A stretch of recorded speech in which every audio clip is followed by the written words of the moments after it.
they have two of the deeper rosters in the NBA. Well, we should recognize the front office doing just a great job, Kevin, of understanding that depth will win you championships and get you through a long season. They've done a great job of filling out these rosters with a ton of quality players. And now the opening lineup for Boston. And in the front court, Brown and Tatum. Lonnie Walker is out there with White. And it's Porzingis in at the 5, roaming the paint. Now, here's Gilgeous-Alexander. And there's Holmgren, that's good. On the assist by Gilgeous-Alexander. And playing up-tempo, pro-level ball can be hard for some guys. Holmgren has easily made the transition. Oh, get out of his way. No way the D was going to slow him down. Here's Gilgeous-Alexander. After the basket by Boston. Misses from short range. Brown against Dort. Brown sets a screen for Tatum. For Chang. And he buries that one, drilling the rim on the way down. Using his teammates, Tatum creates just enough daylight to get off a shot. And while we've got a moment, let's send it over to our terrific reporter, David Olin. David? Thanks very much. I was able to talk with Mark Dagwood for a minute and noted how much extra film they're watching heading into this. And one guy that jumped out at them was Kristaps Porzingis. He said scoring over that guy is a challenge. It's not just the size, it's how well he positions himself. And he's a patient shot blocker. He waits for you to make your move. We'll see how they approach it. Kevin? Thank you, David. And that's the kind of in-your-face defense that's setting the tone for SGA and the rest of this team. In recent years, Brent, we've seen Oklahoma City turn into a contender simply by developing their own young talent. Yep, blocks on sticks, on bricks, on blocks, and that's what they've done. They have not signed a free agent, big-name guy. They built from within. They built an incredible roster by drafting well and fostering the growth of these young players, along with a coach who has given them a lot of belief. It's been pretty magical in OKC.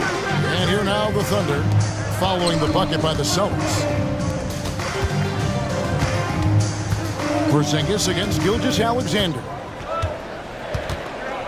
4 on the clock, puts up a deep 3. And it's White with the rebound. And that was a little bit of a range check for him. Well, I thought they played smart, and then all of a sudden it was maybe a little too flashy there, and that's unfortunate. Now here's Porzingis. Brown with the screen on George. Here's Tatum. Got it. And he's now 3 for 5 from the field. And it's going to take more than that to stop Tatum, a wing who can score in so many different ways. Dort passes to Holmgren and stolen by Tatum. 2 minutes remaining. Brown kicks to Tatum. 2 minutes. The kick out to Brown.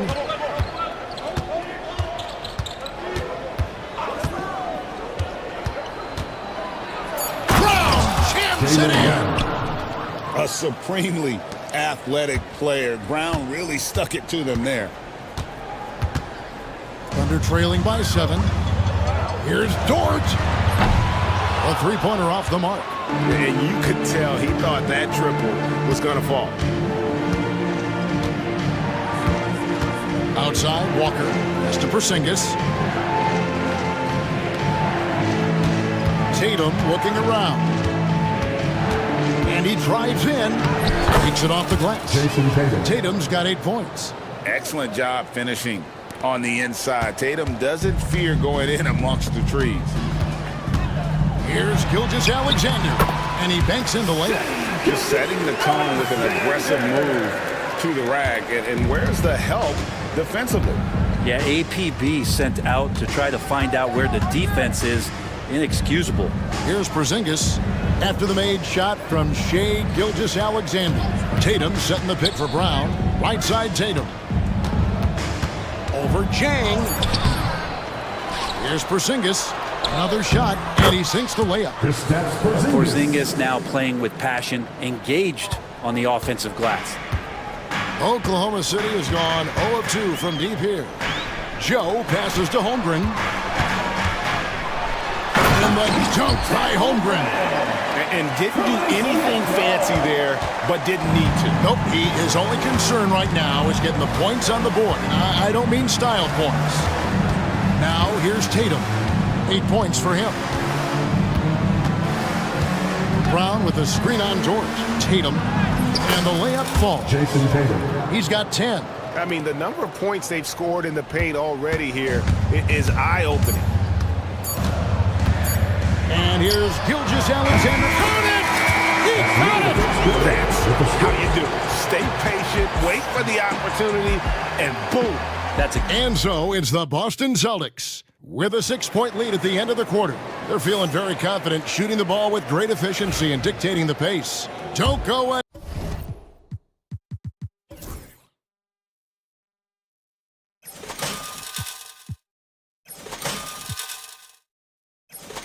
anywhere. We'll be right back. And if you're just joining us, we've played through one quarter in this one. And guys, let's get your take on the scoring breakdown so far for Boston. They've been so aggressive, going strong at the defense, looking to score off of that penetration. Getting to the inside is really important, but it's how close you can get to the basket. It feels like these guys are all around the rim in their attack tonight. On the court right now for the Celtics, the post pair, Tatum and Porzingis. Derek White is out there with Lonnie Walker, and it's Brown in at the 3 spot. Walker the pass to Porzingis, and the rebound goes to the Thunder. They'll have a hard time shaking that one off. Perfect position, plenty of space, just clanked it. Pass to Hartenstein. Beyond the arc. Wallace misses. Boston leading by 4. Here's Brown. No good there. And the Thunder with the possession here. He's listed at 6'5", but Brent, Jalen Williams seems so much bigger than that on the floor. Yeah, Kevin, one of those guys that has more presence on the floor than the measurements you look at on paper. This guy plays bigger. He's got a great frame. He's got great strength. He's got great poise. And there are a lot of people who are going to recognize just how talented Jalen is. And let's head over to the sideline and catch up with David Aldridge. Kevin, the Celtics can beat you in a number of ways. Point guard Jrue Holiday said, we can play small and big. We have great bench players who come in and change the game at any time and could start on other teams. And we have a hunger. Kevin, they're going to be a problem for a long time. Agreed. Yeah, they are stacked, DA, for sure.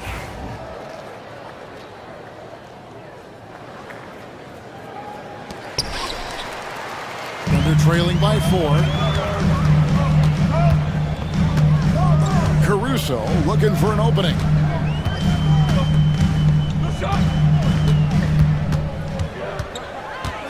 Pass to Williams. Back to Caruso. The Thunder with another miss. And so it's Walker with it, who brings it up for the Celtics. Their biggest lead of the game was 9. White against Williams. Porzingis passes to Walker.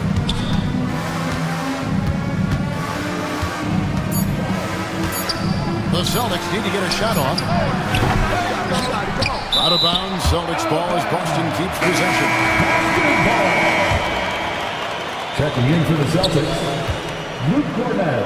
Brown kicks to Holiday. Jaden Springer. Jrue Holiday. 6 on the shot clock. Inside. And he gets the basket. Officials blowing the whistle, so a chance at the line for one more. Those interior passes can be dangerous sometimes, but if the timing is good and you execute it there, you can get easy hoops.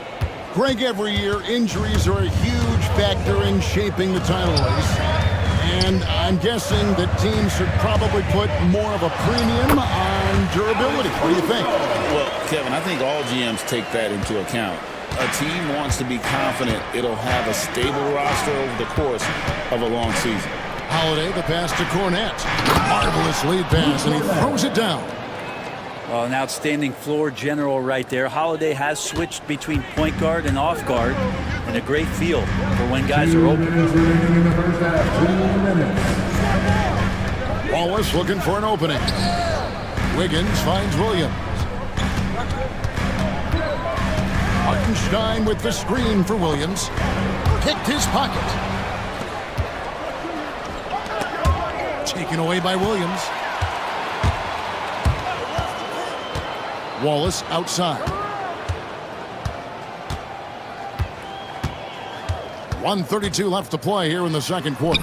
That's in, and he found his range with that one. Now 1 for 2. Now that's excellent. Get the ball down deep inside and cash in on a simple basket. Holiday, the pass to Horford. Caruso against Holiday to the middle.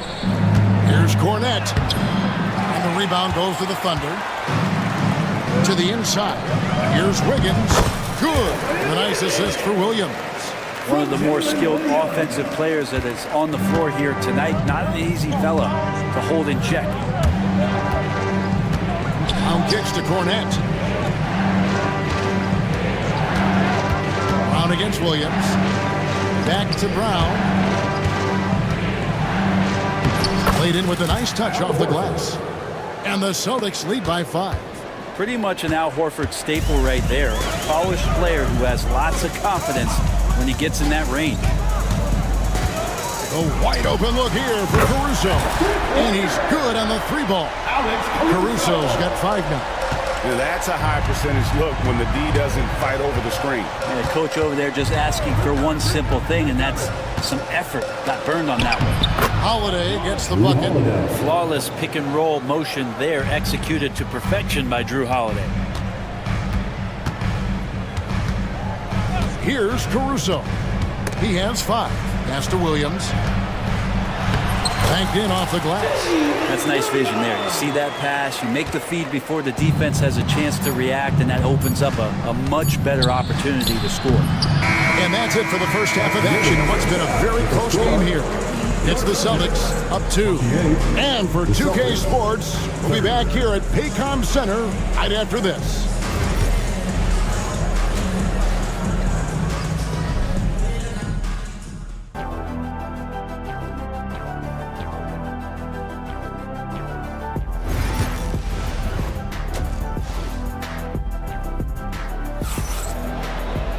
Second half of basketball upon us. We may be in for an exciting finish based on how close of a game it's been so far. You know, guys, Jason Tatum has really been making it happen. Yeah, and through the first 2 quarters, he has been the offense for this team. Yeah, he's shouldering the load right now and looking really comfortable while he's doing it. Gilgeous-Alexander out there with Isaiah Joe. Then there's Holmgren. Then it's Lou Dort. And it's Jang in a power forward position. And that's who Mark Daigneault starts the second half. Joe can't get it to go. And you don't want to give up that kind of look too often. Tatum passes to Cornett. They set the pick. Tatum with it. George covering. Well, you know Jason Tatum can score, and that's exactly what he's done thus far. And a wide open look for Gilgeous-Alexander. The Thunder with another miss. Celtics leading by 4. To the paint. It's tipped. They push it up 4 on 3. And Gilgeous-Alexander throws it down. Nobody's catching SGA on the fast break. Nobody. Greg, seems like we always talk about Shai Gilgeous-Alexander's offensive side, but when it comes to deflections and steals, his defense, he's one of the best. Yeah, his two-way ability is sometimes overlooked in the mainstream media, but people in the know how good of a defender he is. Both free throws good from Holiday. Such a terrific two-way guy. Drew Holiday isn't just an offensive powerhouse. He loves to play defense. I mean, loves it. And we're just about a minute and a half into the third quarter of basketball. Shot clock at 6. Pass to Holmgren. It's up a 3. The rebound by the Celtics. Their biggest lead of the game was 9. Here's Holiday. It's Chet Holmgren with the rebound. Thunder trailing by 4. Gilgeous-Alexander with it. Now guarded by Tatum. Joe The shot's good. Gilgeous-Alexander making the play. Gilgeous-Alexander's got 4 assists in the game. Here's Holiday, and there's the drive. An easy 2 points on the layup. Holiday's got 6 points. This is how you ruin an opposing team's defense. Holiday runs inside and finds the easy shot there. Gilgeous-Alexander looking around.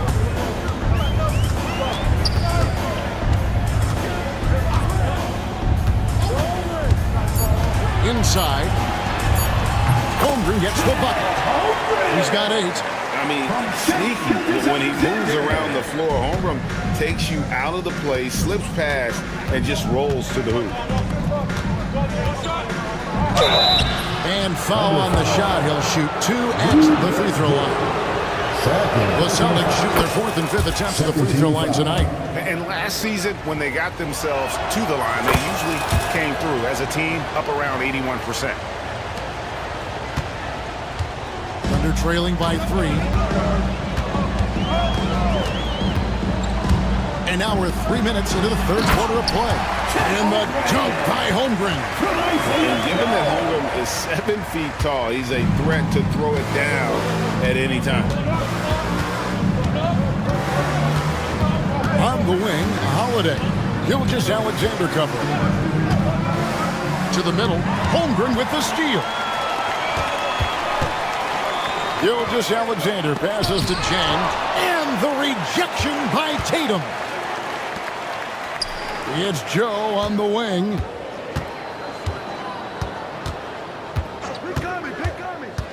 Back to Dort. Shot clock at 5.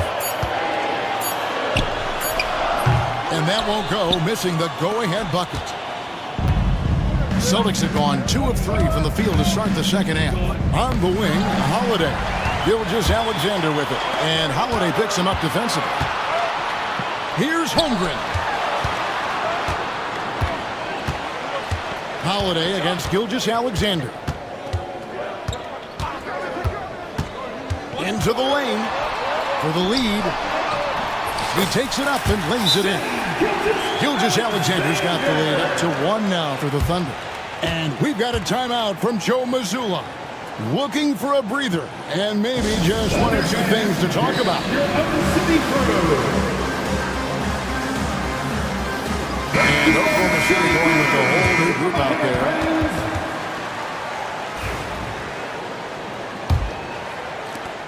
.51 seconds left in the 3rd quarter. White looking around, and it's blocked. Tries to save it, and it's out of bounds. They say it was last touched by Williams. And that kind of stifling effort on defense needs another look. And boy, did he get up quick to reject that shot. That's as fundamental as defense gets. Now here's Brown. Misses the 3. Caruso against Brown. Now here's Caruso. He's tightly guarded. He's looking for Hartenstein and finds him. 2 points. That one goes. Now it's a 3-point Thunder lead.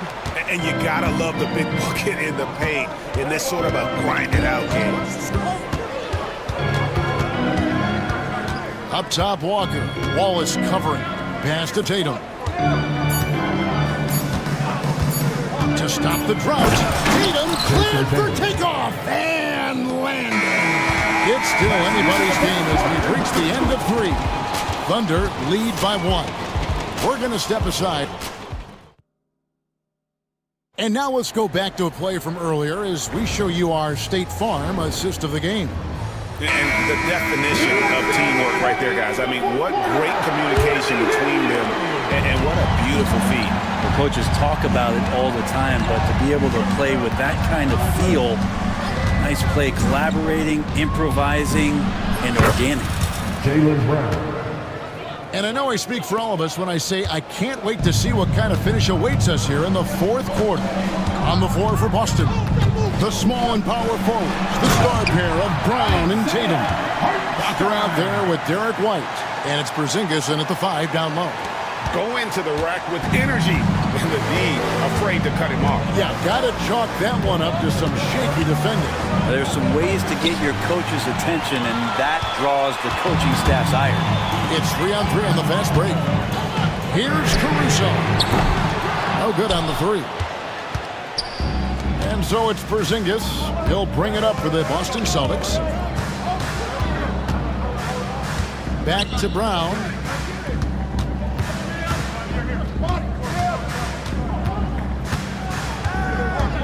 Down to 5 on the shot clock. And finished off by Brown.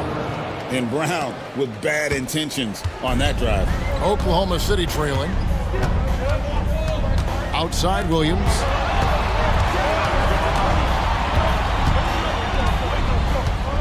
Hartenstein with the screen for Williams. He's looking for Hartenstein and finds him.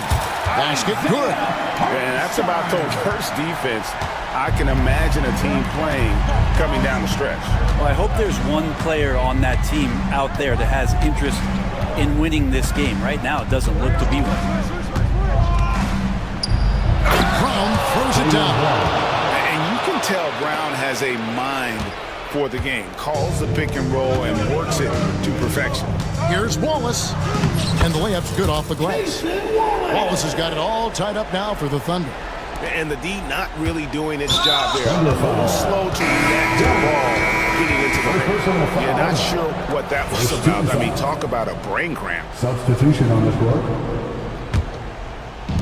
The Celtics have gotten all 3 of their shots to drop here in the 4th quarter. They came out of the break on a roll. White, good. And great intensity here down the stretch. He's not one to shrink in the moment. I'll take a look at him. Locked in right now in this moment. Wants the ball in his hands and feels real comfortable with the shot he's taking. His performance today has just been so important. What a luxury to have a guy that's that dependable. Over in the corner, Brown. Buries the long-range jumper. Brown's got 10 points in just the second half. He's a guy that lives for a big moment like that. Great focus and courage in the clutch. Gilgeous-Alexander passes to Dort. And here's Chang. And Mark Daigneault calls timeout here. He's clearly intent on wanting to lock in and make sure everyone's on the same page. And the Thunder making a switch here. Williams is checked in. Drew Holiday is checked in for the Celtics. And now the latest from our reporter, David Aldridge. Hey guys, during the last break, here's what Mark Daigneault was telling his team. Now he's encouraging them to keep attacking in the paint. He said, when you get inside, you score. Simple as that. Keep attacking and don't settle for anything that's not at the rim. Kevin, back to you. Thank you, David. Gilgeous-Alexander against White. Fundamentals, guys, using the one-hand slam. Well, he makes the basics look pretty exceptional. They're trailing by 3. And we're about 3.5 minutes into the 4th quarter. Joe finds Holmgren. And he takes it in for the layup off a very nice feed. Unflappable. I mean, no moment is too big for Holmgren. They needed that basket. Outside, White. Porzingis with a screen on Gilgeous-Alexander. And there's the defensive 3-second call. And a moment here to take a look at the scoring breakdown for the Celtics. They've shown no let-up. Penetration, knife it inside. The defense has to tighten it up if they want to slow this team down. And it seemed like throughout this game, right after the jump ball, they've just been feeling it from distance, getting all the looks they want and continuing to take advantage of that three-point line. And this is what the team wants JB to do. Punish defenses that don't respect him from the corner. Back to Gilgeous-Alexander. From 17 feet out. And good. Got the friendly bounce off the right side of the rim. A crucial breakdown defensively. He was quick to make him pay. You might see this in the early part of the game, but at this stage in the game, that's just really something unacceptable. He's a great mid-range scorer. White the pass to Porzingis. It's White on the wing. Back to Porzingis. It's in! And Porzingis putting the team on his back. Wow. Derek White. Here's Oklahoma City. Williams sends a screen for Gilgeous-Alexander. It's deflected. Stolen by Tatum. White goes in, and White with the stuff. Give them credit. They've worked hard all game, now looking to finish it. No, great job of getting in position to win a game. It's been an all-out effort from the squad. Gilgeous-Alexander, a screen on Holiday. Double team on Gilgeous-Alexander. Here's Joe. Off target from outside.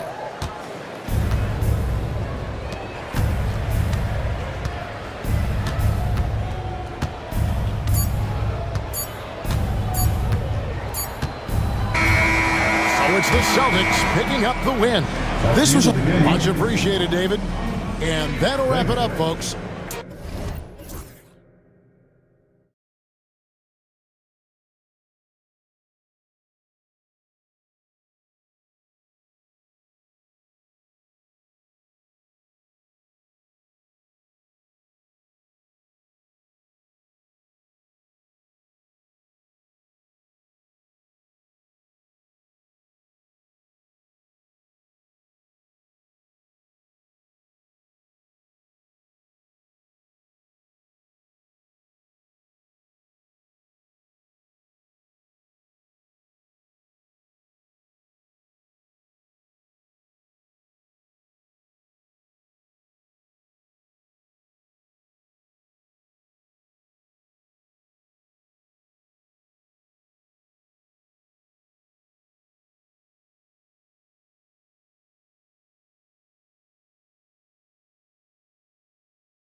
Alexander Walker. Then there's Rudy Gobert. Then it's Jaden McDaniels. And it's Randall in at the 4 slot. And for the Hawks, Johnson at the 4 with Capella at the 5. Then it's Trae Young. And it's Bufkin in at the 3, the small forward. On paper, Clark, this is a mismatch, but the game is played on the floor. I see where you're going with that, BA, but I look at the talent disparity between these teams. It's wide and deep. It's a chasm. So I see no opportunity for any kind of surprise here. Count it. Good. A composed and cool effort from Edwards inside, not rushing himself or forcing a bad shot, taking what's available. And he commits the intentional foul. You don't want to stop the clock right there. I'm not quite sure what he was thinking. Yeah, but that's no excuse for that kind of foul. I mean, that might be an explanation for it, but certainly doesn't justify it. And even then, it's just not a good play. And the Timberwolves making a change here. Reed's checked in. Here's Robbie. And the foul called on Nickeil Alexander-Walker. That's his first foul of the game. His first. Team second.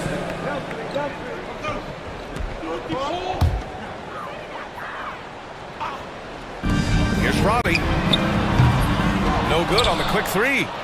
And Grant, the success of teams like the Timberwolves showing that size still matters.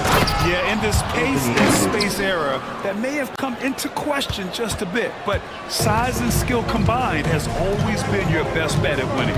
Here's Young. The Timberwolves getting their last shot to go. Right wing. Here's Bufkin. Pass to Capella. Down to 5 on the shot clock. Poke loose. Ooh, McDaniels with a steal. Here's Randall. And it's Randall with the jam. Boy, what a throwdown by the well-built 6'9" Julius Randle with power. And let's send it over to Allie LaForce. I briefly spoke with Quinn Snyder. I asked him directly about facing Anthony Edwards, and Coach said he's just so dynamic, right? Our hope is that we can control the pace, make this our kind of game, and he'll be a little less explosive. So the plan is to stifle Edwards by not letting him play at his tempo. Back to you. Great work, Allie. Thanks. And so it's Young with it. He brings it up for the Hawks. 6-point game. Johnson on the wing. Releases. That one off the back iron and out. That's a shot he'd like back. He's usually going to make those. Edwards can't hit. Well, he's much better than that. Really no excuse for missing that lead. Screen by Capella. Here's Young. 2 shots, 2 makes. Off to a good start. And the defense really has no chance when Young gets in space. He's just too skilled. Here's Edwards. Pass to Reed. Takes the 3. Rebounded by the Hawks. And a little over 2.5 minutes gone here in the first. Young from long range. Knocks down the long J. Young's got 7 points in the game. The deep ball from Young. He only needs a little wiggle room to feel comfortable firing away. Here's Edwards. And Edwards slams it in. He put some rage into that one, B.A. You're telling me. Treated the rim like it stole something from him. Here's Young on the take.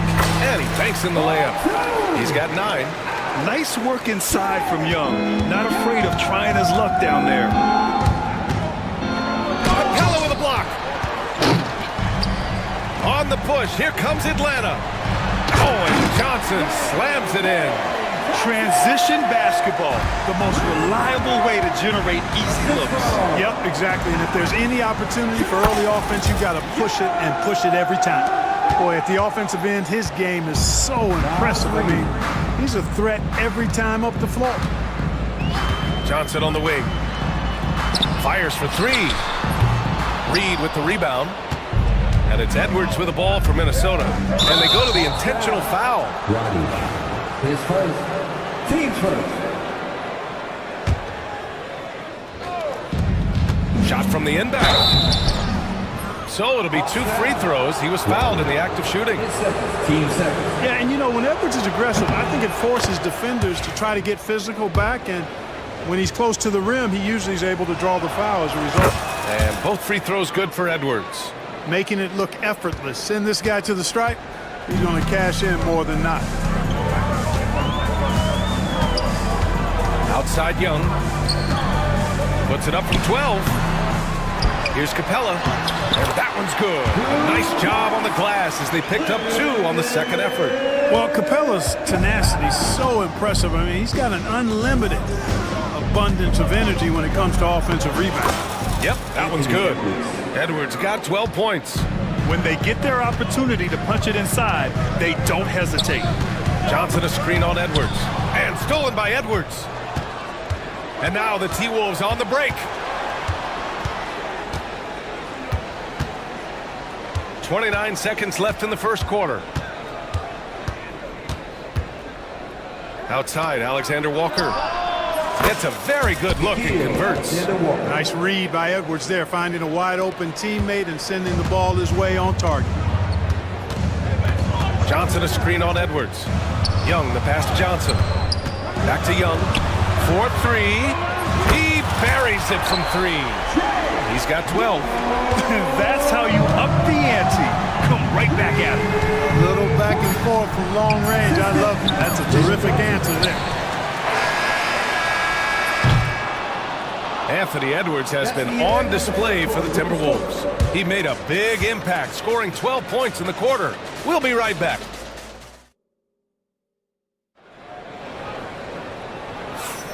And if you're just joining us, it's been a pretty even game through the first quarter. All right, guys, some stats here. The scoring breakdown for Minnesota. Well, we've seen them take advantage of the lanes given to them so far.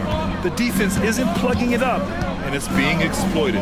And, you know, in no time at all, they've also started finding points inside, already taking apart that interior defense. On the court for Minnesota, we've got Jaden McDaniels, Anthony Edwards out there with Nickeil Alexander-Walker. Then it's Julius Randle, and it's Reed in at the center position. Pass to Daniels. Here's Rizachet. Back to Daniels. 6 on the shot clock. The kick to Hunter. Three-pointer. Counted from distance. Hunter's gotten himself going here. His first points of the game on the deep ball.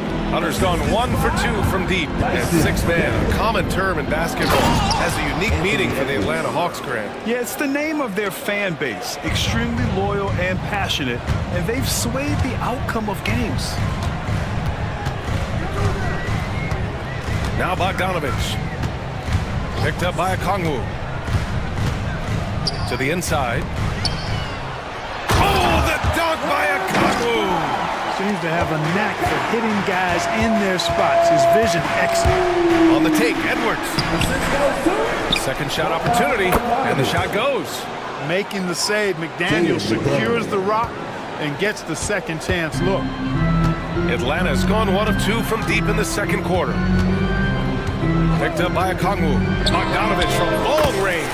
He drops it from range. A total defensive collapse. I mean, no reason to allow him that kind of space from behind the arc. And keeping us updated from the sideline, Allie LaForce. Well, the Timberwolves, no doubt, a team to be reckoned with. Coach Chris Finch said, we come in every single night and compete. No matter what the circumstances are, we expect to win.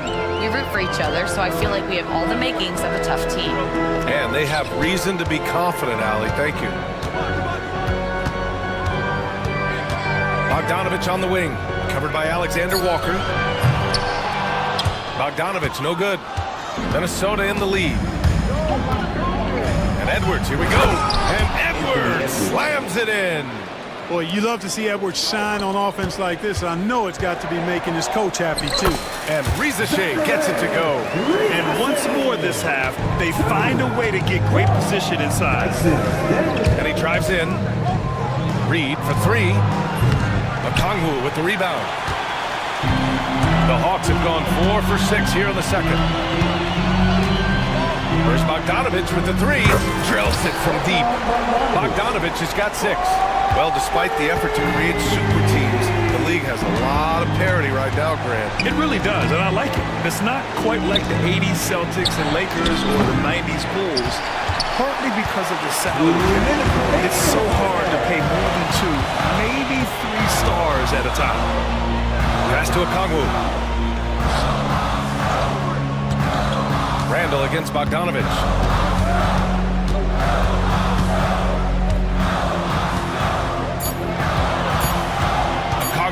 screen on Randall. There's Bogdanovich with the three. Minnesota with a rebound. 1:35 left to play in the first half. Edwards. Edwards with some muscle. Yeah, put your head down and go to work.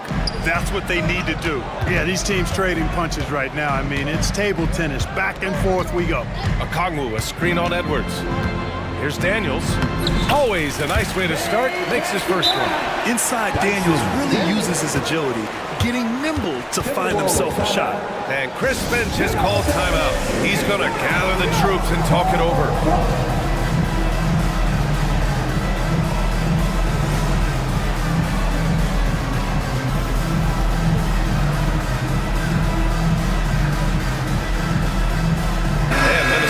Go for a different look here. Gobert's checked in for Reed. Ingles comes in for Julius Randle. DiVincenzo, he's checked in for Alexander Walker. And Dillingham subbed in for Anthony Edwards. Here's Dillingham. And the dunk to finish it off. A beauty. It's been neck and neck this entire first half. Yeah, 8 lead changes so far. These clubs are looking evenly matched. Right side, Bogdanovich. Fires the three. That's good from Okongwu. On the assist by Bogdanovich. Okongwu's got 5 points in the quarter. 2-for-1 opportunity if they can time it right. Great way to end the quarter. Dillingham with the bucket. Dillingham. 41 seconds left in the second. Bogdanovich against DiVincenzo. Beyond the arc. And the Hawks with another three. And this is why Bogdanovich is a vital cog in this offense. It's his ability to stretch the floor like that. Pass to Gobert. Left side, McDaniels. They set the pick.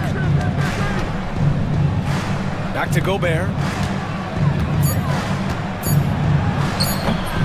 The rebound by Atlanta. Yeah, we're not used to seeing him get bottled up like that. Wow. Outside Bogdanovich. And the first half comes to an end. We've got a close game going here. Atlanta on top, leading by 3. And we'll be right back after halftime for the start of the third quarter. See you in just a bit.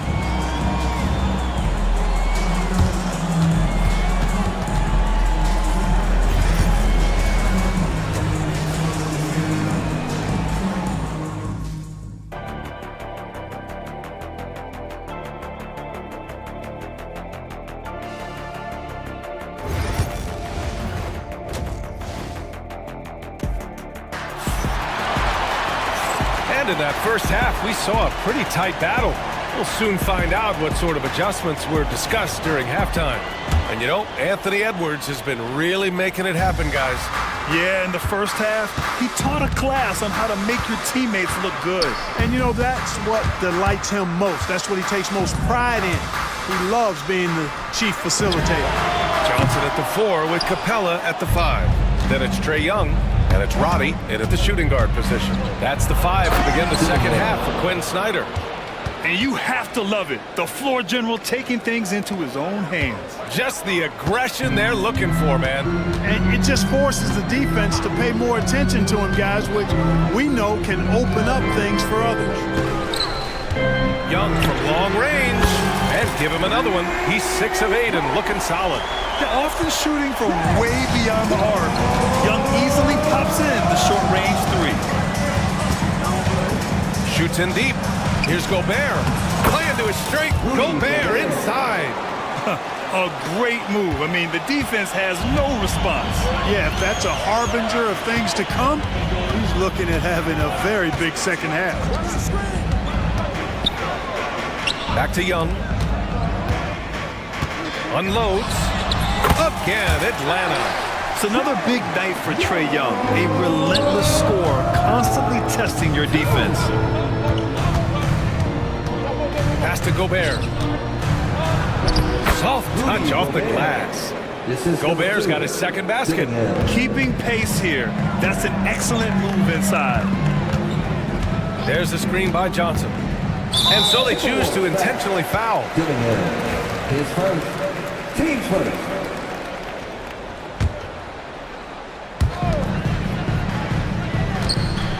Outside Young, and now they decide to foul intentionally. His first, team second.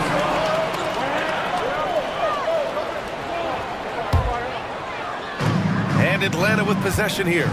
The lead is 2. Young from long range, and the Hawks with another 3. Yeah, he's in his bag from beyond the arc right now. You see his confidence. Yeah, I'd be confident too. As a matter of fact, I mean, if you're stacking up threes the way he is, I mean, he's doing all this work from behind the arc. Here's Gobert. Pass to Dozier. Fires from deep. Sends it home from three-point land. Dozier's got himself on the board with a 3 there. Gobert can look over the top of just about any defense right there. Delivers a nice pass. Young with it, and it's Gobert picking him up. And it's Capella with the jam. And this guy, to me, embodies determination. Small in his position, but he still gets up and keeps plays alive. That's mind over matter for sure. Picked by Gobert. Knocked loose. Just 5 on the clock. Outside, DiVincenzo. Offline with a 3. The Hawks lead by 4. And that puts them just 1 foul from the bonus. Yep, they'll be trying to draw that next foul quickly so they can start getting those easy chances at the strike. And now we're 3 minutes into this third quarter of play. 2 minutes remaining in the third. Outside Young. Beyond the arc. Minnesota with a rebound. And just terrible defense. I don't know how he missed that shot. All right, Clark, how about Rudy Gobert? What consistency rebounding the ball. Yeah, averaging double digits pretty much every season, BA. And that helps them in the battle of possessions, obviously. And it also helps them control pace. You got a guy who eats glass like that and defends at a high level. You got something real good for yourself. In the third quarter with just over 3.5 minutes off the clock. Here's Dillingham, guarded by Young. Here's Ingles. Outside, DiVincenzo. Pass to Dozier. Shot clock at 6. Hey, rejected by Capella. Boy, the long arms of Capella on display there. When his energy matches his wingspan, he causes a lot of problems on defense. Johnson on the wing. Ingles defending. Outside Johnson. Screen by Capella from the baseline. They get it back. Back to Young. Here's Bufkin. DiVincenzo covering. Johnson a screen on DiVincenzo. The kick out to Johnson. Over Gobert. It's blocked by Gobert. No surprise Gobert sent that shot. Now into the lineup for the Timberwolves. Julius Randle, Jaden McDaniels, Nikhil Alexander. Timberwolves trail by 4. 3-second difference between the shot clock and the game clock. Edwards is doubled. Outside, Alexander Walker. Pass to Randle. Down to 5 on the shot clock. Here's Edwards. Edwards, no problem with the contact. I like the play call. Very solid, making perfect use of the pick to get a great look. Here's Young. And it's in! Oh! Nails the buzzer beater! Are you kidding? Makes his selection just in time. Well done. What was really impressive there, though, guys, was that he could have rushed it and panicked, and yet he kept his cool and splashed it. A big-time effort for Trae Young. All right, let's take a look at our assist of the game presented by State Farm. Yeah, just shredding the defense with that feed. Zero chance to stop that. Yeah, that's just a brilliant read of the defense. I mean, it was also excellent anticipation of the movement of his teammates before the pass. Just great harmony on all sides. We've reached the fourth quarter in what has been a very competitive game. Should be an exciting finish. Setting the floor for the Timberwolves. Nikhil Alexander-Walker out there with Edwards. Then it's Julius Randle. Then there's Naz Reid. And it's McDaniels in at the small forward position. Here's Edwards. Edwards on the attack in transition. All right, guys, let's get your take on the hustle stats for the Timberwolves. Really a great job in this one, forcing the issue defensively. Great quickness and discipline combined, making ball handlers very uncomfortable. Yeah, they've also done a great job of running. Attacking when they get the chance, always a great idea. And it's a completely new group for the Hawks. Third personal. Team first. Substitution on the court. Atlanta foul. Daniels. And Minnesota with possession here. They trail by 1. On the wing, Alexander Walker. Fourth quarter of basketball. We're about a minute into it. Randle on the screen. Back to Alexander Walker. Clock at 6. Reid for 3. Okongwu with the rebound. Here's Atlanta with the ball. Here's Daniels. Outside Bogdanovich. Buries it from 3. And now a 4-point Atlanta lead. This is Bogdanovich's game. Catch, shoot, score. And Edwards slams it in. Show us what you got, young fella. Anthony Edwards. Love to see you operate like that. Here's Daniels. And he drops in the layup off the glass. And the Hawks lead by 4. They're going at it on offense. Neither team backing down. Hey, defense is taking a back burner, secondary on the marquee, but who doesn't love a game like this? Let's go. I like offense. Picked up by Okongwu. And then Bogdanovich with the double. And I applaud Bogdanovich's effort level, working hard to make the most of the forced turnover. Edwards can't hit. Atlanta leading by 6. Here's Daniels. From outside, off the mark. And it's Edwards with the ball for the Timberwolves. Let's go with a 3. Oh, Anthony Edwards, a rainmaker. Win or lose, this is the fight you want to see from your players. Yeah, you know what? I agree. I mean, they're showing a bunch of fortitude here, keeping this game tight. Outside Bogdanovich. Nails it. He's now 6 for 8 from the floor. I like seeing Bogdanovich get it done inside. An opportunistic score around the rim. Pass to Reid. Jacks up a 3. Atlanta with the rebound. Okongwu's got 5 rebounds tonight. 1:57 left to play in the fourth quarter. And that's an intentional foul. Team first.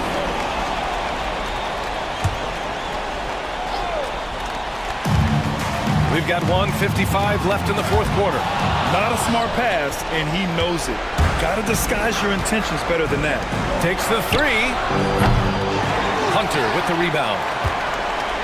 The Hawks lead by 5. Bogdanovich with it. Now Alexander Walker defending. The kick to Hunter. Puts up a 3. Knocks it down from distance. I think he shot the ball well, guys, but I don't think he shot it enough. The more shots he gets from here on out, the more they'll stretch out this lead. And the Hawks making a change here. Young's checked in. Here's Edwards. Alexander Walker, the pass to Edwards. Reid. A slam dunk by Reid. I'll tell you, he is so tough to keep down once he gets near that rim. Yeah, he can get up even a few notches higher. Well, and that's exactly how the game is played in the paint inside, guys. I mean, if you can play over the top, I think you've got a big advantage. And a moment to look at the scoring approach in terms of where the points are coming from for the Hawks. Well, I think they've been lethal from beyond the arc this game, no doubt about it. Hard to defend such spot-on shooting. Yeah, and their team-first approach is another thing you have to like. And they've had great ball movement and are getting a lot of points off assists. They get it again. A slam dunk by Reid. Oh, nothing soft about that. Was not going to be denied. Just took the dunk that was right in front of him. Well, you know, if nobody's going to put a body on him, then that's going to be the result. Up top, Young. Guarded by Edwards. Basket's good. The quicks off Trae Young. He gets to the rim at will. Better come with help side defense. Hawks down. Third person. Ooh, he doesn't hit the first. That was the one they really wanted. He's got one more, though. That's good. Going 1 of 2 from the line. And that narrows the gap to 7. Not nearly as productive a trip to the line as he'd have liked. They need all their free throws to go down at this point.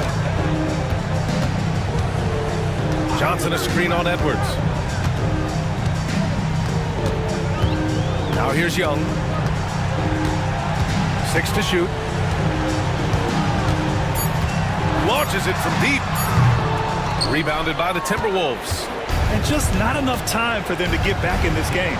Not by a long shot. It's all but official. And the whistle blows. It's going to be on Trae Young.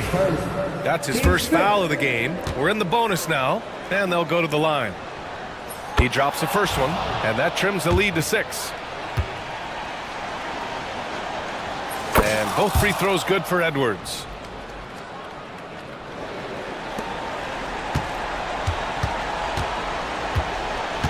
Young with it.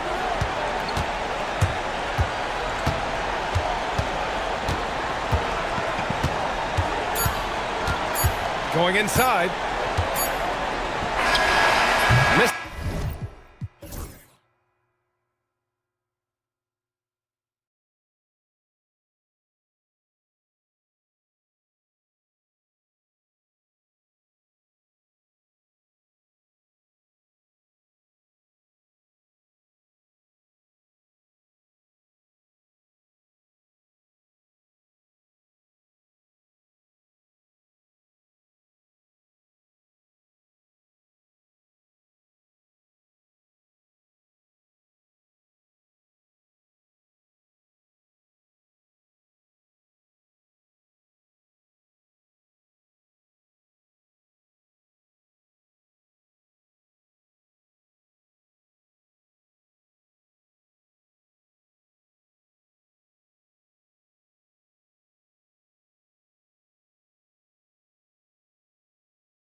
This should be a fun one, a clash at the center position. Yeah, and Kevin, the way the game has changed, you know, we don't see these kind of big men matchups much anymore. And so it's great to see one where two great big guys going at it, and you know they're going to go after each other. And Stan, you know what you're talking about. You've had the opportunity to coach some great big men. Oh, I have. I mean, I had Shaquille O'Neal, Dwight Howard, Andre Drummond. I seem to always have good centers. So here is Miami's starting group. The guard set is Rozier and Hero. In the forward spots, it's Butler and Jovic. And it's Adebayo in at the 5 spot. Now, here's Walker after Terry Rozier's miss. Three-pointer. It's Adebayo with the rebound. And so Adebayo will bring it up for the Heat. And with an update from the sidelines, let's check in with David Aldridge. Thank you, Kevin. I caught up with Coach Joe Mazzulla. I asked Coach what the game plan was when it comes to defending Jimmy Butler. And he said to me, we have to make sure we match his energy level. Jimmy is one of those guys that goes all out every second. We want our guys to do the same on D. It won't be easy, but they think they found a way to contain him, guys. Okay, David, much appreciated.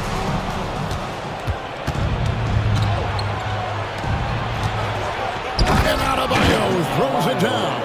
I love seeing Adebayo run the floor like this. Fantastic job leaking out and beating everyone to the spot. Now, we're used to the stretch big men these days, Stan. That's not Bam Adebayo's game, though. How is he still effective? Well, Kevin, Bam is a highly skilled big in his own right. He just doesn't have the three-point shot, but he's got the ball handling, he's got the passing, and he's got the mid-range jumper, and he puts those things together into a very effective package. Yeah, he has a good handle, doesn't he? He's got a great handle. Here's Walker, following the score by Miami. No good with the triple. Here's Hero. Lays it up off the glass. Oh, and the touch on the interior. Hero can hit jumpers as well as capitalize in close. Rozier against White. The kick out to Walker. Porzingis sets the pick for Walker. A second chance effort. And it's Porzingis hitting it to go. And talk about persistence. Porzingis just being a bully on the offensive glass and punishing the opposition. Now, here's Rozier. To the wing on the left. Adebayo against Porzingis. The shot by Adebayo, no good. For Boston, they've gone 2 of 6 from the field. First quarter of basketball, just over 2.5 minutes play. Tatum with the screen on Rozier. 6 to shoot. Brown wide open. He fires. Drains the three-pointer. Brown does a nice job of staying ready and making himself a weapon off the ball. Outside, Hero. And here in the first, about 3 minutes in, it's hauled in by Brown. Not really what we expected. You know he wants that one back. Stan, you talk about a stacked roster. It's hard to find many weaknesses for the Celtics. Yeah, Kevin, there's a reason the Executive of the Year award went to Boston's front office last season. The Celtics are built right, and they're built to last. The Celtics with the lead. Here's Tatum. Oh, went in there and tried to power it down, but drew contact. He'll head to the line. And Stan, as he enters his prime, Jason Tatum is shooting to become the face of the NBA. Yeah, and Kevin, he knows winning is the key. For a star player on a great team, learning that balance, when to take over and when to set up your teammates is a big part of it. The defense will take that miscommunication.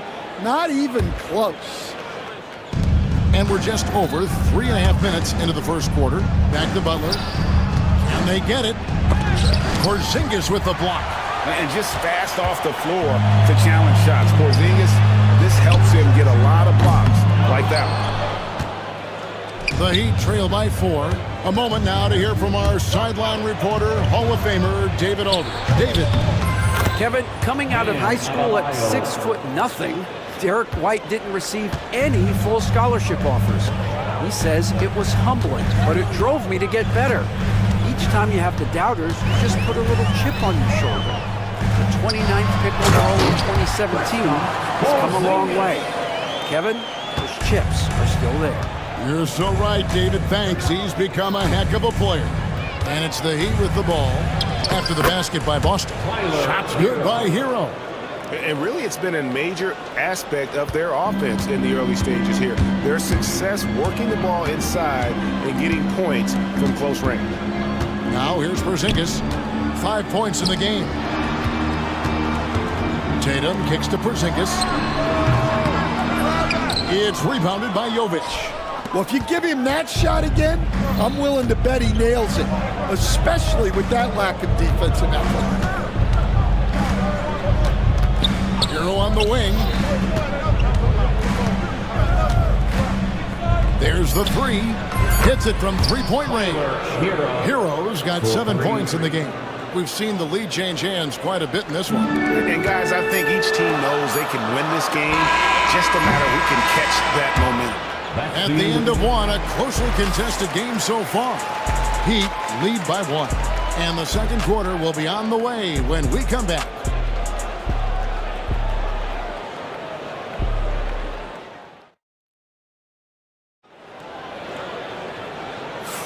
Some good action already in this one, but a fairly even matchup after the first quarter of play. And what do you guys think so far about the offensive approach for Miami? Well, yeah, early on, the mid-range jumpers have been an important part of their attack. They're going old school. And the other thing I've been impressed with, guys, is their assertiveness at attacking the paint, trying to hunt for those high percentage looks. On the court for Miami here in the second.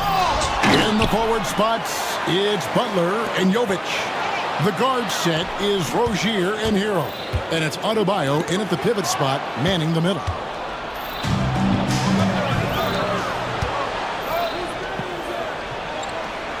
Back to Hero. Porzingis with the block. Now here's Walker. Hasn't made one yet. And so Boston again turning it over.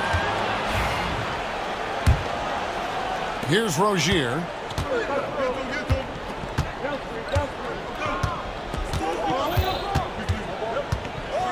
Second quarter of basketball, about 1 minute played so far. Pass to Adebayo. Back to Rozier. 5 on the clock. The Heat need to get a shot off. And Adebayo with the basket on the assist by Rozier. Adebayo's got the lead up to 3 now for the Heat. And Walker's got the ball here for Boston. Second quarter of action, about 1.5 minutes played. And White kicks to Porzingis. Trying to find White, gets it to him. Here's Tatum. It's hauled in by Bam Adebayo. The Heat leading by 3. Here's Hero. Porzingis with the block. And they're able to recover. Pass to Jovic. Some nice ball movement here by the Heat. Second chance shot. And Adebayo with the lay-in. Adebayo's got 10 points. Here we are, Stan, seeing more and more great international players in the NBA. And you've had a chance to coach some of the good ones as well. Well, yeah, look, Kevin, you're right about the league now. We see every year, it seems like, the MVP is an international player. I had Hedo Turkoglu as a big part of what we did in Orlando, was the most improved player in the league one year and a key part of our team that made it to the finals. 6'10", highly skilled, very versatile guy. There are great players coming from everywhere in the world. Tatum drives in, and the dunk by Tatum. How about that show of confidence from Tatum? He really excels at playing above the rim and taking that one home. And timeout is called by Eric Spoelstra. He's ready to talk things through with the team.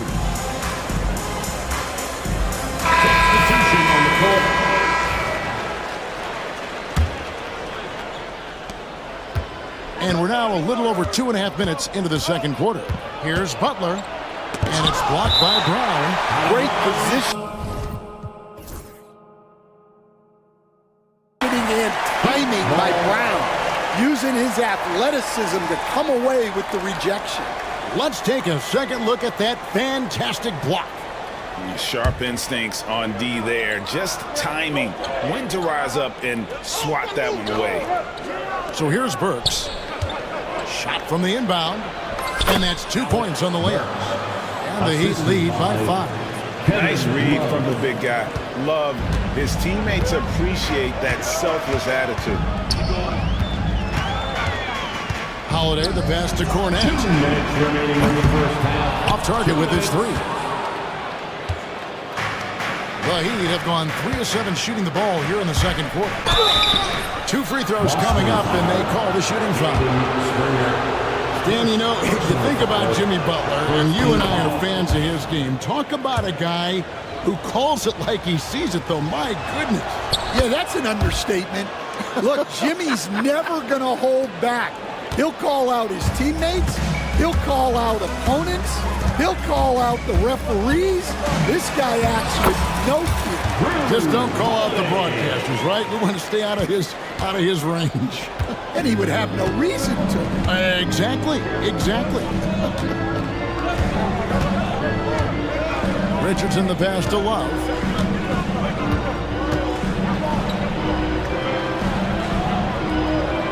And he drops it in from the low post.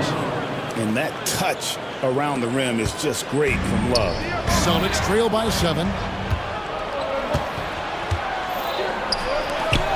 1:10 left in the second quarter. Back to Butler. Pass to Burks. He's looking for Love and finds him.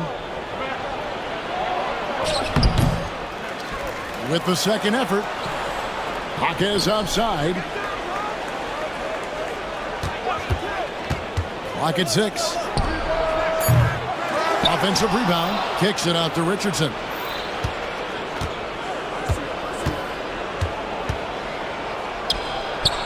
And at last, they get one to fall.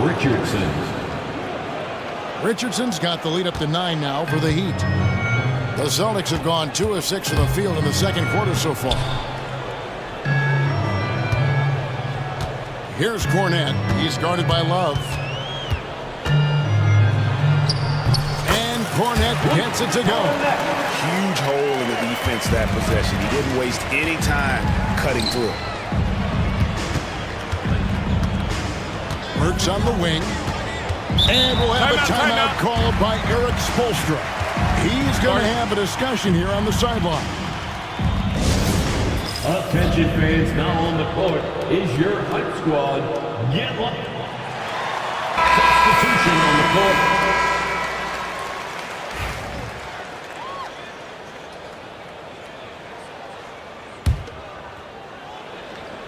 So here's Burks on the inbound. And it's a great finish!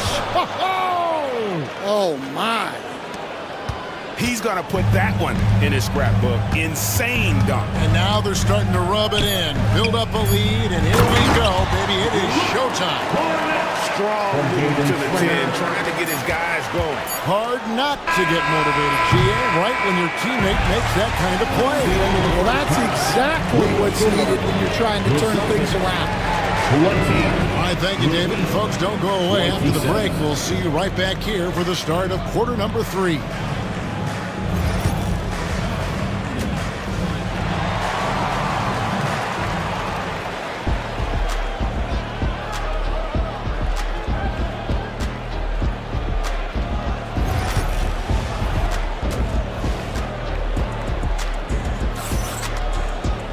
And if you're just joining us in this one, first half is in the books, 1 half to go. You look at Bam Adebayo in this game, guys, he has been everywhere. Man, he's been running wild on him through that first half. Absolute dynamite on offense. Yeah, and in terms of slowing him down, I think they're going to have to change things up. Give him some different looks. Out there with Horford. Then it's Holiday. And it's Cornette in at the 5, roaming the paint. And that's the group for Joe Mazzulla as we begin the second half. 6 on the shot clock. Here's Holiday. And he finishes nicely on the way. Holiday's got his second bucket. You want to be an NBA point? Take notes on Holiday running that pick and roll. Sometimes taking it yourself is the best option. Outside, Robinson puts up a deep three. An absolute bomb from three-point range. 3 points. Robinson's got himself on the board with 3 there. Celtics trail by 8. Here's Holiday. Rebound, Love. Well, that's the look he wanted, but the defense doing just enough to impact that shot. Really crisp, intelligent passing to make that basket possible. The Celtics shooting a mediocre 41% in this one. From downtown, good on the three-point shot. Cornette's got 7 points. Knowing it's his responsibility to find open teammates. Holiday, nice job setting the table there. And one of the most respected players in the NBA is Drew Holiday. Yeah, Kevin, he's a 3-time Teammate of the Year award winner. He's also a Sportsmanship Award winner. He is a pro's pro. Miami leading by 9. And while we've got a moment, let's send it over to our terrific reporter, David Aldridge. David? Kevin, the last few years we saw teams giving up bounties worth of draft picks and trades for star players. But with teams now possessing more roster spots to develop prospects, and about 3/4 of the tradable picks hoarded by just a third of the NBA's teams, we may not see so many picks given up moving forward. Kevin? You're exactly right, David. Something certainly to keep an eye on. I like the unselfish approach from Brown there, willing to give it up to his open teammates. Here's Love. Hits the layup after the sweet pump fake to freeze the D. And the Heat lead by 10. And Matador defense, that's one of the easiest shots he is ever going to see. An unorganized defense like that is not going to help them close this deficit. Agile play to get his hand in there and get the steal. Intelligent play to immediately start the break. And here's Brown outside, and again Boston with the triple. And that's good decision-making by Brown in the pick and roll. He'll make the right read more often than not. 2 minutes. Hawkins left side.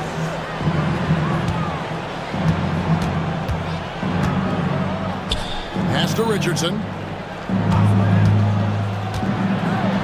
Back to Hawkins.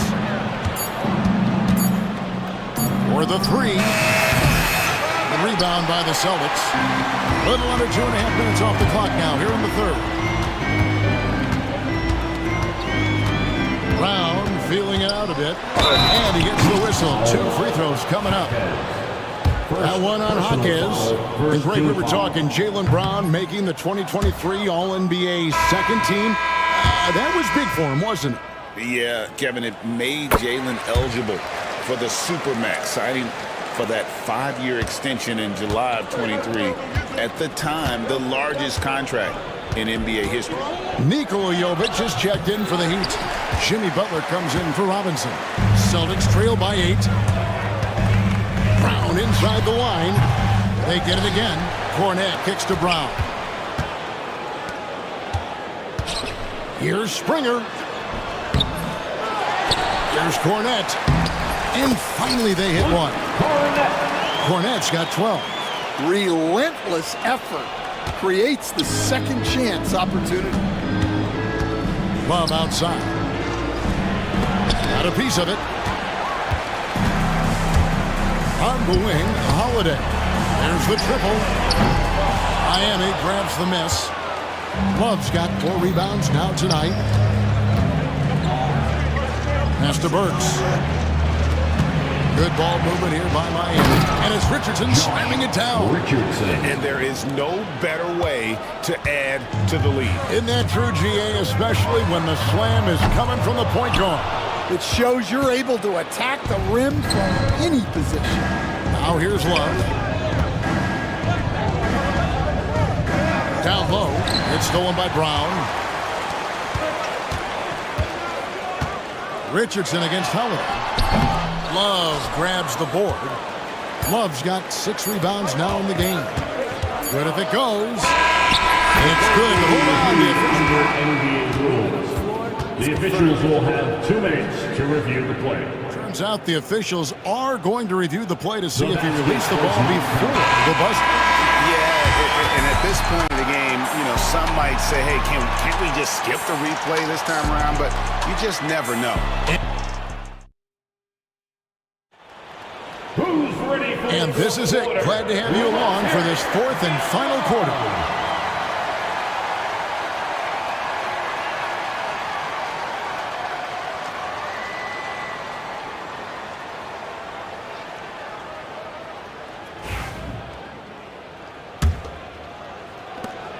Celtics trail by 8. On the floor for Miami starting the 4th. Hero in its shooting guard with Butler at small forward. In the post, it's Jovic and Adebayo. And it's Rozier in at the 1 spot. Count that bucket. And that's now 7 points for Porzingis. And bringing the aggression and the energy. 2 things you like to see from Porzingis. Rozier the pass to Adebayo. Fires from 18. And a little luck that time, but it drops. And the Heat lead by 8.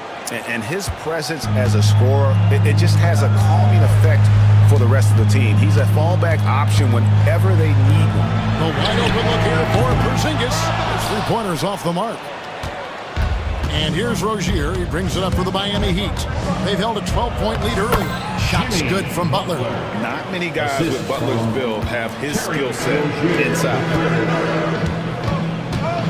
Holiday, the pass to Porzingis. And the dunk by Porzingis.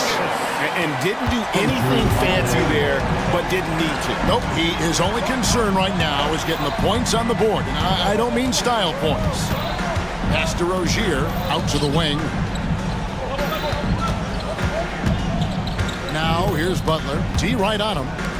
No one near Adebayo as he lets it go. The shot's good on the assist by Butler. No hesitation from Adebayo there. Had to love seeing him taking this shot with confidence. Rozier with the steal. In transition, here comes Miami. That's a 2 from Butler. And Tatum pulls it down. Very dangerous to leave a guy like that open. Lucky break there for the D. Here's Hauser. Off the mark there with the 3-point shot. Not quite enough defense that time around. Just lucky he was off. And it's Butler missing. Celtics trail by 10. Holiday finds White. Shooting foul as the whistle blows. And it looks like, yep, it's a coach's challenge on the personal. First team foul. By the official. And this is the time now where the officials can review in closer detail what constituted the original personal foul. Getting a different angle can sometimes make it a lot easier to determine. Indeed, and the one thing with replay review is that when you see the slow motion replays, you really get a new appreciation for just the immense speed at which these players are moving and how fast the action really is and how hard it can be sometimes, you know, Greg, to make the right call. And the announcement on the review is that the foul was called in error. So they have determined to overrule the original call. And guys, this is what it's all about, getting the call right. And I think in this case, the video review showed that while it was a tough call to make on the floor, they got it right with the review. Pass to Hauser from downtown. It's hauled in by Bam Adebayo. Adebayo's got 6 rebounds here tonight. Here's Jovic. The shot's good on the assist by Butler. The Heat lead by 9. There's the all-around game of Butler. A nice assist to cash in on that possession. And good that time. A little artistry in the painted area, converting against the size. Yeah, he didn't let the defense affect him there. He just kept his focus. Pass to Jovic. To the inside. Here's Adebayo. And Adebayo throws it down. Timeout. Don't take your eyes off Bam. When he comes off the floor, he gets up and the slams are just too good to miss. And so Joe Mazzulla calls for the timeout. And that timeout by coach was carefully measured, wanting to make sure that everybody is on the same page here. Jaylen Brown's checked in for the Celtics. Lonnie Walker comes in for Drew Holiday. And the latest now from our sideline reporter, David Aldridge. David, it's all yours. Take it away. Thanks, guys. Listened in on what Joe Mazzulla told his team. I told the players, you guys are too talented to be playing this lackadaisical. Push the ball up the floor, get out on the break, and get to the fast break. Guys, we'll see if they can get it done. Thank you, David. Miami leading by 9. Outside, Hero. And he drops in the layup off the glass. And how about Harrell's body control, capable of still scoring even when the defense ups the ante in terms of physicality. White against Rozier. White the pass to Tatum. Pick off in midair. And we'll just watch the clock wind down, guys, in what will turn out to be a win here for the Heat. A few times this season turnovers have cost them, but they really kept the ball under control. They were both focused and relentless. And you know, looking back at all the contributions tonight, it was a really phenomenal all-around game for Bam Adebayo. Well, offensively, they needed him to be aggressive, and he delivered. What a game. Pass to Jovic. 5 to shoot. Here's Adebayo. And Tatum pulls it down. Down low. And the dunk by Porzingis. From Derek White. 12 seconds left in the fourth quarter.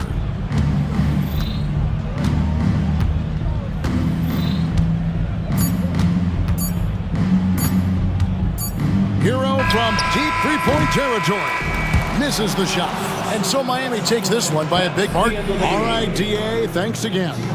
And that about wraps it up.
Sports. Here are the starters for Oklahoma City. Some serious height in the middle. Holmgren, the 4, Hartenstein, the 5. Shai Gilgeous-Alexander is out there with Isaiah Joe. And it's Dort in at the 3.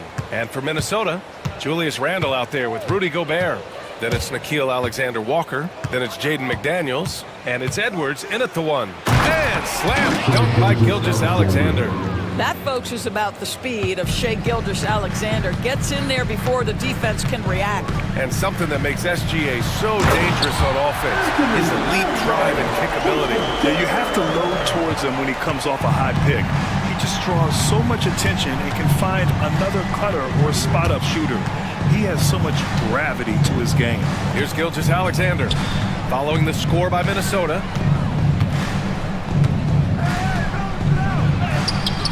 McDaniels with some nice D. Boy, 9 times out of 10, that's going in. I'm sure he surprised himself with the miss. Here's Edwards. Lays it up and banks it in. And that strength and concentration from Anthony Edwards. Yes, there's contact. Doesn't bother him.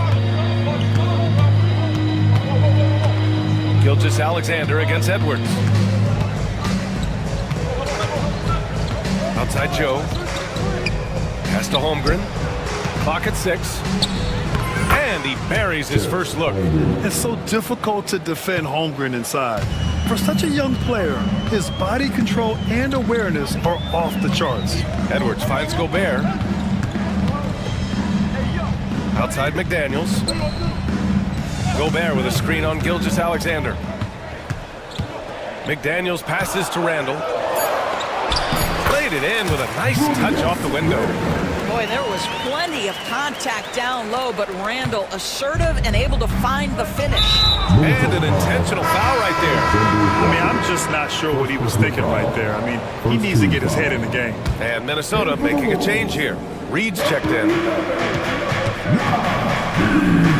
Pass to Hartenstein. And Hartenstein slams it in. Well, pretty pass from Shai Gilgeous-Alexander. This guy can score it, but make sure you're lifting up the guys around you. Here's Edwards. Outside McDaniels. Reed with it. He's covered by Holmgren. Holmgren against McDaniels. Shot clock at 6. Randle outside. On target from range. Randle's got 5 points. Well, you cannot sleep on Julius Randle. Catch and shoot jumper. Okay, Julius, we see you. Down low. Nifty move. And it's Holmgren missing. The Timberwolves lead by 3. Right side Edwards.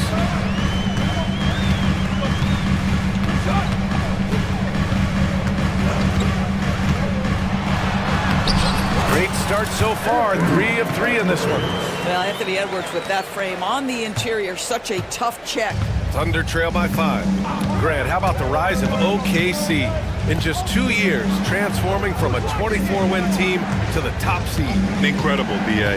The Thunder drafted well and gave those picks lots of playing time. Plus, they made some fantastic trades. And of course, don't forget, OKC still has a boatload of picks. And Minnesota with possession here. Following the bucket by the Thunder. And Edwards slams it in. That is big-time strength from Anthony Edwards. He's got the perfect basketball frame. And a look now at how the offensive approach has been going here so far for Minnesota. They've done a great job establishing an inside presence. Now that'll open up more options offensively throughout the remainder of the game. Another strength for them today, guys. Mid-range shooting. Normally the defense wants to give you that shot. Let's see if they adjust at all. And from the sideline, let's catch up with Allie. Chet Holmgren makes up for his light frame with aggression. He said, quote, "You don't have to take a second look at me now to know that I'm not the biggest dude width-wise, so I have to hit first. Otherwise, the game's not going to go in my favor when things get physical," unquote. Brian, you agree? I do, and you can tell he just refuses to back down, Allie. Here's Gilgeous-Alexander. After the Timberwolves picking up a basket a moment ago. Boy, a miss like that will drive any scorer crazy, especially with the defender giving a cushion. Randle, pass to McDaniels. Reed sets a screen. And he goes up strong with a one-handed jam. And just a great screen. And they got a high-powered finish out of it. And my question is, where was the help? Someone rotate over and challenge. Now here's Gilgeous-Alexander. Dort, a screen on Edwards. Gilgeous-Alexander passes to Dort. Back to Gilgeous-Alexander. Over Edwards. Gilgeous-Alexander's shot is good. Gilgeous-Alexander's got his second basket of the game. Boy, the body control of Shai Gilgeous-Alexander, so impressive, and it helps him convert contested looks. Nice. Out of bounds. It'll be Oklahoma City's ball.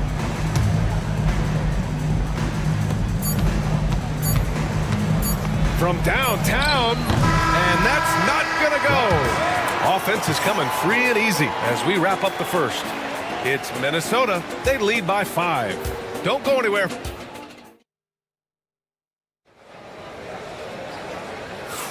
Hope you've enjoyed the broadcast so far. Halfway through the first half in this one. And before we move on, what do you guys think about what we've seen from the Timberwolves? They're off to a rock-solid start. They brought a well-thought-out plan into this one. What terrific work at the offensive end. They have built some early momentum here. And Doris, no doubt about it.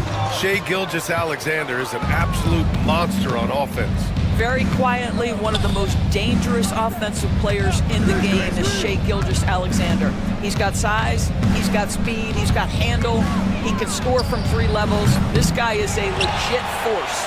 Taking a look at the Thunder. 2 Jalen Williams out there for him. Jalen with an E at the 3, and Jalen with an I at the 5. Cason Wallace out there with Alex Caruso. And it's Wiggins in at the power forward. Credit their discipline. They've been working for high percentage shots. Williams with the screen.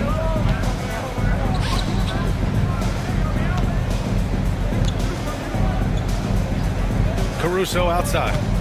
6 on the shot clock. The 3 is up. The shot off that time. The Timberwolves lead by 7. Here's Dillingham, and that one is hammered home.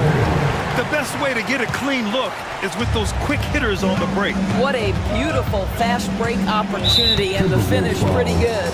Ingles, he's checked in for the Timberwolves. First team foul. In for the Wolves. Number 7, Joe. On the wing, Caruso. No made baskets yet. Second quarter of action, about a minute and a half played. Here's Dillingham. He's guarded by Caruso. Outside, DiVincenzo. And so the ball out of bounds. Caruso touched it last.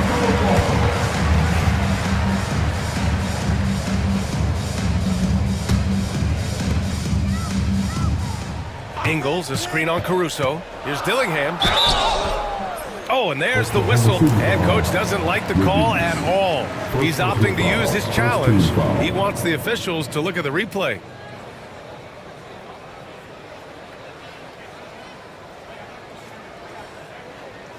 People will work every game. The NBA was smart to adopt this challenge policy in 2019. You know, one thing this does for a coach is let his players know he's got their back. If they're adamant that the call was wrong, he'll back them up and make the refs take another look. And they've made their decision. The call will stand.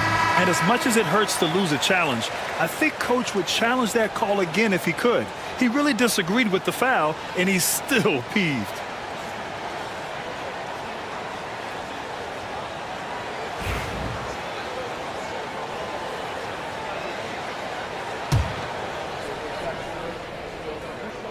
And he makes a first. You're a good person to ask this, Doris.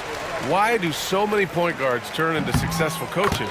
Yeah, I think obviously, Brian, as a point guard, you're responsible for knowing every position on the floor, where they're supposed to be at all times. And you're also sort of thinking like a coach already. This person hasn't had a bucket in a while. How do I get them in a position to make them successful? So I think you're in control of so much as a point guard that it naturally translates to coaching. And here in the second, 2 minutes gone by.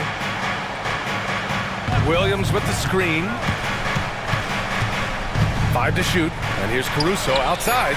And after missing his first 3 shots, he drains it. 1 for 4. He's the last guy you want to leave alone on the perimeter.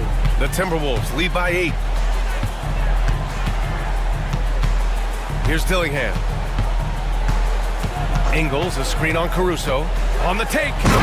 Nice one-handed jam. Simple and effective, B.A. Hey, with the lead, I'm surprised he didn't come up with something a little more creative. Outside, Williams. And the layup is good.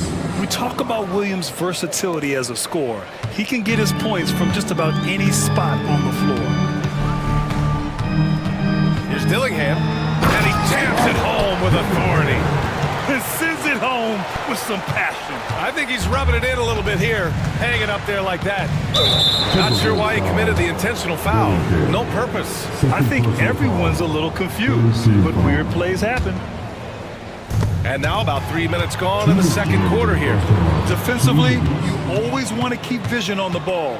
Nice job tracking and coming away with it. And that one is stuffed right through. And that's what happens when you don't take care of the ball. Hey, that makes the turnover hurt even more. At the end of the day, though, it's 2 points. Don't hang your heads. Let's get refocused and play with more patience. There aren't many more dominant defenders in the NBA than Gobert. Wow! As of this moment, they look absolutely unstoppable. Boy, it looks like their confidence is at an all-time high, just feeding off each other right now. Here's Williams. The rebound by the Timberwolves. I'll tell you, most of the time this guy's going to finish that, but that was tremendous defense that prohibits him from completing the play. Their system is running smoothly, and the gap on the scoreboard is widening. You do like that the offense is humming along. They're putting in the effort to distance themselves. Caruso outside. Looking to win the run. And it's Gobert with a rebound.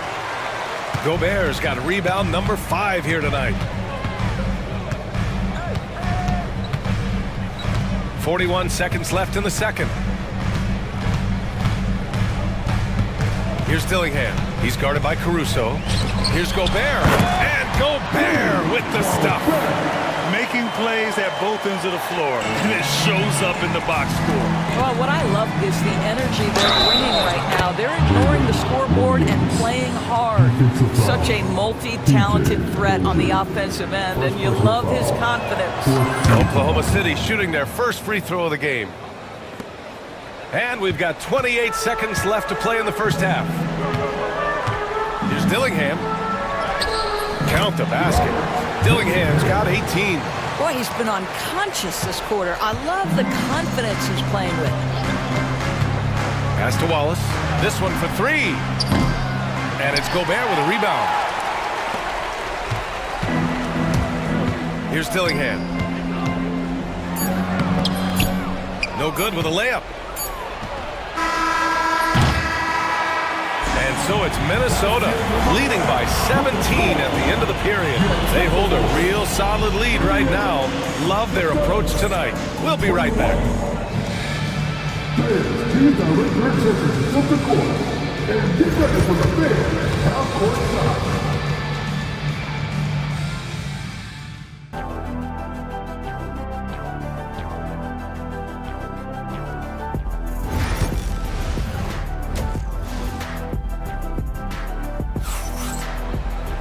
And there wasn't too much drama in the first half, but maybe things will tighten up here in the second.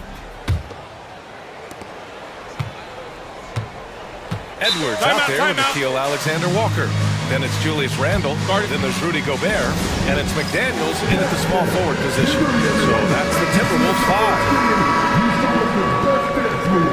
Let's go. Way to go, everyone. Let's hear it for you. It's Edwards on the wing. He's guarded by Caruso. And the basket by Edwards. He's got 13. Gotta fight harder to get over those screens. You know, we see this all the time. You're basically, as a defender, hoping the man misses rather than putting in the work to get over screens. And it's blocked by Edwards. Drives to the hoop.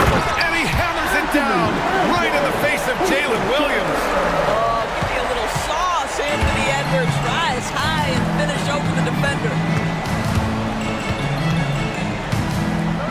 Wallace outside. From deep. Reed with the rebound. And it's Edwards with the ball for the Minnesota Timberwolves. About a minute played here in the second half. His first miss, making him 7 for 8. Williams finds Caruso. Boy, that foul lifted.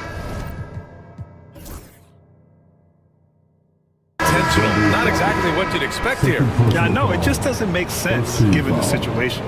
So Oklahoma City ends up going with a new group. Ooh, McDaniels with a steal. It's Edwards with a drive, and it's good. Fought through contact, hit the shot, and will go to the line. Doris, one of the most physical guards in the NBA, Anthony Edwards.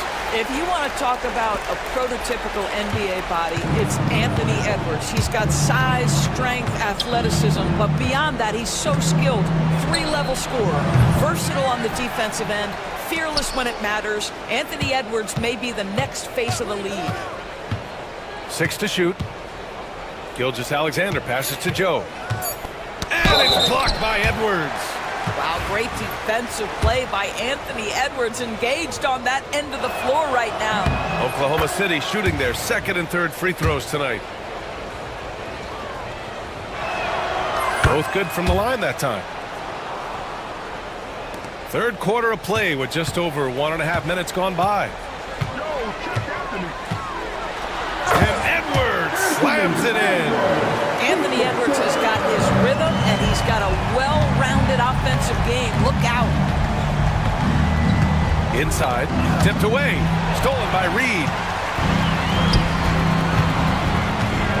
Edwards against Gilgeous-Alexander. Outside for Randall. And he'll draw the foul. He'll head to the line for 2. It's on Isaiah Hartenstein. Boy, what a nice offensive move by Julius Randle. Lures the defender in to draw the contact. That is pretty.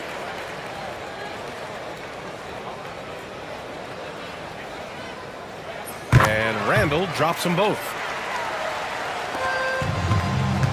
For Oklahoma City, they've gone 0 for 4. Not the way they want to start the second half. To the paint. Here's Holmgren. And that comes off the assist by Gilgeous-Alexander. Gilgeous-Alexander's got 3 assists now in this one.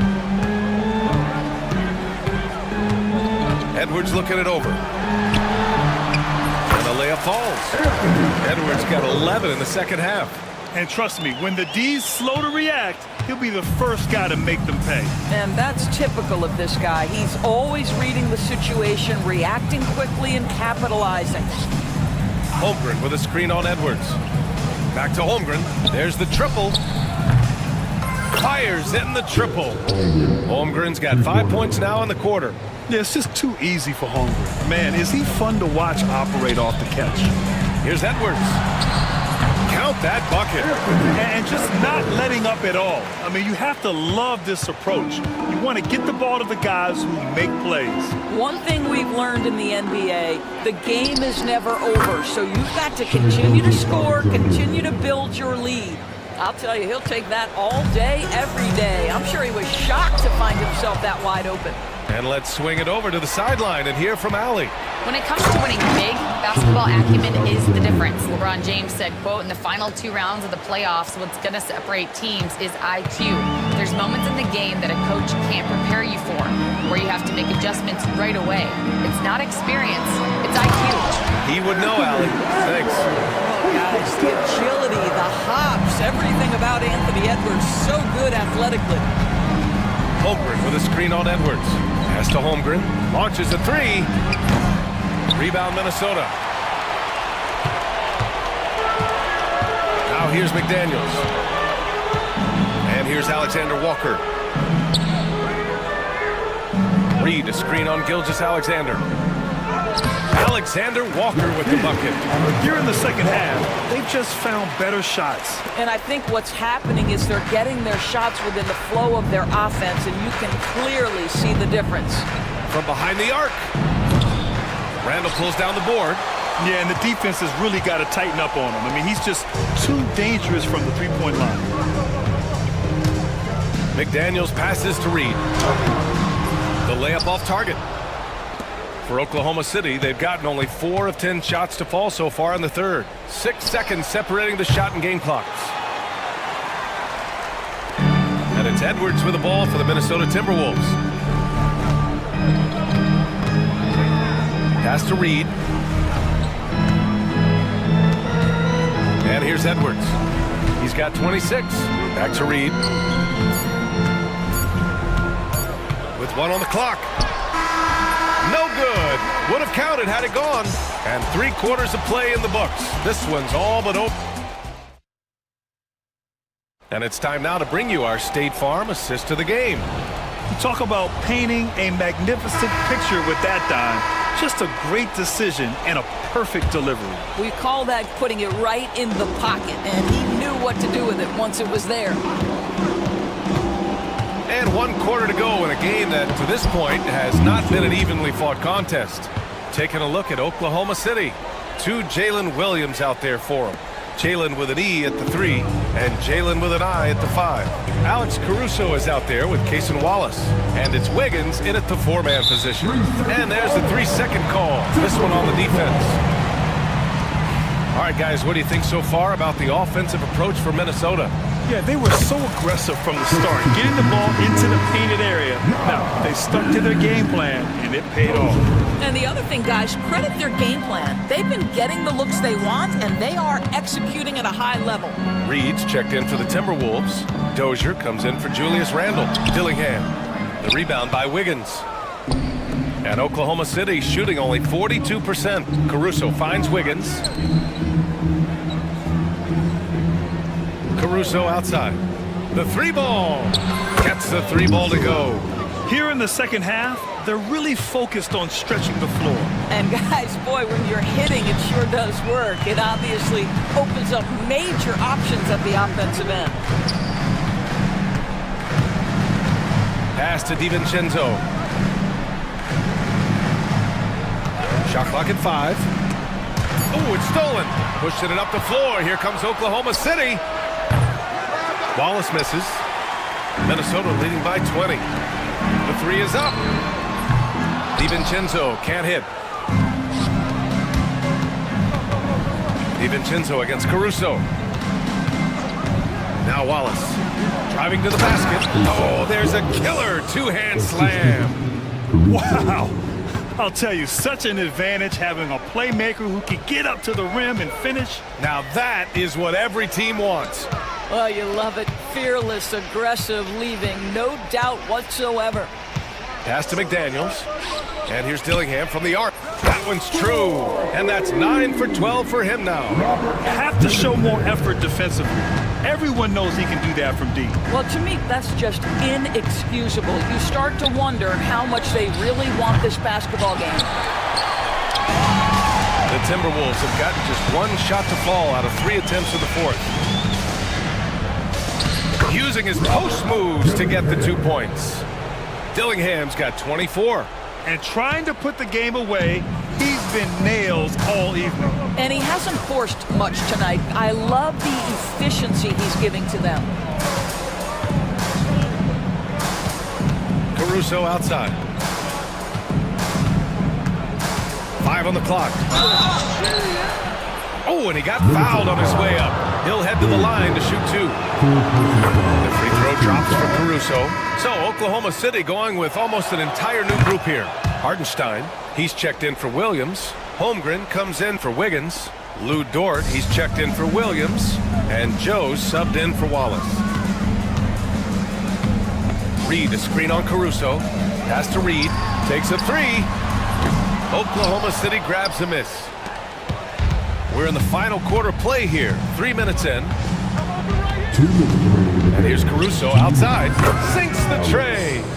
Caruso's got 10 points in just the second half. Such a reliable threat from range. You'd think the defense might key on him a little bit more. Here's Dozier. Here's the 3. Hartenstein pulls it in. Caruso with it. For 3. Reed with the rebound. Reed's got his 4th rebound in this one. And so they foul intentionally. Gilgeous-Alexander's checked in for Caruso. First team foul. Substitution on the court. A 3 from the inbound. And it's Anthony Edwards with the 3. That's 29 for him. Boy, that was deep. Anthony Edwards testing the limitations of his range on that one. Well, the scoreboard tells you everything you need to know about this one. A great showing here for the Timberwolves. Pretty clear who the better team was today. They dominated in just about every phase of this game, Grant. BA, it's almost hard to think what didn't go well for them. Their plan, their execution, everything was absolutely on point. And as it was happening, as it was building, you knew this was a monster game for Anthony Edwards. What you love about his performance is that he is simply taking what the defense allows and then making the most of his opportunities. There's 48 seconds left to play in the 4th. Clock at 6. To the inside. Lays it up and in off the pretty assist. Well, great decision from Dort. If your teammate is open, get him the basketball. Nicely done. And Edwards puts up a deep 3. An absolute bomb from three-point range. Edwards has got 32 points. Gilgeous-Alexander from outside. Can't get it to drop. And it's Edwards with the ball for Minnesota. From deep. It's rebounded by Oklahoma City. Gilgeous-Alexander from outside. Connects from downtown. 9 seconds left in the 4th quarter here. For 3, Randall. That shot is off. And so Mark Daigneault will call a timeout. All right, guys, what's your take? Now, it's an opportunity for a teaching moment. I'm sure Coach will waste no time making his points. Well, maybe not his time, but this game is certainly finished. Let's get it over with.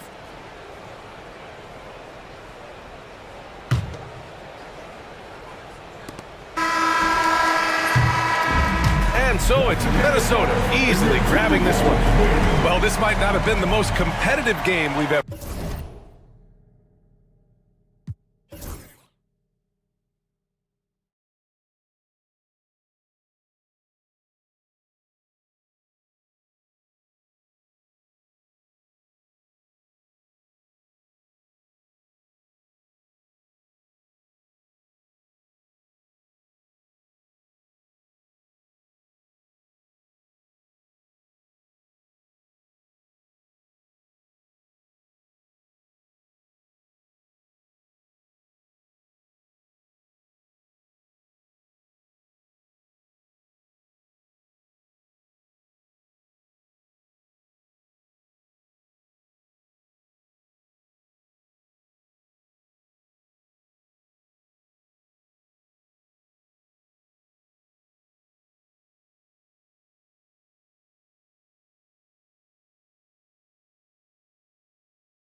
Kevin Harlan, and by my side, looking at the starting five for the Atlanta Hawks. They've got Hunter, also Clint Capella out there, and it's Young in at the point. And for the Heat, Hero in at shooting guard, with Butler at small forward. In the post, it's Jovic and Adebayo, and it's Rozier in at the one spot. We can expect more of a methodical pace, Brent, I think, in this one. What do you think? Yeah, you're right, Kevin. Both of these teams love to run their offense in the half court. They'll slow things down. They'll love the setups. They'll try to manipulate a couple of the plays to get matchups they want. Neither side afraid to take it under 5 seconds on the shot clock, and that patience may pay off. Young, no good. Butler feeling out of it. Pass to Adebayo. The kick out to Rozier. Back to Adebayo. Wide open look. That's a no-go, and he's still looking for his first bucket after 2 shots. Here's Roddy. He's covered by Hero. Now Capella.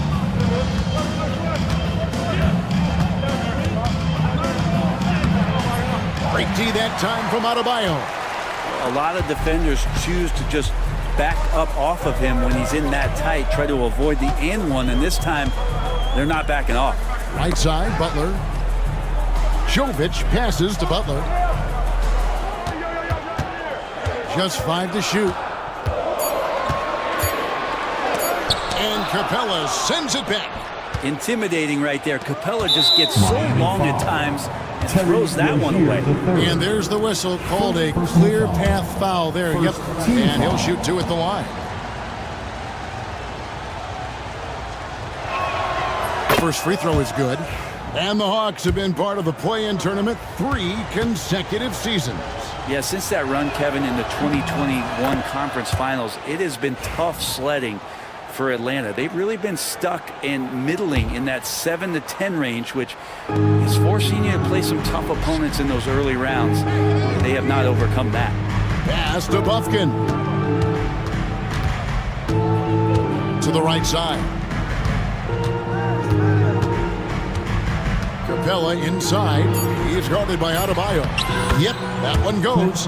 With a big guy, a little bit of physicality can go a long way. Got inside that time. Young against Hero. And the call on the shot. And yep, we thought we might see it. And the coach's challenge has been triggered on the personal foul call. And this is the time now where the officials can review in closer detail. To review the play. Different angle can sometimes make it a lot easier to determine. Indeed, and the one thing with replay review is that when you see the slow motion replays, you really get a new appreciation for just the immense speed at which these players are moving and how fast the action really is and how hard it can be sometimes, Greg, to make the right call. And so the word is in. They've decided that the call stands as it was made on the floor. And, even if a coach still feels this wasn't the right call, you got to acknowledge the effort being put in to reviewing it. The double checking, and the game continues on.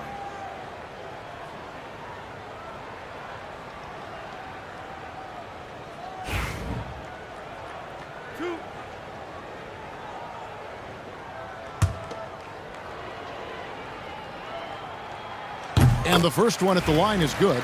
And Hero, one of those guys you just rely on coming in and giving you that offensive pop. He does a lot of things for his team on that end of the floor. And at the line, it's all about consistency with him. His routine, his stroke, it never wavers. Capella with a screen on Rozier. Here's Young. 2 free throws coming up, and they call the shooting foul. That's on Terry Rozier. And one of those guys, Brent, who can take over a game, sometimes from beginning to end, is Trae Young. It is remarkable, Kevin, especially at his size in today's game. It reminds me a lot of playing against Allen Iverson, a guy who could dominate the game as a small player, and that's what Trae is. But what he can do offensively, the instincts that he shows, the way he can get it going offensively, he's truly a remarkable talent in terms of a small guy dominating a big man's game. Poked away. Young pass to Hunter. The 10-footer. And Adebayo sends it back. The kick out to Young. Over Butler. Off the left rim and out. You're not going to see that very often. Plenty of space, but he just, let's face it, he whiffs on that. Here's Hero. From down in the low post, it goes. How about Hero? Gets inside and finds a way to sneak up his shot and get it to go. On left side. Oh, and a fast break for the Heat. And there's Hero. That's good on the assist by Butler. Hero's got 6. Traditionally, that's how you want to finish the break, right at the rim. Yeah, anything other than a layup in that situation, probably disappointing. Had numbers, took advantage. Gets it to go from beyond the arc. Well, Trae Young's dangerous because he's got that confidence and he's ready to shoot anytime he gets it. Rozier the pass to Adebayo. Here's Jovic. Hero with it, defended by Young. The kick outside to Butler. 6 to shoot. Here's Jovic, and it's good with time running down on the shot clock. And a nice job here early of establishing an inside presence. And here's Young. He'll bring it up for Atlanta.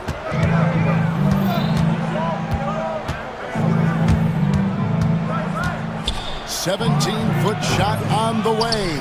Does not find the basket. His third miss. He's made just one so far. Pass to Hero.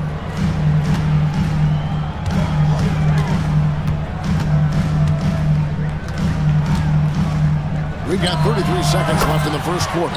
Sinks the three-pointer. You can tell Tyler Hero has put some hours in shooting the rock.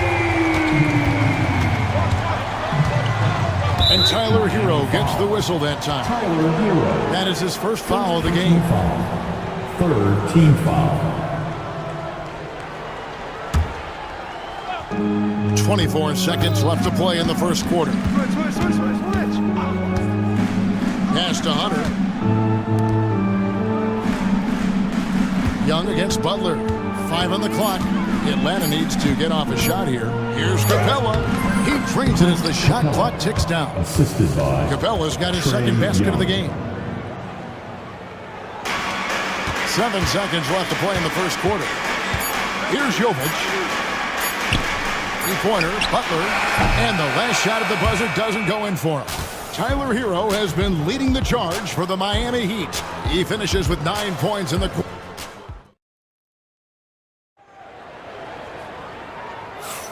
And this has been a fairly close game through the first quarter, and we'll see what happens here in the second. And what stands out to you guys from the Heat in this one?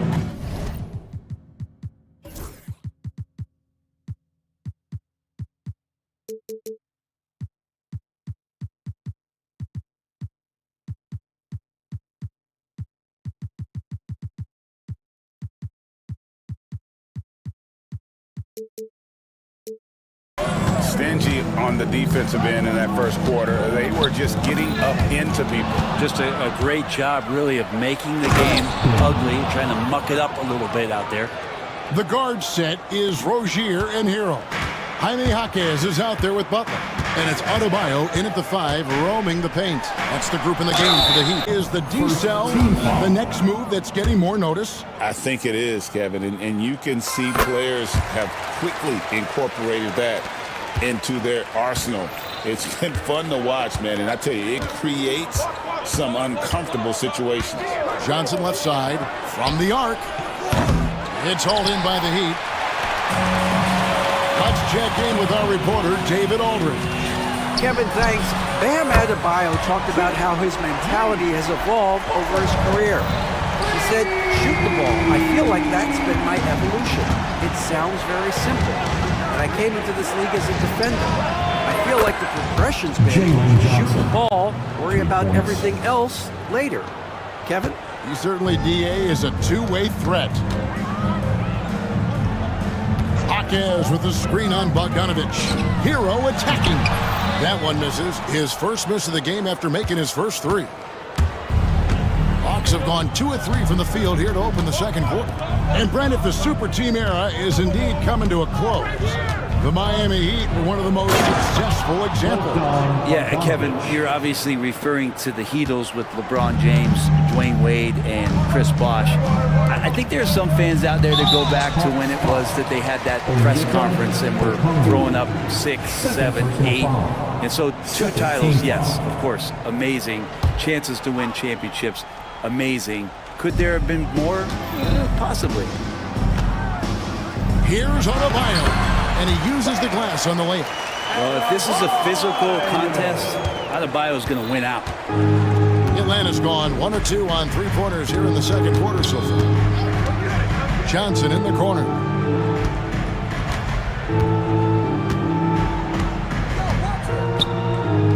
Okongwu with a screen on Hakim. Johnson, and Adebayo sends it back. And here we go with the coach's challenge. Not surprised in a competitive game like this. And he's disputing the personal foul call. The play is under video review under NBA rules. 2 minutes. Personal fouls can be tough. The action is so fast that it's really tough to catch everything in real time. The wonders of technology. We've seen replay reviews so effectively and involving the coaches by being able to. A challenge like this is something a lot of people have been hoping for. And the announcement on the review is that the foul was called in error. So they have determined to overrule the original call. And guys, this is what it's all about, getting the call right. And I think in this case, the video review showed that while it was a tough call to make on the floor, they got it right with the review. Now here's Butler. He's covered closely. Butler on the attack. Well, they're trying to take command of this game, but it's been competitive so far. Yeah, everybody trying to get away from one another, and the threads are keeping them close. This has been highly competitive. Burks looking around. Pass to Love. It's Hawkins with the drive. He is such a great dunk. Greg, a high riser, no doubt about it. And stolen by Butler. For the finish. Oh, and the jam by Butler. Oh, Jimmy, that was impressive. The Hawks trail by 5. Jimmy Butler just seems to raise his game come playoff time, Brent. It is a thing of beauty. It's pretty awesome to see that kind of confidence where a guy just lays in the weeds for a little while and then in the biggest moments comes in and stands out. So that's not always just about Jimmy Butler. It's about his team having that kind of confidence in how he performs in the biggest moments. Hawkins outside. Love with the screen on Johnson. Shot clock at 6. Bangs home the trifecta. Hawkins has got 5 points so far. Not the biggest fan of that shot, but he had the space to get it off, so why not? Johnson in the corner. Takes a 3. Rebound Love. And close to making the defense pay for the lax coverage that time. And there's the call on Rizashay. That is his first foul of the game. Third team foul.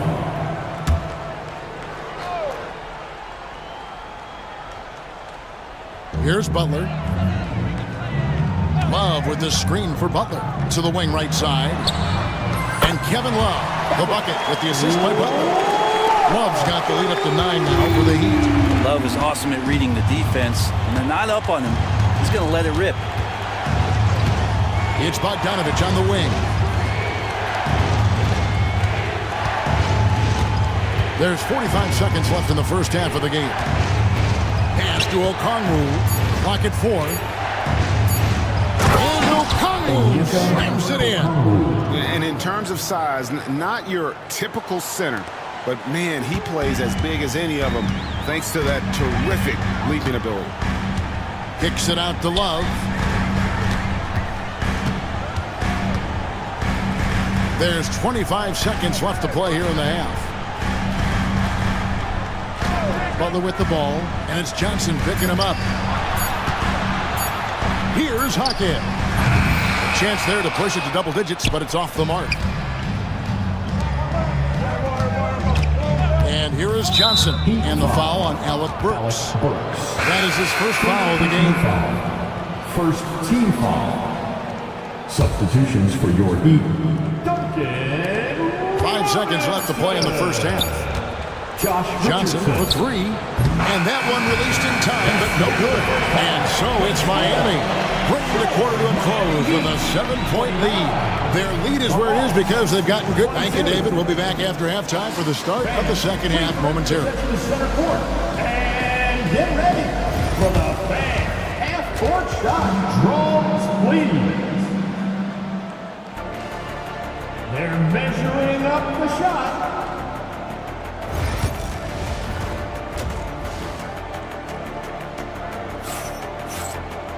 And we hope you've enjoyed the broadcast so far. We're halfway through the game. You gotta like what Tyler Hero has done in this one. Yeah, it's been a great performance from him. Really staying focused on quality shots. Yeah, this is showing that they're not going to play at anybody else's pace but their own. Checking out the group for Quinn Snyder to start the second half. They've got Clint Capella. Trae Young is out there with DeAndre Hunter. And it's Puffkin in at the 2 spot. Jovic. First personal foul. First team foul.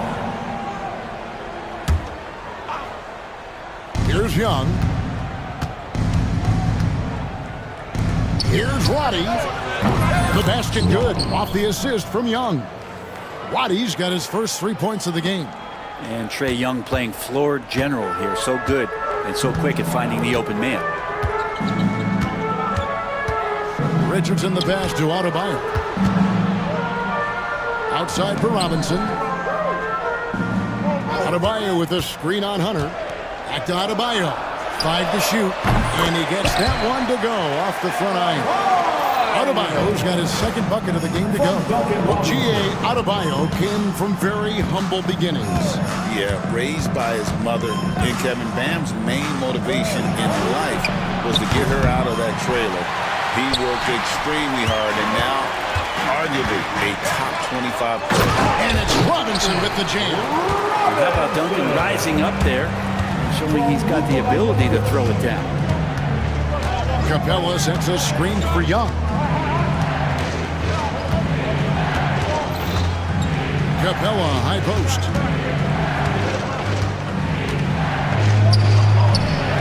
And he converts the layup. Capella's got 6 points. And Capella just smashing through the contact on the inside that time. Well, Heat leading by 8. Al Richardson. Pass to Adebayo. Burks with it. Back to Adebayo. Burks in the corner. And the 3 ball is good. Burks has got the lead up to 11 now for the Heat. It's more and more comfortable the guys are when Bam has the ball and they cut. They know they're going to get it. They get a hand on it. And it's out of bounds. The Heat able to retain possession here.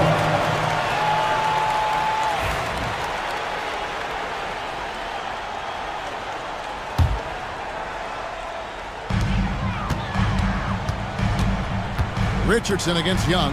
Robinson kicks to Adebayo. Back to Robinson. From deep. Well, Hunter's trying to make an impact on the defensive end right now. Young with the ball. And it's Richardson picking him up. And now we've got the intentional foul.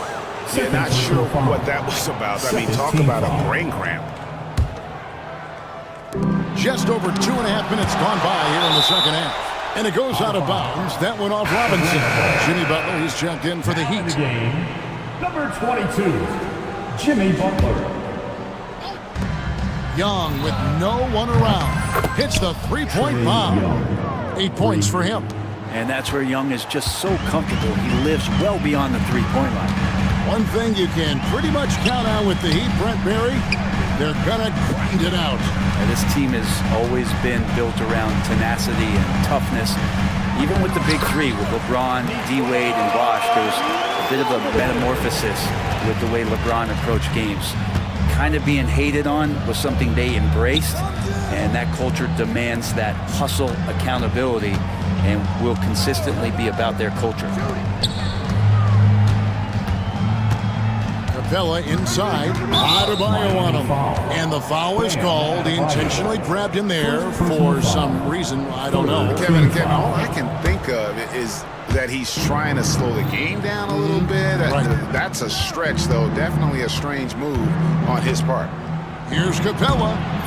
Bam's height and wingspan just smothering up the offense now. We've got 1:23 left in the third quarter of the game. Richardson, good. He's going to punish you if you leave him open. He's more than willing to take the open three when he's got it. Young fires away from outside. Another three for Atlanta. Young knows his range to answer his opponent. Richardson against Young. Richardson the pass to Jovic. And Capella over to help. 6 to shoot. Adebayo kicks to Burks. From past the arc. Atlanta with the rebound. Capella's got his 5th rebound in this one. Capella with a screen on Butler. Hunter the pass to Young. The three. It's Adebayo with the rebound. Adebayo's got his 5th rebound in this one. Richardson with it, and Young picks him up defensively. Richardson against Young. Butler a screen on Young. And it's Adebayo in the corner. No good on the triple. And so it's the Miami Heat going into the break with a 10-point lead. A good size advantage, and they'll look to increase it. Hey fans! The fourth quarter has arrived. So good to have you with us.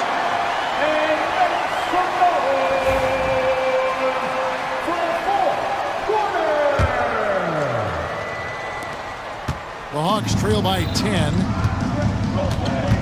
Hero in at shooting guard with Butler at small forward. Jaime Jaquez is out there with Kevin Love. And it's Rozier in at the 1. That's the group on the floor for Miami. So Rozier will bring it up for Miami. 13 points was their biggest lead in the game. Connects from three-point range. Well, it helps to have a big man who can shoot it. Kevin Love can certainly do that, letting that one fly. Here's Daniels, defended by Butler. Jaquez against Johnson. Pass to Bogdanovich. Shot clock at 5. And stolen by Butler. It's 2-on-1. Jaquez the pass to Rozier. Back to Jaquez. And that'll be 2 free throws coming up. Officials on the call with the foul. First personal foul. Yeah, good job to take it right at the D. And look at how the offensive approach has been going here so far for the Heat. I mean, they've been stepping it up in terms of their shooting from distance, and the confidence has been there all game long, leaving the defense to scramble. And down in the low post, they've had some success as well, winning a lot of points off of that physical ground and pound game. Three-pointer. Hands it from downtown. Jaquez has got 4 points in the quarter. And Tyler Hero with another great look, just understanding where his teammates are. From deep, Johnson. The Hawks again get hit. That's another just bad decision on a night full of those. His shot selection tonight has been questionable at best. Robinson's checked in for Butler. Number 55, Duncan Robinson. And it's Miami's ball. It's been 8 unanswered points for him. Here's Hero. Good on the bucket. Yeah, letting it rip. They're just having fun right now. Yeah, some of these nights you got to enjoy yourself. Not too much at the expense of the other team, but right now this team is balling. Now, here's Bogdanovich.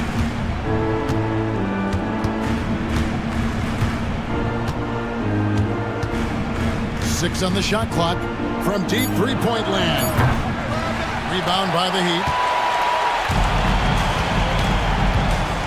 Hero with it. Jaquez outside. Hits it from three-point range. Well-rounded effort, and they show no signs of letting up. Coaching staff probably most proud of the effort of this team on both ends of the floor here tonight. All the energy is on the other side right now, and every miss just makes it worse. The other team is scorching hot, and they come down on this end and can't find a way to get the embers going.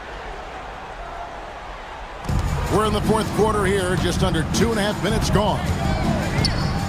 Hero, that's a two-pointer, and the Heat get another bucket right there. And Hero getting to the spots where he can be very effective. That swagger he plays with is infectious. Guys are looking for a spark here. Yeah, a cold stretch offensively, for sure. Okongwu's shot is good. And allowing this to go no further. He stops a 15-0 run by the Heat. Fouling like that isn't how you get back in the game. The Heat making a switch here. Adebayo's checked in. Bam Adebayo. And we're about 3 minutes into the fourth quarter. And it's Rozier that time on the assist by Robinson. At this point, I don't know what you can do to slow this team down.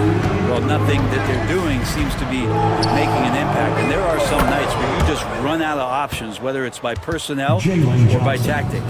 He just takes advantage of the D in a way that very few players playing today can do. Outside, Robinson puts up a deep three. And it's Daniels with the rebound. The Hawks trail by 21.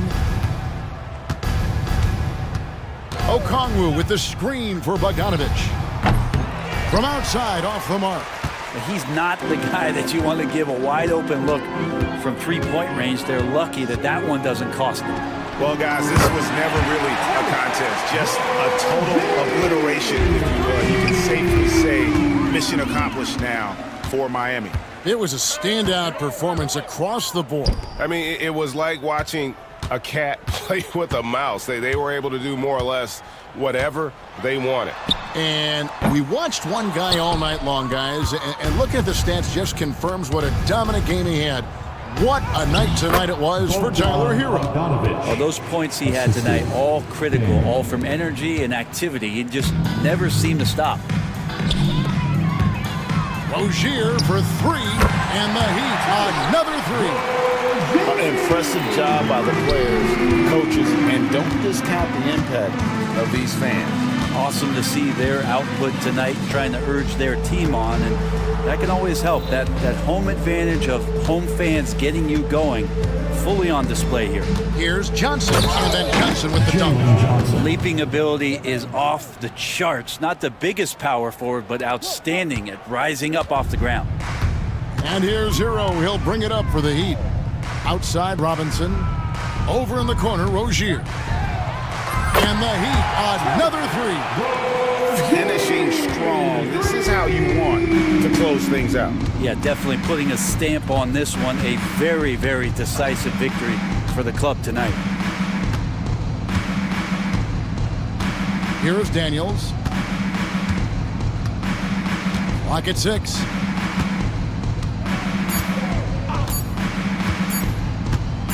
Fires away from outside. No good. And so Miami takes this one by a big margin. All right, David, thank you.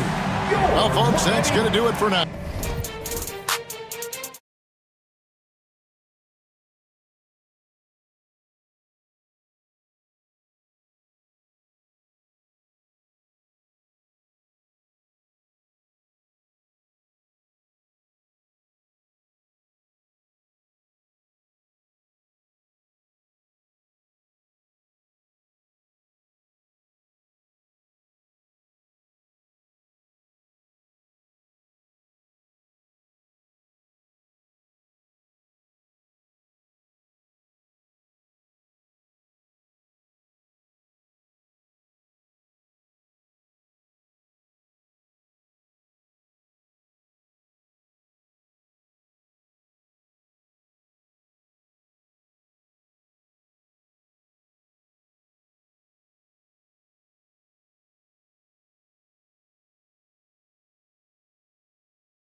so important in the NBA. It really is. I mean, there's always the risk of guys getting hurt throughout the season. So the teams know the value of having a very deep rotation, and they make the most of their bench, which is smart. Here are the starters for Oklahoma City. They've got Shai Gilgeous-Alexander. He's out there with Isaiah Joe. Luguentz-Dort out there with Chet Holmgren. And it's Jang in at the 4. Yeah, a defense has to be very aware of Gilgeous-Alexander's attack mindset. He wants to get to the rim and do maximum damage. And he's usually able to score on that type of defense rather easily. Surprising to see him come away empty. It's good. And this is where Holmgren is such a scoring threat. His size can make interior shots easier to find. Here's White, following the bucket by Oklahoma City. Kick out to Brown. Takes it inside. It's stolen away. And up the court come the Thunder on the break. And Gilgeous-Alexander missing. Here are the Celtics with the ball. 4-point game. And when you talk about the Boston Celtics last year, they were historically good, Richard. Yeah, they had the 4th best net rating ever in the history of the game. That's Magic Johnson, Larry Bird, the MJ Bulls, shattered the NBA record for offensive rating at 123.1. They were unreal. A 6'6" playmaker, SGA has a great view of the floor. Here's White. Oh, nice finish from the low block. That one's good. Making a statement here early, going right to the rack. I love it. Yeah, it's nice to see him be assertive instead of settling for a jump shot, especially in the first quarter. Now here's Gilgeous-Alexander. Back to Holmgren. Fires the 3. Tatum pulls it in. For Boston, they've gone 2 of 3 from the floor. Brown looking around. Into the lane. And the jam by Brown. Carving up the defenders like a surgeon. Brown is gifted at getting all the way to the rim. A chance here to catch up with Allie from the sideline. Well, I had a chance to talk with head coach Joe Mazzulla. I asked him specifically about Shai Gilgeous-Alexander and what their defensive game plan is for him, and coach said we have to be active, we have to keep him in front of us, and to try to limit his chances around the rim. Their offense really opens up when he's able to attack the basket. So let's see if the defense is up for the challenge. BA? And Allie, thanks. Here's Holmgren. And the big finish by Holmgren. Yeah, the defense making it way too easy for Holmgren. Gotta push him farther out than this. Left side, Brown. Uses the glass on the layup. Brown's got 6 points. Starting to find his rhythm. He's cooking, and he knows it. Yeah, when he gets engaged this early in the game, it's bad news for the defense. He can roll this start throughout the rest of the game. There's the 3. Joe misses. Celtics trail by 3. And when Porzingis can be a third option on a team, he is deadly and efficient, RJ.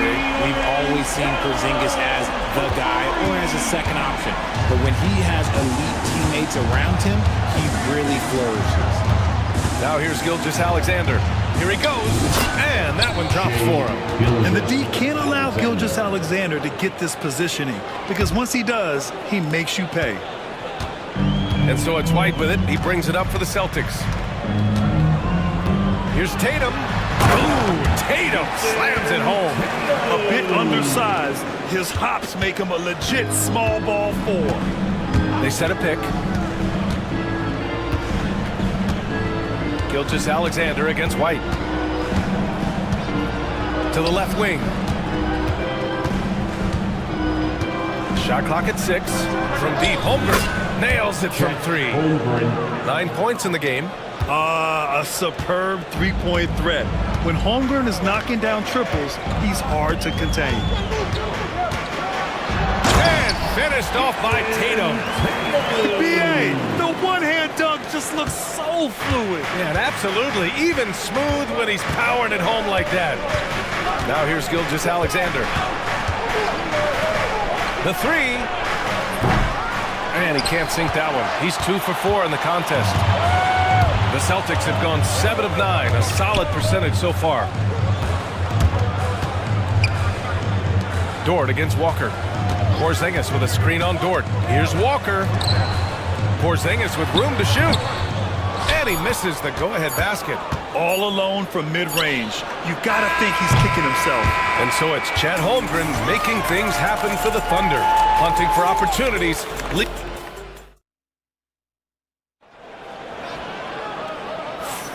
And some good action in the books as we get back to a game that's been pretty close so far here. And guys, let's get your take on the scoring breakdown for the Thunder. So far, they haven't had to force anything. They're swinging the ball around and turning good passing into points. And the other thing you notice is how determined they've been to get into the paint and get buckets around the rim. The core of this team, Brown and Tatum in the front court. Derek White out there with Walker. And it's Porzingis in at the pivot spot, manning the middle. That's the 5 to begin the second quarter for the Celtics. So we can't get either to fall. And you watch Alex Caruso on defense, RJ.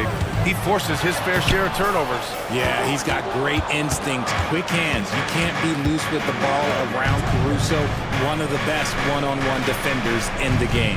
Wiggins with a screen on Walker. The kick out to Wiggins. Back to Williams. Shoots over Brown. Shot is good off the back rim and in. And I like when Williams works in these mid-range areas. I mean, such an impressive score. To the middle. Here's Porzingis. Oh, it's Porzingis with the jam. His playmaking is something to watch. Threading that pass right in there. Hartenstein with a screen on Brown. Here's Williams. They grab their own miss. Caruso against White. Williams a screen on White. Here's Caruso. It's good from the top of the key. Celtics trail by 3. Porzingis with a screen on Caruso. White, the pass to Porzingis. Oh, Porzingis getting it done inside. Check out Porzingis' energy. He's just relentless on both ends of the court. Pass to Williams. Back to Caruso. Williams a screen on White. Caruso finds Wiggins. Here's Williams. Again the miss by Williams. And usually that's a bucket for him, but look, nobody's perfect in the mid-range. Tatum passes to Brown. The kick to Tatum. Plenty of space. Good. And Brown gets the assist. Tatum's got 6. What's special about him is he is a natural leader and an active scorer. When Tatum is firing off the catch, you know he's feeling it. And he probably thought he was going to bury that one. This past offseason, OKC decided to move on from their former first-round pick, Josh Giddey. Yeah, the 6th overall pick in 2021. Giddey is a talented player with good upside, but fit is so important in the NBA, and the Thunder knew his talents would be better suited elsewhere. So Boston going with almost an entirely new group here. Cornette's checked in for Kristaps Porzingis. Hauser comes in for Jaylen Brown. Springer, he's checked in for Walker. And Holiday subbed in for White. Williams' shot is good. We talk about Williams' versatility as a scorer. He can get his points from just about any spot on the floor. Let's check in with our reporter, Allie LaForce. Hey, Brian, a key concept preached by Celtics head coach Joe Mazzulla and reiterated by Jaylen Brown, who says it's reading the game, realizing fast, but playing slow. We're the more talented team, he said. We have to be the smarter team as well, and when we do that, we're going to be tough to beat. Brian? Well, they certainly have been, Allie. Thanks for that. Got a piece of it. Pushing it up the floor. Here comes Oklahoma City. From the arc. He's looking good. 2 buckets in 3 attempts. Yes, such a smart player. Jalen Williams making people around him better. Here's Springer. The Thunder pull it in. We've got 1:28 left in the first half. Inside. Tatum with it. He has 6. The rebound by Wiggins. And up the court come the Thunder on the break. Here's Caruso. Pass to Williams. And 1:01 left in the first half of this game. Here's Caruso, and he takes that one up and powers it through. And plays like that one can make the difference in a close game. And it definitely got the bench on their feet, too. And you can feel the jolt of energy that he sent through his team. That is a huge boost in a tight game like this. And put it on a platter. Holiday serving it up for his teammate. 35 seconds left in the second period. To the inside, Hartenstein. Always a nice way to start. Makes his first one. Credit their discipline. They've been working for high percentage shots. So it's Boston now, trailing by 4. Outside Tatum. Hey, strong move, Tatum. What muscle on that finish. It's hard trying to prevent Tatum from converting. And they can run out the clock here. No need to rush it. Yeah, you don't have to be quick. You just have to be deliberate. Did you see that? Look at the elevation on that dunk, B.A. Man, he just cocked it back and fired it down with one hand.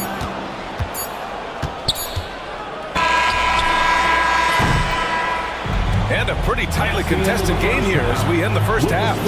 Oklahoma City ahead, up by 4. We'll see you after halftime for the beginning of the third quarter.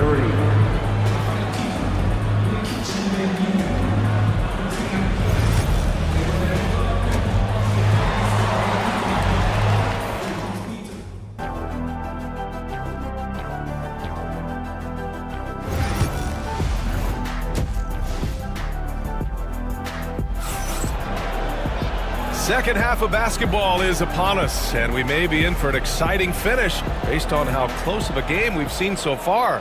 Jaylen Brown having a dominant impact in this game. Yeah, tonight he's done a great job of slashing through the lane and finishing. And you love that mindset he has going at the rim. He hasn't settled for anything, and he's been the aggressor all game long.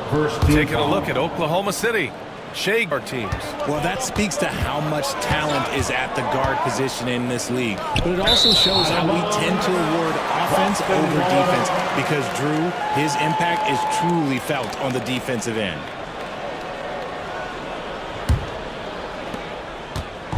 And so it's Holiday who brings up the ball for the Boston Celtics.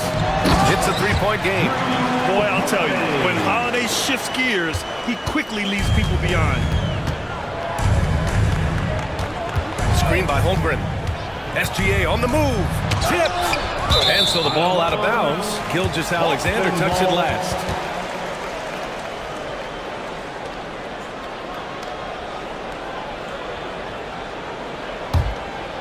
Here's Springer. Still no points.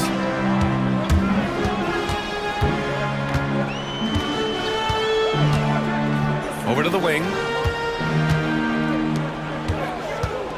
Dort against Tatum. Here's Springer. And the shot is good on the assist by Tatum. And the Celtics lead by 1. Intelligent play by Tatum, moving the ball to get an open shot. Holmgren with a screen on Holiday. Down low. Puts the move on. Look at Chet using his size inside. A great move. I mean, the defense has no response. Yeah, taking it right to the rim. One imagines that might be discussed at halftime. That's going to be on the film. Hauser can't get it to go. And you just can't afford to give up that kind of look very often. Out to the right wing. And that's out of bounds. Oklahoma City will keep it. He had the right idea, just couldn't come up with the swipe. And deflections, they're a stat that all teams track. They show who is the most active defensively. And here's Gilgeous-Alexander. Clock at 6. Pass to Holmgren. Puts up a deep 3. Aging in the league can be a difficult process, Richard. But that's something you did very well. Wow, compliment. Thank you, B.A. Look, I knew I had to adapt or I would have been out of league sooner than I wanted to. You have to be able to adapt or die. That's what this league is about. We've seen 5 lead changes so far. Neither team able to pull away. Yeah, this game just feels like it's going to come down to the wire. Pass to Gilgeous-Alexander. Dort, a screen on Holiday, and Gilgeous-Alexander. Here we go. Defenders just clearing out, and Gilgeous-Alexander came in with a purpose. Just under 2.5 minutes into this third quarter now. Springer passes to Cornette, outside Holiday. Gilgeous-Alexander with a steal. And they go to the intentional foul.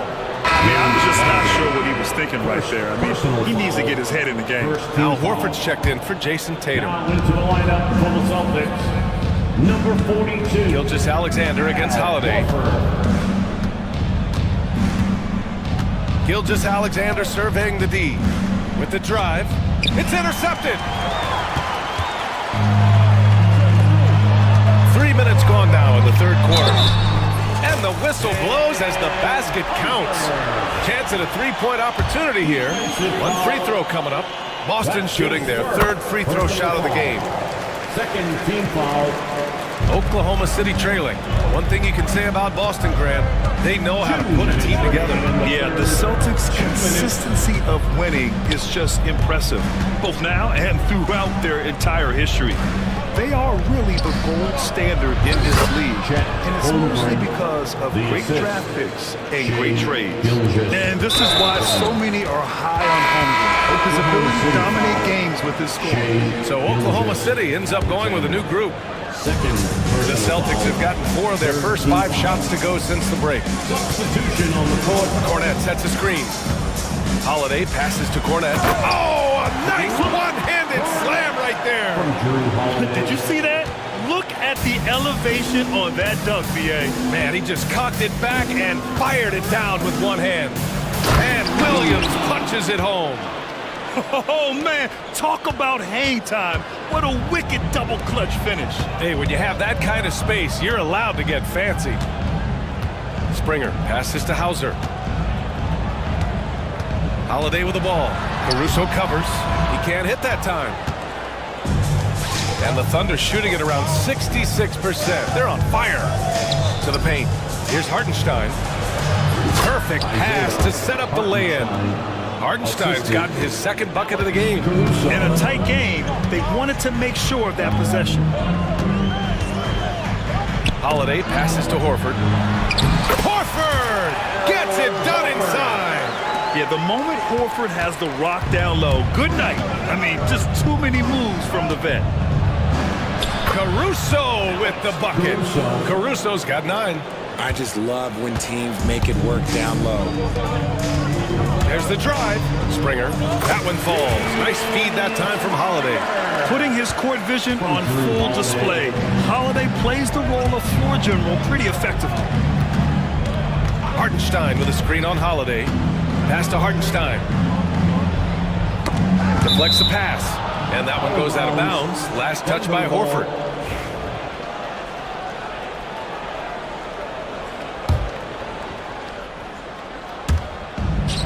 16 seconds left in the third. Wiggins outside. Lets the 3 fly. The ball's knocked loose. Here's Springer. Here's Cornette. And it's good. Hang on here. The officials may want to take a look at it on the replay monitor. Well, after the review, turns out the officials are going to review the play. They're trying to see if he released the ball before the buzzer or not. And the video is going to be sent to the officials from the replay center in Secaucus. It looked like he got it off in time. So the replay was conclusive. Call overturned. That takes us to the end of the third quarter. What a game. Neither team giving ground. Boston out in front, leading by just 2. And we're coming right back after this break to get the fourth quarter started. And now we have a moment to reveal our State Farm assist of the game. You can count on him to deliver a few assists like this one each and every night.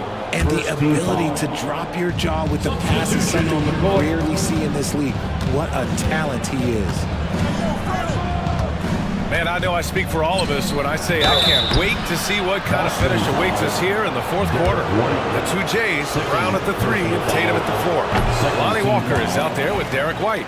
And it's Porzingis in at the 5 spot. That's the Boston 5. And he sinks the second. The Celtics with the lead.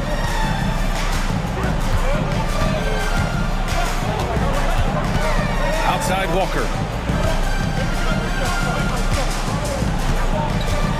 Driving in. 6 on the shot clock.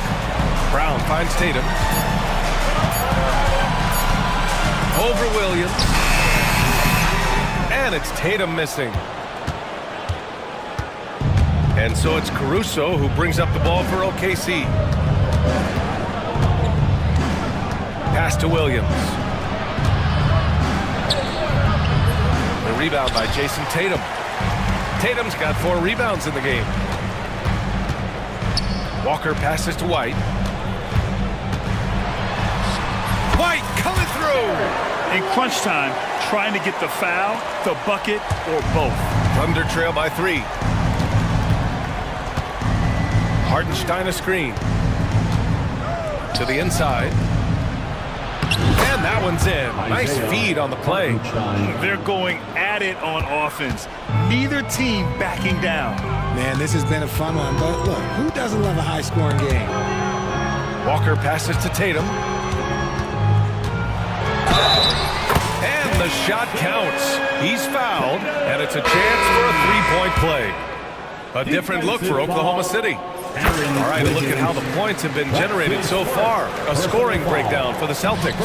You've got to be impressed with how assertive they are on offense, continuing to cut hard to the rim time and time again. Yeah, they've also worked at pounding the ball inside. It gave them high percentage looks all game, and it's paid off. Walker with a steal. Last quarter of play, about 2 minutes in now. White finds Walker. Back to White. Pass to Tatum. It's Tatum working inside. I love seeing Tatum exhibit the passion that he has shown us tonight. Such a motivated performance by him. Here's Joe. Fourth quarter of play. We're about 2.5 minutes through it now. He goes up. And the jam by Walker. And that's what happens when you don't take care of the ball. Hey, that makes the turnover hurt even more. We know mistakes lead to breaks. That's just textbook right there. Outside Gilgeous-Alexander. And again, unable to change momentum here. Celtics lead by 8. Left side Tatum. Just about 3 minutes through the fourth and final quarter here. They're making it look easy out there, just having fun. Man, their offense is clicking. Players, coaches, everybody, they are in sync. Holmgren with a screen on White. From deep, Gilgeous-Alexander. Oklahoma City gets it back. Here's Joe. Drains the triple. Joe's got his first 3 points of the game. And great awareness. Holmgren's so good at reading the movement of his teammates. A very heady passer for a big man. Porzingis for 3. Oklahoma City grabs a miss. Outside Gilgeous-Alexander. Holmgren with a screen on White. Here's Gilgeous-Alexander. And Porzingis with the block. Got to be careful shooting around Porzingis. His length is so capable of erasing shots. Nice ball movement there. That's how you break down the defense. Thunder trail by 9. Dort for 3. Boston with a rebound. Porzingis has got 4 rebounds now. Walker for 3. Counted from distance. Walker's got 7 points here in the quarter. Barring a miracle comeback, this one is wrapped up. They were able to control the tempo and flow of the game, and it will end in a victory for the Celtics. Offensively, they made the most of their trips. They found multiple ways to score consistently, and a little luck doesn't hurt them either. They also got some nice bounces off the rim tonight, too. And of all the highlights and performances we've seen here tonight, the one thing that stands out is what an unbelievable night it's been for Jason Tatum. We saw him get a lot of touches tonight, and he wasted very few of them. Really made himself the backbone of their offense. Now 8 seconds separating the 2 clocks. Holmgren against Walker. There's 18 seconds left to play in the fourth quarter of this one. 6 to shoot. And it's Porzingis that time on the assist by Walker.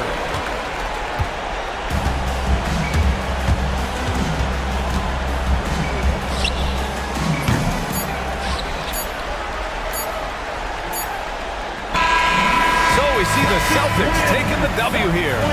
This one was a fun one to watch. They were clearly in the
And it's Young in at the point. And for Minnesota, Edwards is out there with Nickeil Alexander-Walker. And it's Rudy Gobert.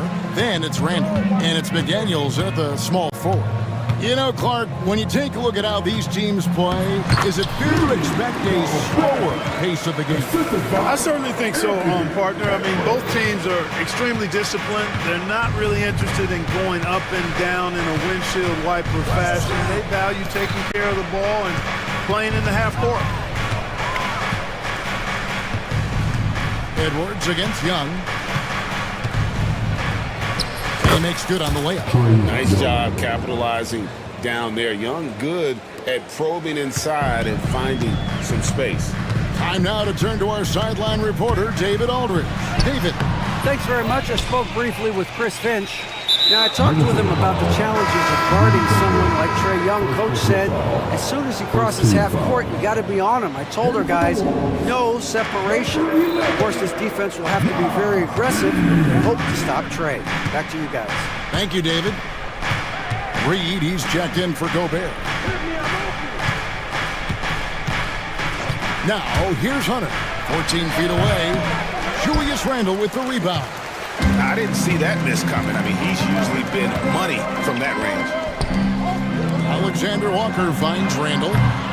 Off the mark there with the three-point shot. Pass to Hunter. And we're about a minute and a half into the first quarter. To the middle. Here's Capella, and the dunk by Capella. How about the force from Clint Capella? When he's got good position inside, he's throwing it down. Greg, this is some kind of note. Last year, Minnesota, for just the second time, had ever won a series in the postseason. Yeah, they've been bounced in the first round, 10 of 12 appearances. But last year's team was different. Their elite defense fueled the conference finals run. Hunter on the wing. He's defended by Randall. Three-pointer, DeAndre Hunter, and that's good. And an eye for an eye. Both teams working to stretch the floor. Nothing like answering back. One team gets three, you fire three of your own. Boom. Pass to Reed. Good on the baseline, Jay. Reed's got 5 now. Edwards moving that orange like a real pro. Young outside. He gets it in there. Boy, he is looking confident. Love how they're using him so far. And you know what? They're going to keep using him. I mean, he'll be the centerpiece of their offense today. You can bank on that. Randall a screen on Young. Pass to Edwards.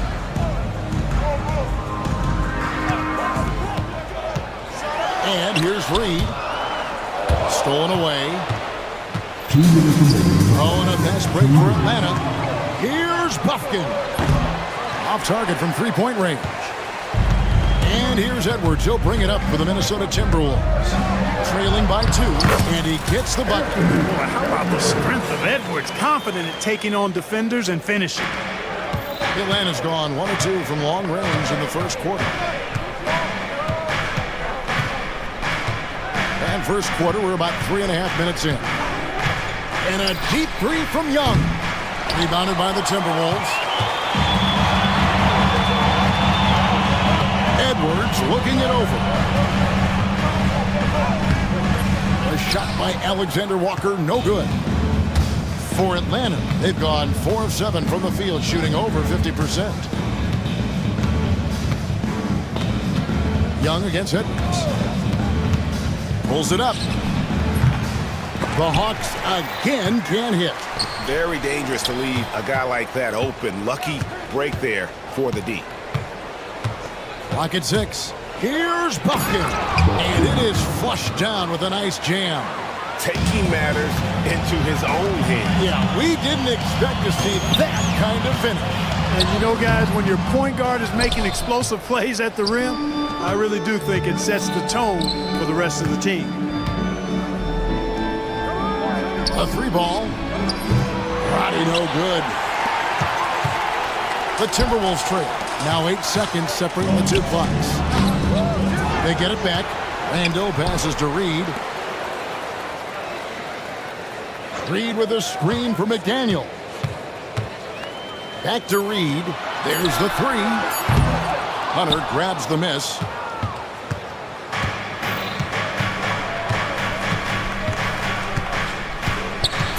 Young outside for the three.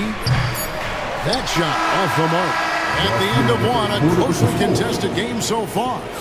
Bucks ahead, up by 2. And we'll get things started in the second quarter.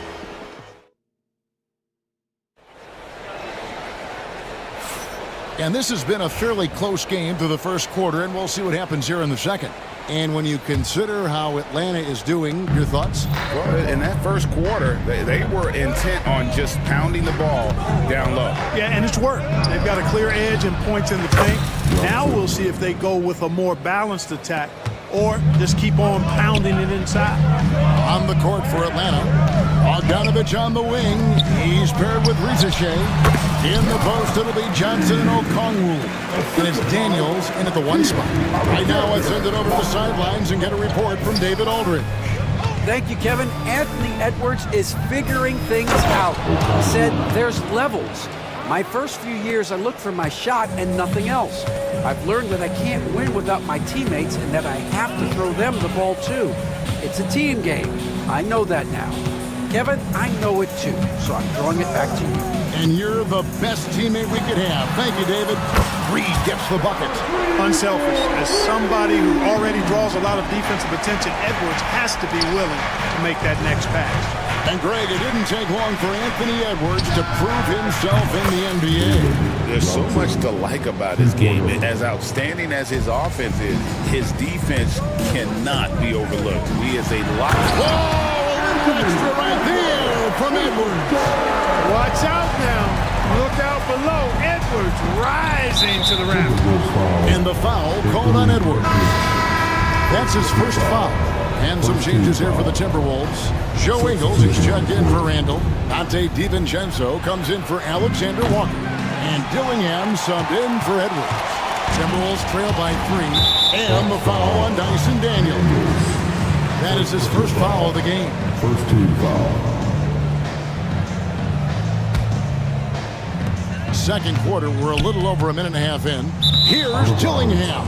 Out of bounds, Atlanta takes possession.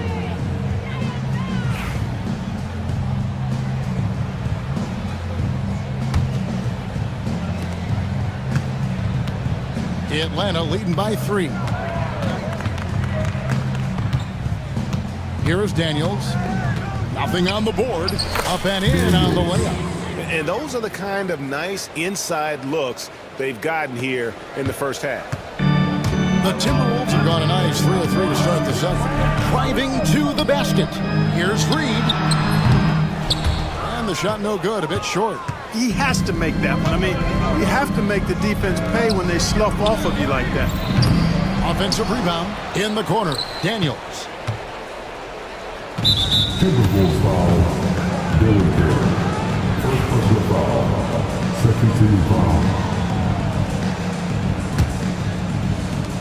The 3 from Bogdanovich. And you know, when DiVincenzo keeps his hands moving on defense, he's really effective. Great work there. Bogdanovich goes in. And Bogdanovich throws it down. The D just kind of stepping aside and letting him get to the rim. There's a reason, GA, the lead is what it is right now. You know, you look at it, the communication is lacking, as is the trust. They can ill afford those types of breakdowns. It won't work. You can't win with those kind of breakdowns. And one step ahead of the defense with that solid screen. And then, Greg, the monster dunk to finish it off. Boy, picture-perfect teamwork that time, guys. One guy sacrificing for the other. That's how you succeed in this league. Here's Dillingham. And the slam dunk by Dillingham. Puts the D in a tough spot when you have a point guard who can throw it down. He really does, GA. He really does put pressure on him. And you know, guys, showing how dynamic a weapon he is for this offense, they feed off of that energy and ability to make plays. It gets them going. Reed kicks to McDaniel. Back to Reed. Pass to DiVincenzo. Pass basket. Good. DiVincenzo's got his first bucket in this one.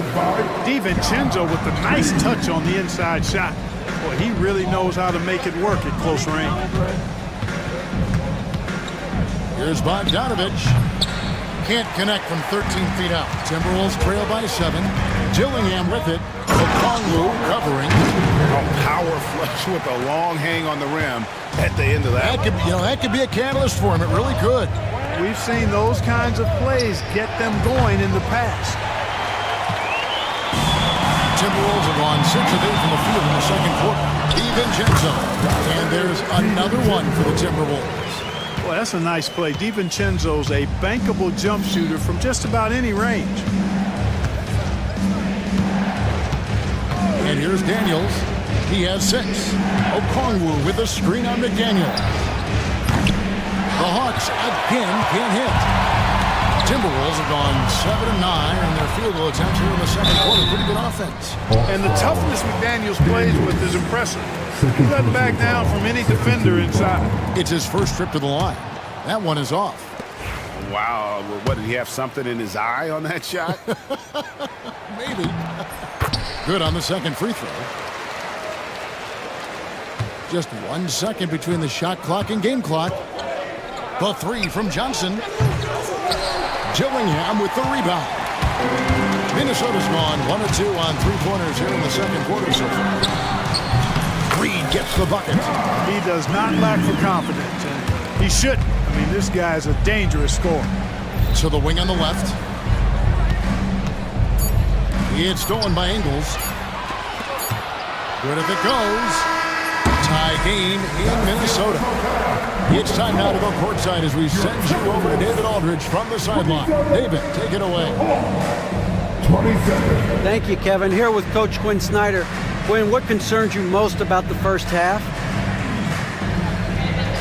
Well, I think the tempo is in their favor right now. They're fast, and they're getting up and down the floor, so they're running out in transition.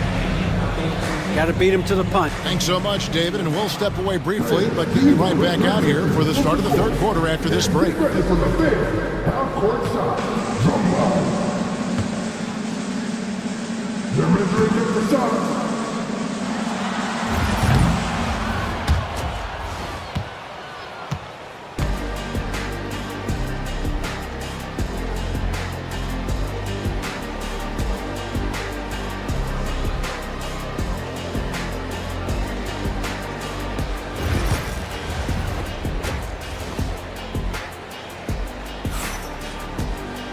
Second half of basketball upon us. We may be in for an exciting finish based on how close of the game it's been so far. Naz Reid with a strong contribution so far in this one. Man, how about the amount he's contributing in the scoring column through 2 quarters? He has been terrific. And you know what? They've come at him a few different ways defensively, and nothing has slowed him down. Gobert is out there with McDaniels. Then it's Dillingham, then it's Joe Ingles, and it's DiVincenzo in at the 2. That's Chris Finch's 5 as we get into the second half. And so Young will bring it up for Atlanta. We're talking about Trae Young here, GA. What stands out most about him to you? Well, Kevin, I'd say just how confident he is, right? He plays with that unique energy and swagger. You love him if he's on your team. You can't stand him if he's playing against you. Gobert plays as tough at the rim offensively as anybody in the league. Screen by Capella. Lob pass to Capella. And the dunk by Capella. Well, I like how Capella stays 1 step ahead of the posse on defense. Has a real good sense of body control. DiVincenzo kicks to Gobert. Shoots over Capella. It's good. And the Hawks lead is cut down to 3 on the bucket from Rudy Gobert. For Atlanta, they've gone 3 of 3 from the field since halftime. Young pass to Hunter. Got a piece of it. And stolen by Dillingham. Here's the break. Near the three-point line, it's DiVincenzo. And a little luck that time, but it drops.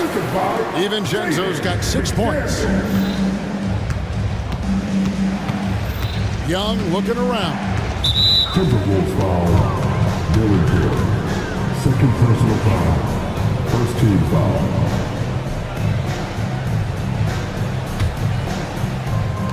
Atlanta with the ball. They lead by 1. Softly drops in the floater. Young's got 5 points now in the quarter.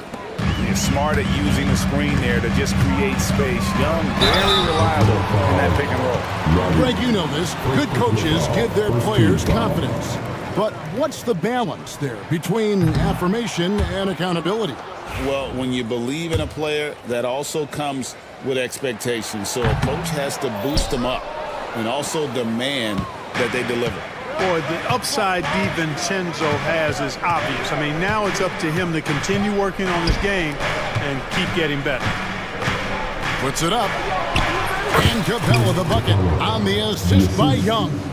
He's got 6. That's the kind of aggressive and assertive play they need as we get closer and closer to crunch time. Hey, why settle for the layup when you can dunk it? DiVincenzo putting on a show on that drive. Poked loose and stolen by Dillingham. Jumps up and the slam dunk by Dillingham. Just great anticipation and awareness to come up with the steal and then trigger the fast break. Here's Young. Here's Capella and the dunk by Capella. Boy, Capella doing a nice job being physical and getting those second chance buckets to go. Coaches love that. Stripped it away. And stolen by Dillingham.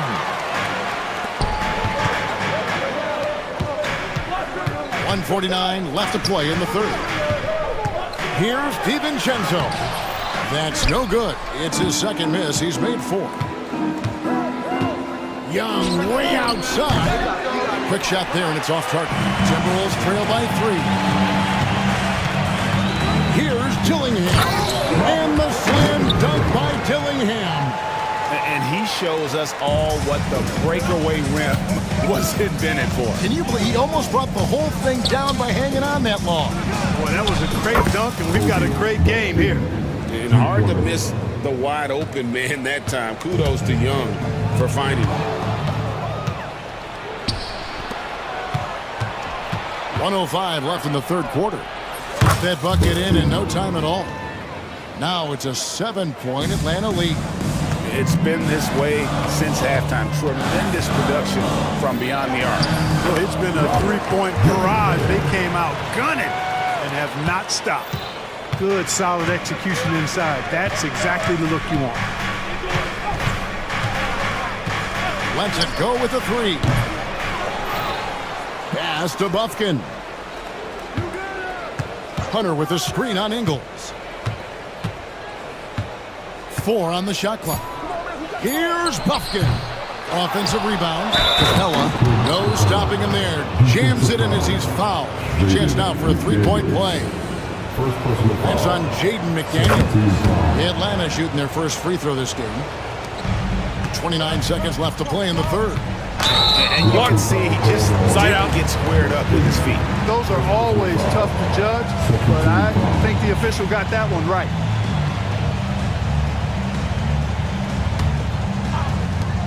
26 seconds left in the third. Going inside and finished off by McDaniel. I'll tell you, McDaniels eats up ground in a hurry. Now Young. He's got 9. To the right side. Here's Bufkin. The basket good. Off the assist from Young. Bufkin's got the lead up to 9 now for Atlanta. McDaniels with the ball. Gobert with a wide open look. And so it's Atlanta ahead by 9 as the quarter comes to a close. And they've done a phenomenal job down low. And with 3 quarters behind us, let's see what this fourth period holds in store for us.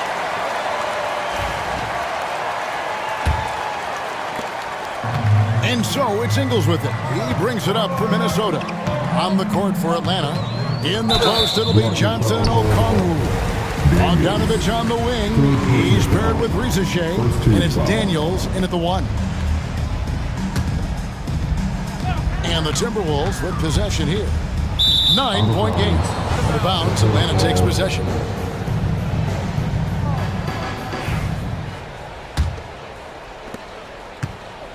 Atlanta's shooting has just been outstanding tonight. 56% as a team in this game. Pass to Johnson. Shoots the three. Good on the three-point shot. And the Hawks lead by 12. And the lack of effort to fight over the screen there makes that an easy shot. Well, I'm going to credit the screen. I mean, that's a good, strong pick he lays there. And an eye for an eye. Both teams working to stretch the floor. Nothing like answering back. One team gets three, you fire three of your own. Boom.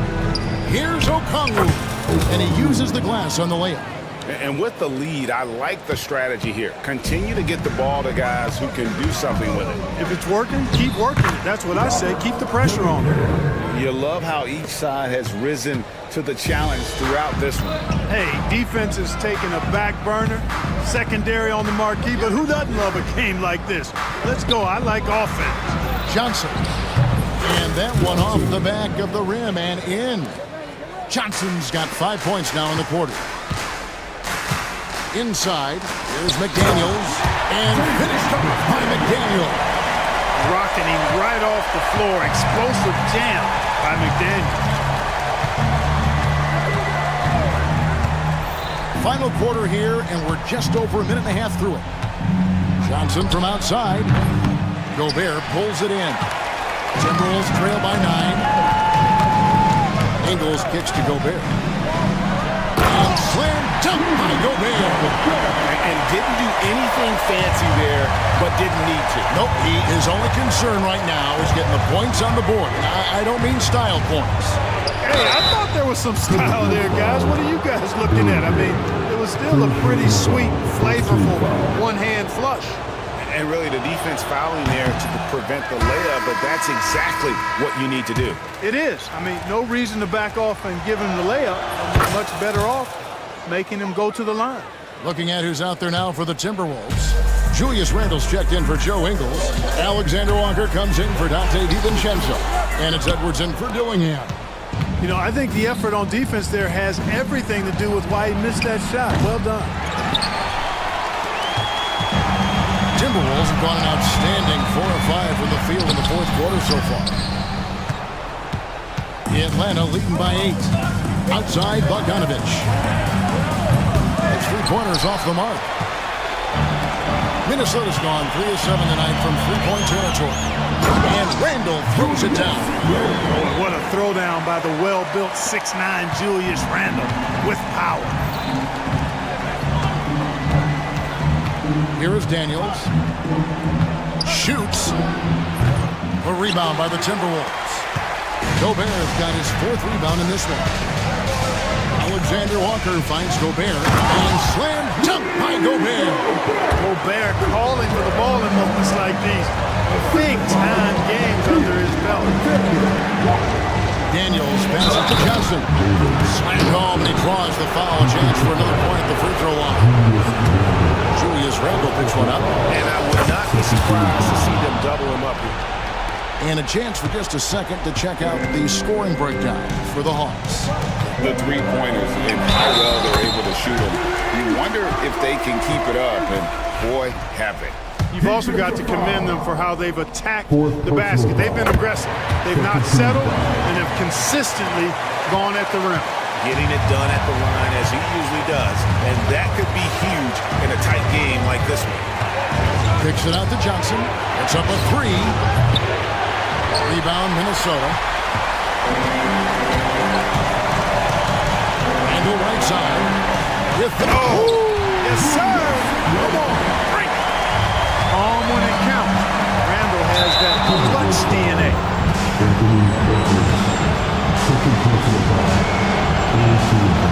Drops the first one, and that makes it a 3-point lead. And he is unable to get the second one. The Timberwolves shooting a scorching 68% in the game. McDaniels passes to Gobert. And slam dunk by Gobert. Big time delivery. Gobert.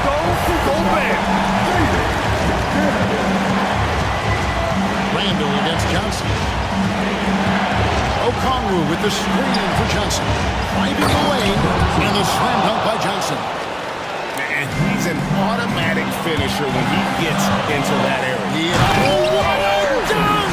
Oh, you just love seeing a player with absolutely no fear. Cool, calm, collected, and confident in the biggest moment of the game. Yes. Using his size advantage there to rip down that board in traffic. They get a hand on it. Now, here's McDaniel. Not a lot of room. And Gobert kicks to Edwards. To take the lead. 5 to shoot. Gobert can't hit. And timeout is called by Quinn Snyder. This is a huge moment, folks, in this game. And he wants to be prepared. Atlanta making some changes. DeAndre Hunter comes in for Jalen Johnson. And Trae Young subbed in for Daniels. Just 2 seconds between shot clock and game clock.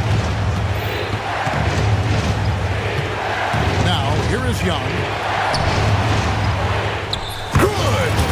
Ice in his veins. Young excels at stepping to the plate and delivering in the clutch. Yes! And that shot brings them to within just 1. No defensive pressure at all. I mean, that's not going to get it done against him. They're going to prolong the game here with an intentional foul. Yeah, you have to do that, though. You can't just let him dribble the game. Exactly. I mean, got to stop the clock any way possible and hope they alligator arm a few of those free throws. And the second of 2 is good. That will put them up by 2. 7 seconds left here in the fourth quarter. And now they decide to foul intentionally. Yeah, not sure what that was about. I mean, talk about a brain cramp. Yeah, yeah, completely a brain fade. I don't know where that came from. Just lost sense of time and the situation. And it's tied up with that one. Excellent composure at the line there to tie things up and give them a shot at overtime. And timeout is called by Quinn Snyder. No doubt he is feeling the importance of this moment right now.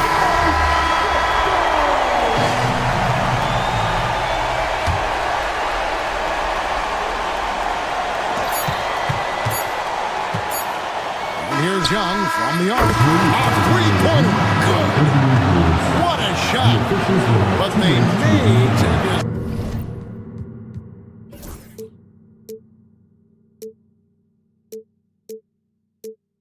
Second to look at it. Boy, that was close. Well, they are going to replay right now to make sure he did not release it in time as the officials originally ruled. Go! Out at the buzzer! Down it goes at the buzzer. Boy, doesn't get any better than that.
This is Brian Anderson.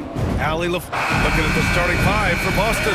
The two Jays, Brown at the 3 and Tatum at the 4. Derek White out there with Lonnie Walker. And it's Porzingis in at the center position. And for the Heat, Hero is the 2 with Butler as the 3. Gilbert and Bam play together inside. And it's Rozier in at the point guard position. A battle of the big men. Grab some popcorn for this face-off at the center position tonight, Grant. Oh, no question, B.A. I mean, these bigs bring the size and skill. Who has more tools in their toolkit? I mean, we're about to find out. Here's Hero. Oh, a clear foul there on the missed shot. So he'll get a pair at the line.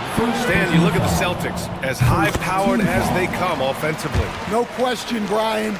They can space the floor at every position, and any one of their starters is able to give you 20 on a given night. Yeah, great effort tonight, and he's been rewarded with trips to the line. Yeah, that's a nice dish.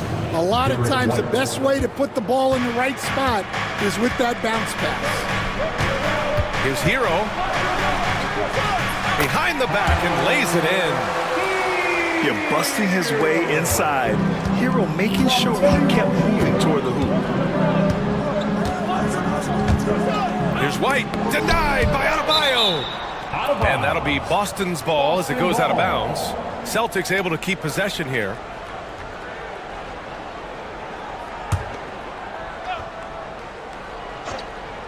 About a minute into this first quarter.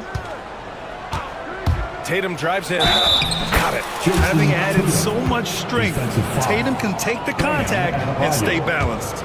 You know, Grant, in interviews, Jason Tatum often seems understated and soft-spoken. But that's just him, isn't it? That's true, B.A. Tatum has a quiet confidence about him. He doesn't feel the need to be loud or act out. He lets his work on the court do all the talking for him. Well, he can beat you in a lot of ways. Very challenging to defend. All right, let's get a report from Allie. Just moments ago, Eric Spoelstra and I were able to chat. We talked about some of the challenges that they'll face tonight, not the least of which is defending Jason Tatum. He said the guy plays with so much confidence. He's a great scorer from all 3 levels. He can go for 40, 50, 60 in a night. We just have to try and make someone else beat us. And Allie, thank you for that. That one's good for 2. And bouncing off defenders, Adebayo kept his eyes on the rim. The Celtics have gone 4 of 5 so far, looking sharp. Brown passes to Tatum. Kick out to Brown. Porzingis sets a screen. Brown finds Porzingis. And a slam dunk by Porzingis. Great body control by Porzingis. He sets a good pick and then rolls right into a scoring position. Another shot. And that's 2 points on the layup. Relentless effort creates the second chance opportunity. Walker passes to White. Down low. Porzingis. And a slam dunk by Porzingis. Now, we know he can hit threes, but Kristaps showing he can slam it too. Hero against Walker. The 3 sinks the tray. Hero's got 7 points in the game. Now, you want to get him going as soon as possible. Great way for him to start this game. Yeah, and I'll tell you what, if he gets into a good rhythm early, watch out. Here's Tatum. He can't hit that time. Oh, great D that time from Adebayo.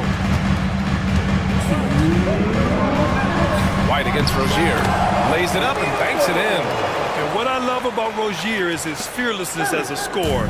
Inside, outside, in between, it doesn't matter. White, the pass to Porzingis. And Rozier pulls it down. Oh, this is exactly the kind of opportunity you don't want to waste. There's the 3. Jovic's shot is off. And Tatum's got the ball here for the Celtics. Trailing by 2. Here's White. They kick it out to Porzingis. Back to White. Tatum, a screen on Hero. Here's White. Up and in on the layup. That's been the story of their offense so far. Getting a number of looks from point-blank range. Miami has gone 1 of 2 from 3-point land so far. And Grant, the Heat last season retiring Udonis Haslam's number 40. Yeah, he played his entire 2-decade career in his hometown of Miami. And for all of his contributions on the court, he meant to this organization off the floor was just as important. Here's Hero.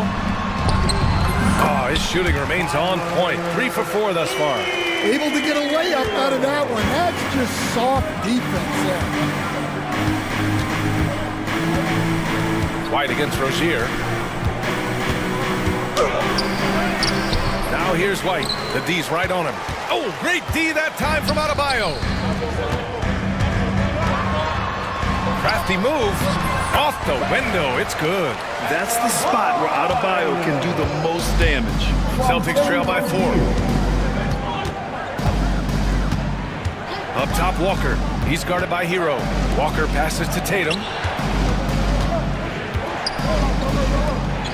They double team Tatum. Walker for 3. Drills it from deep. I know it's early, but you have to wonder if these offenses can keep this up. Well, you expect there to be peaks and valleys, but you've got some excellent scores on both sides. Tyler Hero has been on display for the Heat, hunting for up.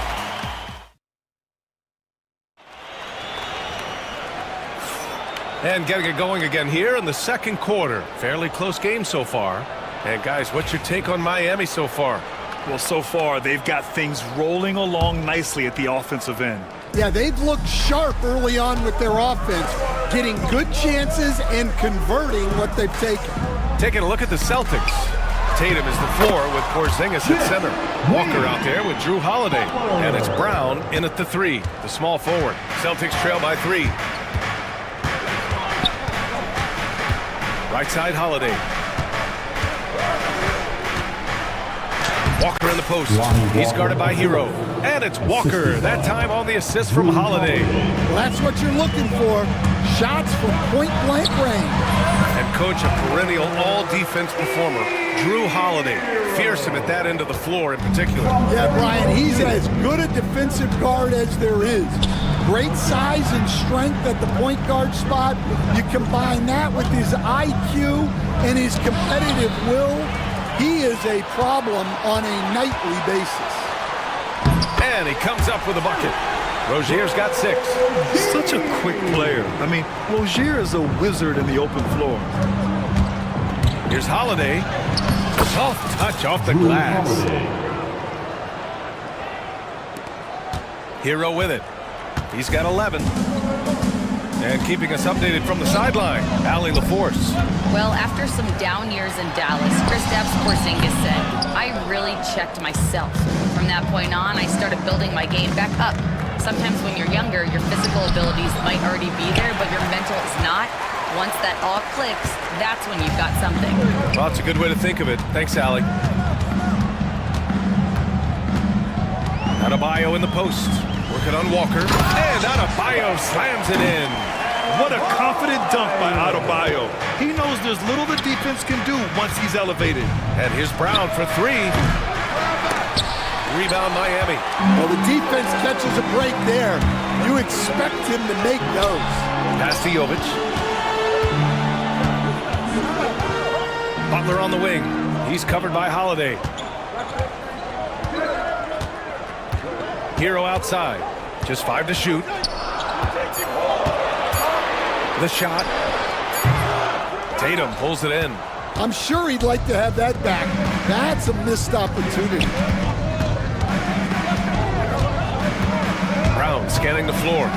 Oh! And a dunk by Brown! My goodness. Brown with the massive throwdown. Well, Coach, the Heat have had some deep playoff runs recently, making the finals twice in 5 years.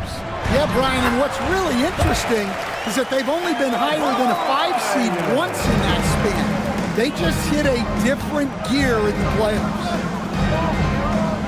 Outside Tatum. Brown, a screen on Butler. Here's Tatum. Outside Porzingis. Outside Brown. Back to Porzingis. And a big-time jam as he slams it right over Adebayo. A legit 7-footer with that kind of athleticism, I guess Porzingis really is a unicorn. And there it is for him. And I love how he's pushing the tempo and creating for others. He does this game in and game out. Incredible. Yeah, when you're moving the ball like that, it just keeps everyone engaged in the game. From deep range, KP hits it. Few bigs stretch the floor like Porzingis. He can be just deadly from the arc. Pass to Adebayo. Adebayo's double. Butler with the ball. Back to Rozier. Brown with the steal. Fast break. Here come the Celtics. Jumps up. Oh, a dunk and a foul. The powerhouse move. He's got a chance for one more at the line. That's on Jimmy Butler. So Miami ends up going with a new group. Boston shooting their second attempt at the line tonight. You know, one thing you got to love about Jrue Holiday is he's a true two-way player in this league. He puts in a lot of work to make a big impact on both sides of the floor. Here's Holiday. 5 points in the game. Horford, a screen on Richardson. The drive by Holiday. Here's Cornette. No good on the three. A chance at a 2-for-1. You have to find ways to use the clock to your advantage. Burke's no good. For Boston, they've gotten 6 of 9 attempts to go in the second. Looking good. Horford outside, and so the ball out of bounds. Jaquez touched it last. Nice deflection there. Really trying to disrupt their offensive flow. Yeah, there's nothing easy on offense. Coaches love seeing that kind of hustle on the defensive end. Holiday passes to Cornette. To the paint. And it goes! As the official calls the foul, count it, and he'll shoot one more at the line. And he'll be shooting his first free throw.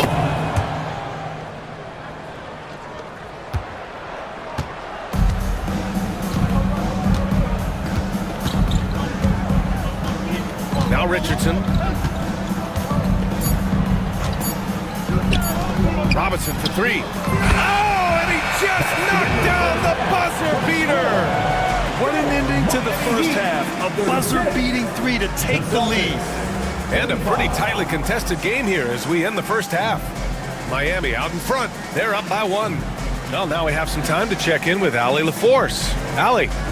Coach, it's been a hard-fought game. Thank you, Allie. Good stuff. We will be right back after this break for the beginning of the third quarter.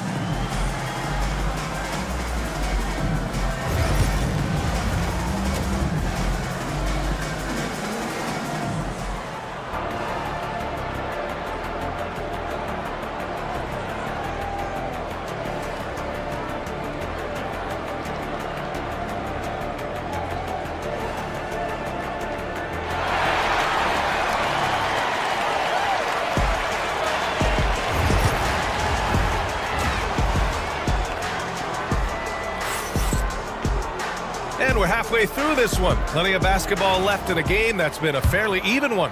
It has been a clinic out there by Kristaps Porzingis. He's been on a tear so far, throwing down some vicious dunks. I was a little worried for the rim in the first half. Well, as a defense, you can't allow him that much room in the post. That's just asking for trouble. We've got Jaime Jaquez. Josh Richardson out there with Alec Burks. Then it's Duncan Robinson, and it's Love in at the 5, down low. That's the group on the floor for Miami. Robinson on the wing. Stan, you're the son of a coach. Your dad was a great coach at the collegiate level. What was the best advice you ever received from him? Well, Brian, the one that has always stuck with me is he told me in my first season, if you think you've got all the answers, it's only because you don't know all the questions. And I think that's true in everything, not just basketball. Terrific ball movement leading to the basket. You love to see it. Celtics trail by 5. And here in the second half of play, we're just over a minute in. And Horford gets it to go. Oh, nothing new for Horford. He knows how to score against tough coverage. Horford against Richardson. Oh, got a piece of it. And stolen by Holiday. Second chance shot. Pass to Brown.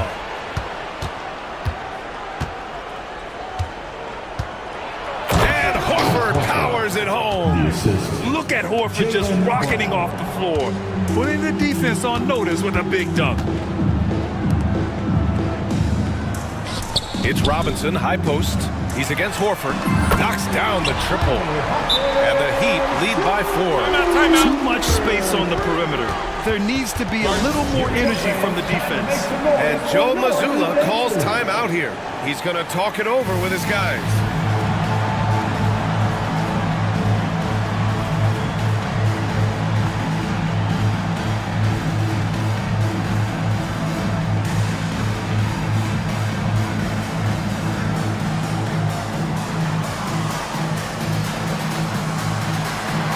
Big group substitution here for Boston. Jason Tatum, he's checked in for Horford. Hauser comes in for Brown. Walker, he's checked in for Springer. And Derek White subbed in for Holiday. Oh, send it home, Derek White. And plays like that one can make the difference in a close game. And it definitely got the bench on their feet, too. And guys, you cannot allow that in a close game. You have to make it harder than that. Burks, and slammed it home, and a foul! A chance at another point at the line. It's going to be on Lonnie Walker. Miami shooting their third free throw shot of the game. A little under 2.5 minutes gone by in the third quarter. Outside White. That one is off. Good D by Richardson. Heat leading by 5. And coach, you look at Derek White, maybe not the biggest name, but he is a winning player. Yeah, Brian, he's one of the most underrated players in the league. He's got a great feel for the game at both ends of the court. He is tremendously solid across the board. And both teams running long-range plays that are working. Well, you know it's become a three-point shooting league. Teams shooting a steady diet from outside. Jaquez finds Robinson. And it's Cornette with a rebound. Yeah, you expect him to make those. Good luck. Just couldn't find the mark. Drive by Walker. Pass to Cornette. Outside Tatum. Lets the three fly. And again, Boston with the triple. Great rhythm to that shot. Tatum right off the pass. Here's Burks. Left side Love. Here's Jaquez. Lets it go from deep. And again, it's Miami from deep. Well, when you give him room like that, just expect it to go in. And here's White. He'll bring it up for Boston. It's a 5-point game. Tatum, a screen on Burks. Walker passes to Tatum. Jaquez grabs the board. Miami has gotten all 3 from downtown so far in the second half. The kick out to Richardson. Offline with a 3. Celtics trail by 5. Right side Tatum. Pass to Cornette. To the inside. Outside White. 5 to shoot. Puts one up from 19. Again, Boston. You know the coaches hated that shot, but guess what? Some of them go in. 7-second difference between the shot clock and the game clock. Love finds Jaquez. They double him with White. Outside Richardson.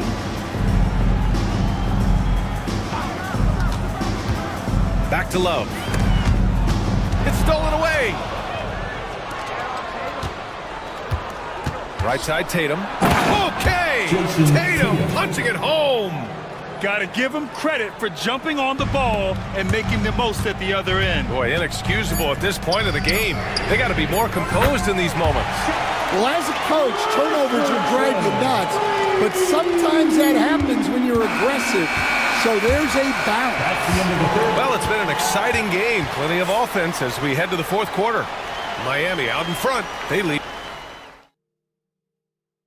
And it's time to bring up the State Farm assist of the game. Talk about painting a magnificent picture with that dime. Just a great decision and a perfect delivery. Wow, that was an absolute masterpiece of an assist. He knew exactly when to deliver the ball, and it made for a beautiful score. Well, what a terrific game it's been so far. With this fourth quarter sure to bring more pressure-packed basketball. On the floor for Boston, they've got Lonnie Walker, Jason Tatum out there with Luke Cornett. Then it's Derek White, and it's Hauser in at the small forward position. Brown passes to Porzingis. Adebayo with a steal.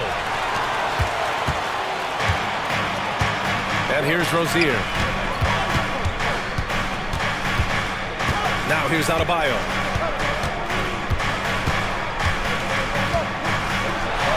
And finished off by Adebayo. Oh, nice one-handed jam there, B.A. Hey, little exclamation point. White with it. Now guarded by Rozier.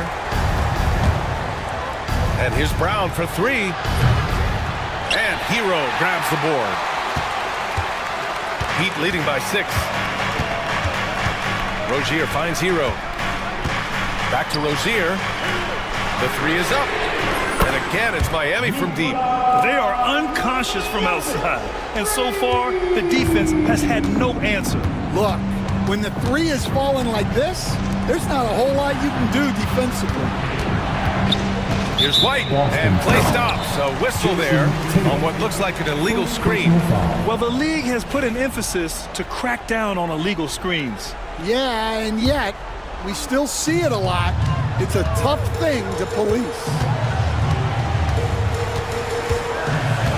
Rozier against Tatum. Hero outside. Pass to Butler. Back to Hero. Launches a three. It's hauled in by White. Celtics trail by 9.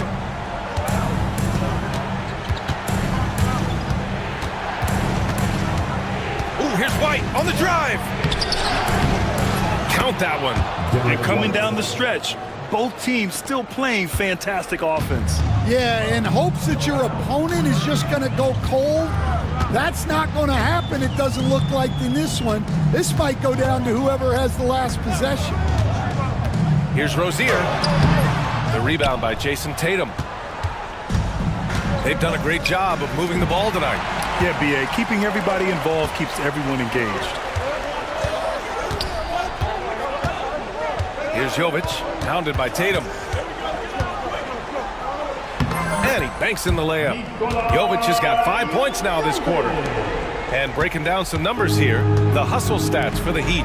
Well, all you can ask for is your guys to be really active on D, and they've been more than that tonight. Another big factor for them has been their ability to get points off of turnovers. The easiest offense is created by good defense. They need buckets to stay in this game. That's not the shot they're looking for. Fourth quarter keeps moving along. 3 minutes gone by now. Pass to Adebayo.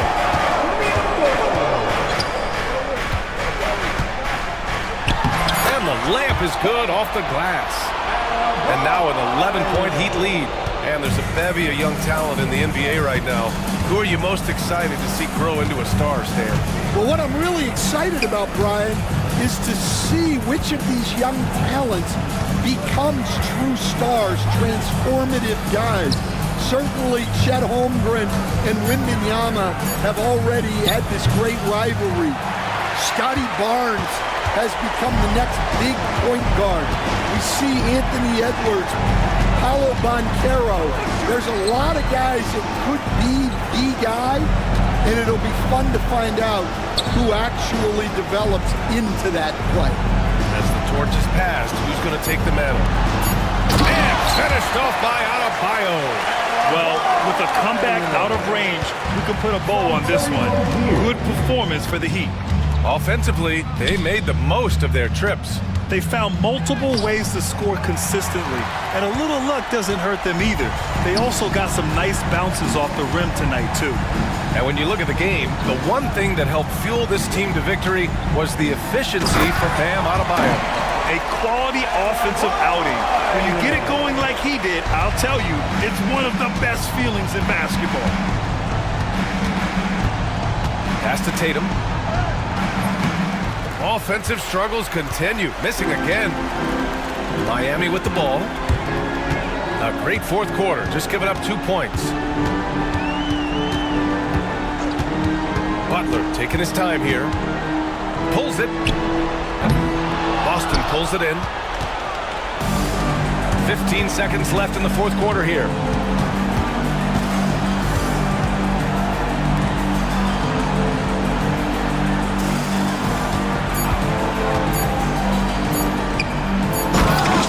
Jason Tatum. So it's the Heat winning this one easily. Even early on in this game, they appeared happy to be playing at home. And it makes a huge difference. Once they started to get into a groove, you never really felt like... Allie, thank you as always. Thank you for joining us. That'll do it for now.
Everyone had circled on their calendar.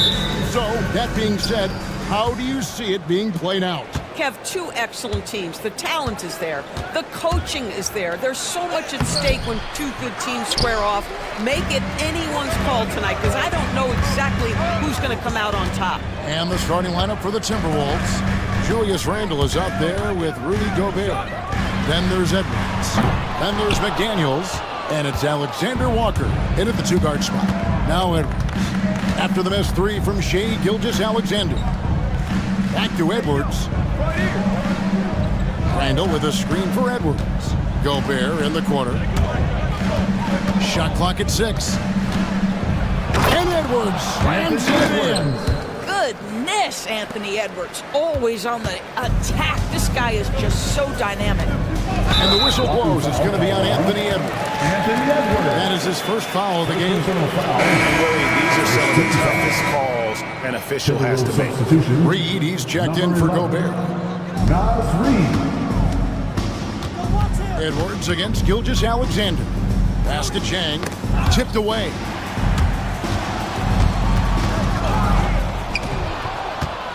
Here's Edwards. Edwards with the stuff. That's a double whammy, guys. That's right. A great defensive play, then the emphatic stuff. Let's see if that serves as a momentum builder. What a great sequence for this group. Just setting the tone with an aggressive move to the rack. And where's the help defensively? To me, that's a complete lack of communication on that side of the ball. These guys need to be talking to each other. Now here's Randle. It's Edwards on the wing. Defended by Dort. Now the Thunder with it. Doris, do you think the Oklahoma City Thunder has the best young core in the NBA? Well, they are absolutely loaded with talent, Kevin. Not only that, they fit together. Now they've got a perennial MVP because Shai Gilgeous-Alexander has inserted himself into the best player in the game conversation and a rising star in Chet Holmgren. Look out. Well, Dort touched the paint, and he was immediately thinking score. Timberwolves have gone 3 of 5 shooting the ball so far. And finished off by Edwards. Oh, Anthony Edwards thinks this game is a dunk contest. Go ahead, young sir. What a finish. And Chang kicks to Holmgren. Shoots over Reed. Holmgren can't hit. Well, he's a quality mid-range shooter, but he can't get that one to go.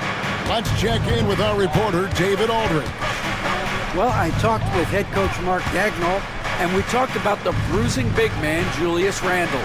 He told me Julius sets the tone for them with his physicality. So we have to try and match that. We can't let him bully his way into the lane and get to his spots. We have to make him uncomfortable. Kevin? Thank you, David. Remaining in the first 2 minutes. Oh, here's Edwards.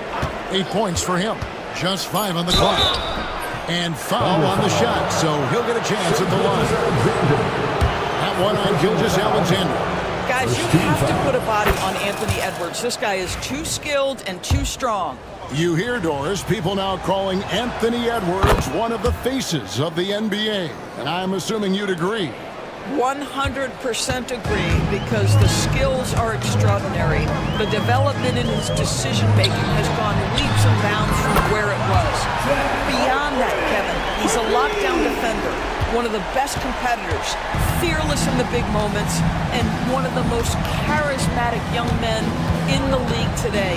This guy is spectacular. Anthony Edwards has got his rhythm, and he's got a well-rounded offensive game. Look out. Pass to Dort. Stolen by McDaniels. And now the Timberwolves on the break. Edwards against Gilgeous-Alexander. And Reed throws it down. Oh, taking it to the rack with power. And hammering down the two-hand slam. Edwards against Gilgeous-Alexander. And he makes the bucket, gets the whistle, and now a three-point play chance here for him. Yeah, Gilgeous-Alexander has that ability to adjust in midair, take the contact. That is nicely done. What do you guys think so far about the offensive approach for the Timberwolves? A lot of high motor play from them in this one, allowing them to kind of charge through the defense and find good looks. And they've also done a really good job taking advantage of miscues. Their defense has been stifling in this one. And finished off by James. Oh, nice job there from Homer. His guys appreciate when they're open, he gets them the ball. Here's Edwards. And Edwards with the stuff. You've got to love his aggressiveness to finish inside. Well, his leaping ability gives him a great advantage. Now, here's George. And that one drops. This is one of the strongest 6'4" players in the league. Lou Dort is not going to have a problem playing through contact and getting an N1 opportunity. The Thunder have started out 0 of 1 from the line, missing their only other attempt early. And one of the highlights last year for this group was the fact that they were so efficient from the charity stripe. That's a huge factor. Edwards inside. Oh, that's blocked. And he's able to get it back. Here's Reed. And no good on the last second attempt this time. A nice first quarter of play. We've seen plenty of offense so far. Timberwolves ahead. They're up by 2. And the second quarter will be on the way when we come back.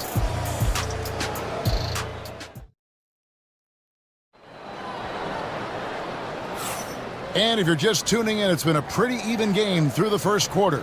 And let's quickly break down the game we're watching with the Timberwolves, guys. Well, you can see these guys are unafraid to take chances defensively. Well, very disruptive in that first period. They never allowed the offense to get comfortable. Oklahoma City trailer. On the court for Minnesota.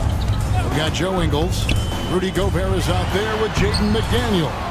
Then there's Dante DiVincenzo. And it's Dillingham in at the point. Now here's Caruso. They set the pick. Down to 5 on the shot clock. Joe. That misses. Had a chance to tie it there. Boy, that's one he wishes he could have back, especially against soft defense. And there's the foul. We're going Alex Caruso. That's his first foul. First team foul.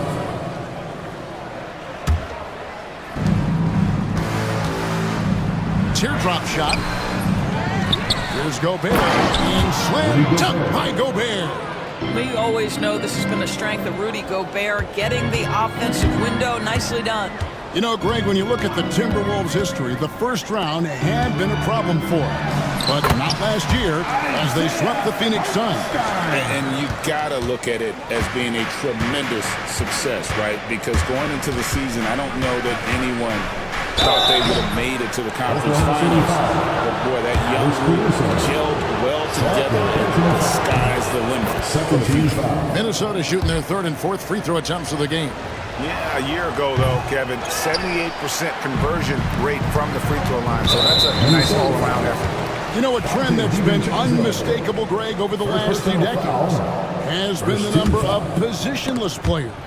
Yeah, and I think that's a great thing, right? So many players now with diversity in their skill set, and there's no need to commit a player to a certain role just based on their size. Now we play just over a minute of basketball here in the second quarter. Williams for 3. Dillingham with the rebound. Timberwolves leading by 3.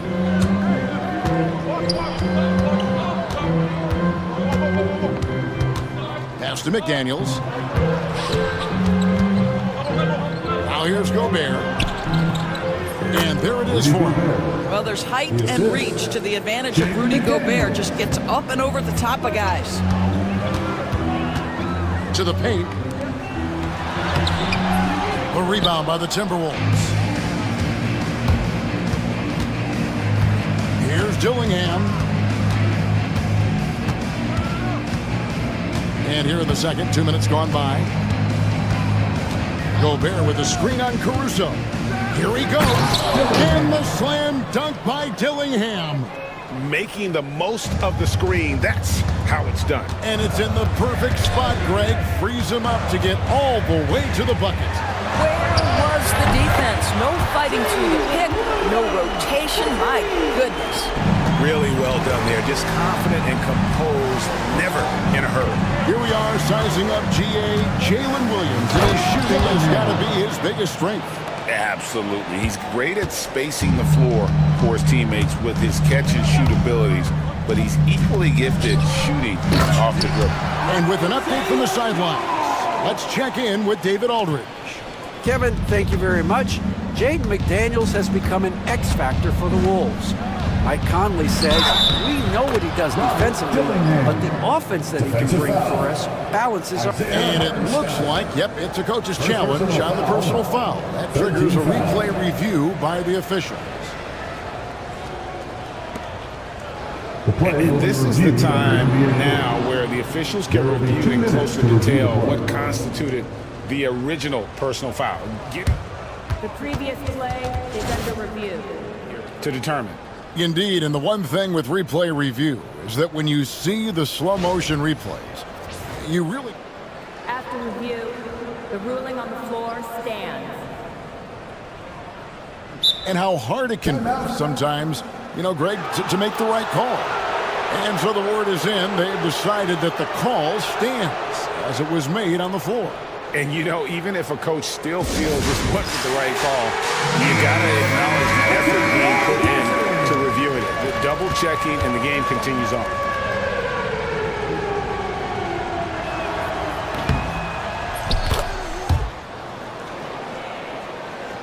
And so it's Oklahoma City with it. 7-point differential. Caruso looking for an opening. Cross contact on the shot, and now a three-point play chance as he'll head to the line. Yeah, outstanding job there of taking the harm and still able to finish. The Timberwolves making a switch here. Dozier's checked in. Timberwolves leading by 4. Pass to DiVincenzo. Now Dillingham. Here's Dozier. Launches it. It's rebounded by Hartenstein. Just under 3.5 minutes played here in the second quarter. Screen by Hartenstein. That one falls. His second basket of the game. He's now 2 for 3. I mean, the number of points they've scored in the paint already here is eye-opening. Pass to Gobert. Tries it from 9. And it goes down 2 points. Gobert's got 6. Well, it's 7-1. Rudy Gobert gets his shots up with ease, especially from right there. Caruso, a screen on Ingles. Williams against Ingles. And Williams throws it down.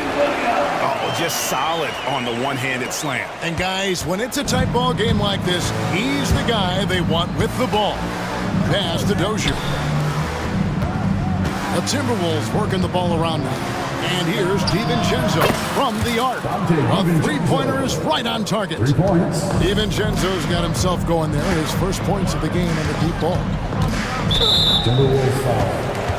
Dillingham. Second personal foul. 13 foul.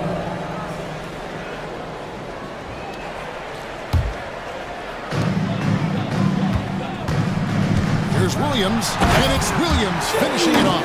I'll tell you, that vertical ability he has puts him in select company in NBA power forwards. May not have great size, but boy, he plays bigger than it. Pass to Gobert, and so it looks like the Timberwolves will retain possession here. And he made the right read on that play, but just couldn't secure the steal. Yeah, the anticipation was there. The hustle was there. Very close to picking that one. DiVincenzo kicks to Gobert. DiVincenzo passes to Dozier. Shot clock at 5. Minnesota needs to get off a shot here. Ingles can't get it to go.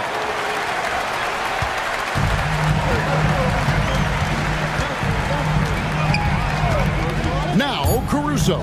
Down low. Hartenstein. A good finish at the rack off the slick feed.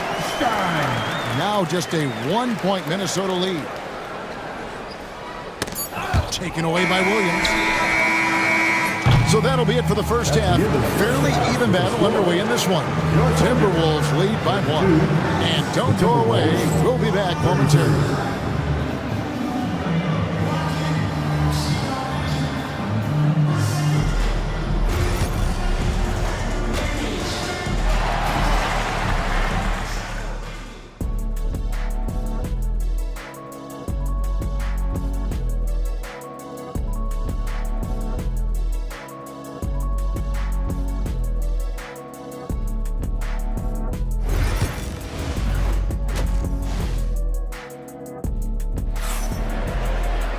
And after a fairly even first couple of quarters, the second half could turn out to be a great one as both teams try to gain an edge. You know, Anthony Edwards has been exceptional here, guys. And you know he's going to put up points every time out, but boy, he made it look so easy in that first half. And let's see if he continues that trend the rest of the way. He certainly has the talent and the endurance to do just that. They've got Isaiah Joe. Aaron Wiggins is out there with Williams. And it's Alex Caruso. And it's Hartenstein in at the 5 spot. That's the lineup in the game for Oklahoma City. Terrific play call to give him a clean look at the rim. That's how you want to start the second half. Well, there is nothing better than catching a rhythm as early as possible. And boy, that's a terrific start right there. They didn't have much of a problem getting the ball into the post that time. And that one's good, Caruso. Caruso's got the lead up to 1 now for Oklahoma City. And so they choose to intentionally foul. Yeah, not sure what that was about. I mean, talk about a brain cramp. And the Thunder going with a whole new group out there. Edwards inside. Gilgeous-Alexander covering. Let's remember, Anthony Edwards is 6'5" with a 6'9" wingspan. Those long arms, very difficult to deal with defensively. Draws the contact there. And Edwards drops them both. Just solid. Really one of the very best there is at the free throw line. Gilgeous-Alexander looking around. Oh, good on the 3. You know what, though? Sometimes you can be too open. I think it may have surprised him, and that's why he missed. If you mention the best players in the NBA, Doris, you have to mention Shai Gilgeous-Alexander. How's he made the leap so fast? Yeah, Kevin, this is an interesting growth and development story because Shai Gilgeous-Alexander has shocked everybody. He can get to any spot on the floor. He's one of the most relentless drivers in the game. You have to respect his three-point threat, which balances out that dribble drive game, and he's willing to compete defensively. Sky is the limit for this young man. And let's head over to the sideline and catch up with David Aldridge. Hey, Kevin, the Thunder are young, but they figured out how to win. Defensive ace Lou Dort talked about their chemistry. He said nobody cries about shot selection or anything like that. We know what each player can do. We just really want to see the team win and succeed. Kevin, you see that in their play. Don't you, David? Every single game. Pulling in the right direction. Offensive rebound. Basket Chang. Over in the corner, Dort. Latrey. The rebound by the Timberwolves. Randall's got his 5th rebound in this one. Edwards against Gilgeous-Alexander. Strong move inside by Edwards. Man, that's strength and concentration from Anthony Edwards. Yes, there's contact. Doesn't bother him.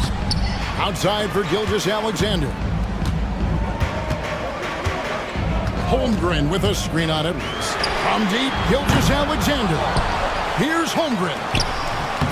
Rebound, Minnesota. Randall's got 6 rebounds here tonight. Here's Edwards. And finished off by Edwards.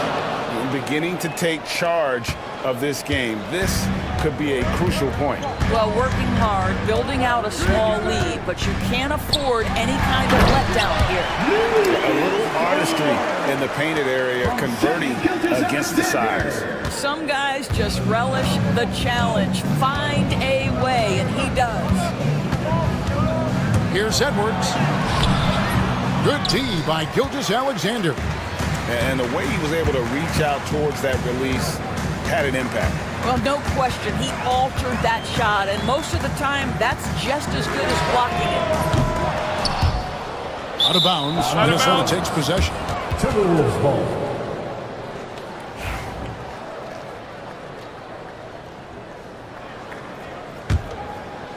Timberwolves leading by 5. There's 1:26 left to play here in the 3rd. Randall outside. Gilgeous-Alexander against Edwards. And the rejection by Holmgren. Long 7-1 with that 7'6" wingspan. Holmgren can alter or block just about every shot in his vicinity. The 3. Dort misses. For Minnesota, they've gone an even 50% from the floor here in the third quarter. 4 of 8. Edwards with a tough shot. Well, Anthony Edwards with that frame on the interior, such a tough check. And they go to the intentional foul. So both teams making some changes here. Personal foul. First team foul. Here is Williams. He's got 7. Launches a 3. Carries the long-range jumper. Williams has got 10. What a beautiful stroke from range. Defensively, you've got to try to take him out of his comfort zone. Edwards drives in. This guy is so explosive. Anthony Edwards off the bounce. My goodness. Caruso against Edwards. Hartenstein with the screen on Edwards. To the inside. And the dunk by Hartenstein. Those plays can make a difference in a game like this. Well, you know it's going to fire up, Greg, everybody on that bench. Well, credit him for going for it, not settling, saying, I'm going to attack. And the wide open shot from Reed. And the 3 ball is good. Reed's got the lead up to 7 now for the Timberwolves. Pick works well there. Not much resistance from the D. It takes incredible effort to stay connected to the hip of the offensive player. You've got to want to work. Anthony Edwards has been leading the charge for the Timberwolves. He totaled 14 points in the quarter. He's given them all the offense they need right now. Back to the action in just a minute. And let's take this opportunity now to show you our State Farm assist of the game. Yeah, a terrific, unselfish play right here. Serve his teammate. And how about the setup this was? How about the secondary playmaking you are getting? Great to have that from the shooting guard spot. Fourth quarter of action is upon us. Thanks as always for joining us. And we've got a timeout called from Chris Finch. And clearly an important juncture. He's going to have some choice words with his team. And the short break in the action gives us a chance now to send it over to David Aldridge. Hey guys, here's what Chris Finch went over with his guys during the break. He told his players, I love the energy right now. You look like you're having fun out there. Keep playing for each other because our chemistry looks great right now. Back to you guys. Thank you, David. On the court for Minnesota, they've got Joe Baer. Dillingham is out there with Dante DiVincenzo. And it's Joe Ingles. And it's Dozier in at the 4 slot. And he's going to get whistled for that foul, G. That was intentional, but not exactly logical. How about pointless to foul there? I mean, I don't know where his head is, but it's not in the game. And the Thunder going with a whole new group out there. The drive by Holmgren. Laid in with a nice touch off the glass. Holmgren's got the first points up on the board here in the 4th for Oklahoma City. And that's an intentional foul. Williams, he's checked in for Oklahoma City. First team foul. Timberwolves lead by 5. Up top, Randall. He's guarded by Williams. Randall passes to Edwards. There's Anthony Edwards. And it's good for 2. And that's now 30 points for Anthony Edwards. Combination of size and athleticism makes Anthony Edwards so tough to check on the drive. Good luck and good night. Gilgeous-Alexander kicks to Holmgren. And a great assist by Gilgeous-Alexander as that one goes in. Gilgeous-Alexander's got 4 assists in the game. Pass to McDaniels. Lets the 3 fly. Gilgeous-Alexander with the rebound.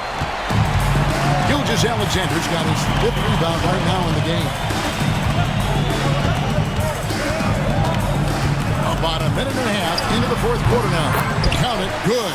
Shea Gilgeous-Alexander, so dangerous in pick and roll. He's going to keep you off balance because he can score it or facilitate. And Edwards with the stuff.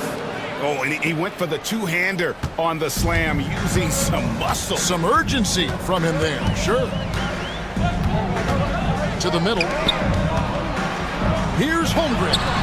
Nice pass. Run into the rack perfectly for the layup. And once Holmgren gets the ball in there, he can finish in so many ways. Here's Edwards. Edwards getting the close range, too. And guys, all about hard work from this point on. They worked hard to create that high-quality shot. And then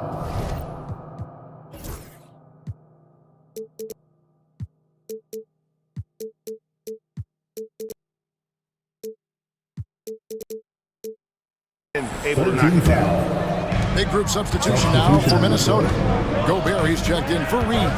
Joe Ingles comes in for McDaniels. Dante DiVincenzo, he's checked in for Alexander Walker. And Dillingham subbed in for Edwards. Guys, this is what you call a generational talent. Holmgren is bound to fill up the highlight reel every night he plays. Big hops from the backcourt.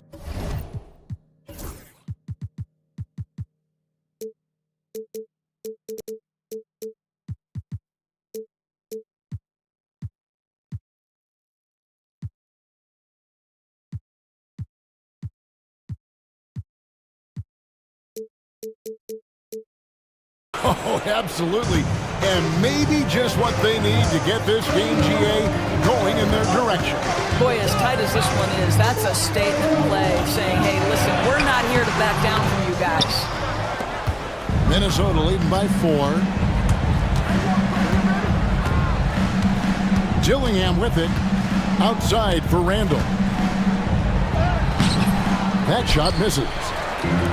For Oklahoma City, they've gone 5 of 6 in the field to start the fourth quarter on a roll, and he commits the intentional foul. Joe Ingles, second personal foul. First team foul. 1:58 left in the game. DiVincenzo against Dort, and a great assist by Gilgeous Alexander as that one goes in. That's a big-time bucket. Dort has unshakable confidence. Here's Dillingham, and he's fouled pretty hard on that shot, but he's got the chance to pick up the points at the line. That one on Dort. And you don't ever want to get into the habit of letting the offense get to the rim. That's the first, and that makes it a 3-point lead. Reed, he's checked in for Minnesota. So he gets them both, and it's a 4-point ballgame. Well, those were essential. Very steady work at the free throw line in a very tight game. And the call is going to be, yes, it is an illegal screen.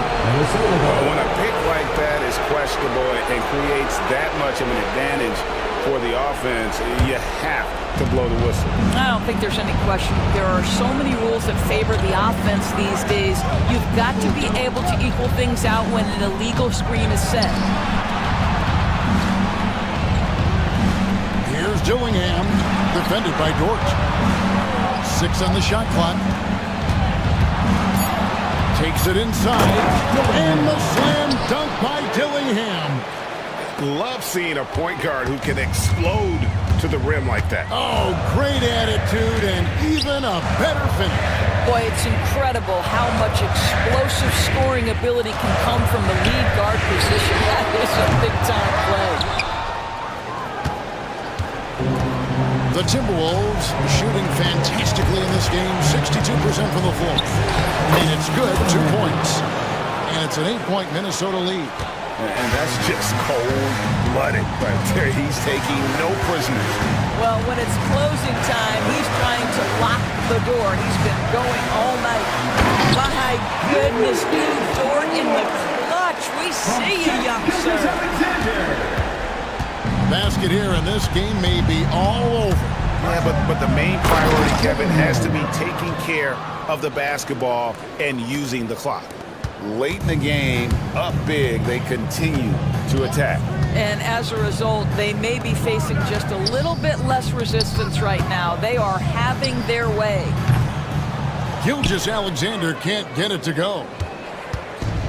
A basket here would push their lead to double digits. Yeah, looking in control at this point.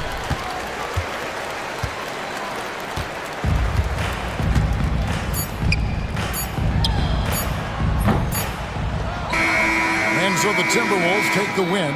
They came in here and took care of business like they were the home team. And Kevin, think about the mental toughness that this group showed. They were never rattled at all by the opposing fans. And now we'll send it over to David Aldridge, who is standing by courtside. David. Thanks very much, Rudy. This is a defense-first team. You picked it up in the second half. What changes did you make at the half? I feel like we weren't focused in the first half defensively, and we just have to come back and communicate and just be focused, and that's what we did. Attention to detail, Root. All right, David, thank you. And that's going to do it tonight, folks, for our broadcast. For Greg Anthony, Doris Burke, and David.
And forward, Nico. And now, introducing the starters, we go at left. Hey everybody, we're coming to you live on 2K. And the starting lineup for Miami. At the forward spots, it's Butler and Jovic. Rozier and Hero in the backcourt. And it's Adebayo in at the 5 spot. And for the Hawks, we've got Trae Young, Okongwu out there with DeAndre Hunter. And it's Roddy in at the 2-guard spot. Well, Grant, tonight we've got two teams who aren't afraid to slow the pace of the game. Well, B.A., it's because they're both adept at operating their half-court sets. They don't feel the need to push the tempo all the time. The basket counts, and one. He'll go to the line, a chance at a 3-point play. And every bit of the body control right there for Adebayo out there, going right through the contact. Miami shooting their first free throw of the game here. At 6'9", Bam Adebayo is on the shorter side of centers. Yet he is elite defensively, Grant. He's been top 5 in Defensive Player of the Year voting a bunch of times. Bam has an incredible motor, a great IQ, and he's a switchable big. That's huge in today's game. And it's Miami's ball. It's a 3-point game. Here's Rozier into the lane. Pass to Adebayo. Here's Jovic from downtown. Oh, clanks that one. He's 0 for 1 to start. And you just can't afford to give up that kind of look very often. Okongwu, a screen on Hero. Young against Butler. Now here's Okongwu. And he drops in the layup off the glass. And setting the tempo with an assertive move. Like, where was the defense on that play? Yeah, APB sent out to try to find out where the defense is. Inexcusable. Now here's Hero to the left side wing. Out of bounds, it'll be Hawks ball. And let's swing it over to the sideline and hear from Allie. Well, I did have a chance to talk with head coach Quinn Snyder. Right away, he acknowledged they're facing one of the best defensive players in the league in Bam Adebayo. He told me Bam can do it all. He can protect the rim, he can defend in isolation, he can rebound. So we have to keep our composure, be aware of his presence, and not let him dictate what we do. All right, let's send it back to you guys. Okay, good stuff. Thank you, Allie. Clock at 4. Here's Young. And he's in the books. Now 1 for 2. And there's some agility as Trae Young maneuvers to the shot he wants. And it's Rozier with the ball for Miami. Pass to Roddy. And a fast break now for the Hawks. And that one's good. Young. Oh, that's impactful defense right there. Finding a steal and instantly turning it into offense. And Brent, the Heat always looking to compete year in, year out. Well, for good reason. This team takes a lot of pride in giving themselves a chance every year. And the way the front office conducts their business is they believe they can put together the type of roster that is going to go out there and take care of things to put them in position to be successful. I mean, I'm just not sure what he was thinking right there. I mean, he needs to get his head in the game. Here's Adebayo. Oh, sweet move. And finished off by Adebayo. And for Bam, it doesn't get any easier than that. Okongwu, a screen on Butler. Young looking over the floor.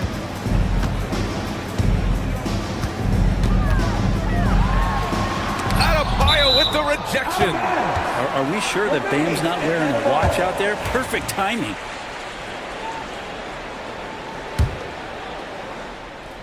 About 3 minutes gone here in the first quarter. Just 3 to shoot. The Hawks need to get one up here.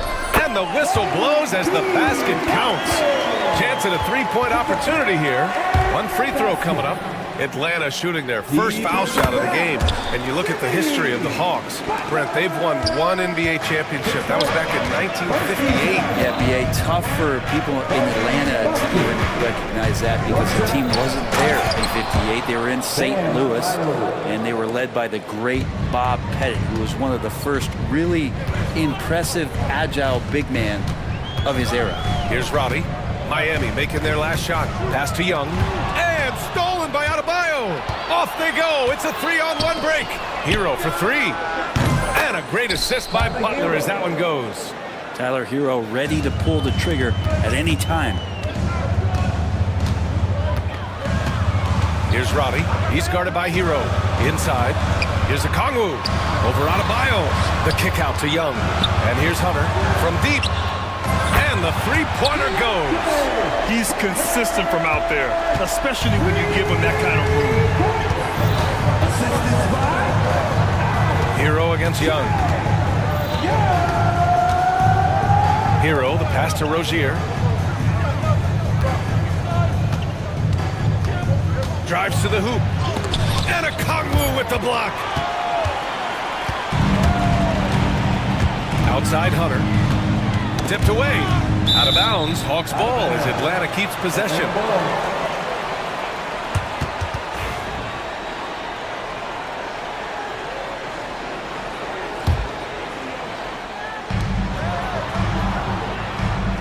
Young against Butler.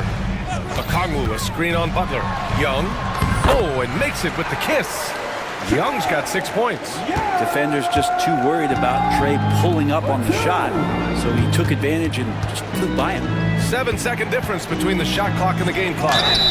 And he hits it and gets hacked. A 3-point chance here if he can convert. Attacking in the painted area. Clearly that was their game plan coming in. So for Miami, Kevin Love's checked in for Bam Adebayo. Jaquez comes in for Jovic. And it's Burks in for Hero. And when you look at Rozier, such a fantastic scorer, a gear-shifting, talented guard who continues to improve. Butler against Young.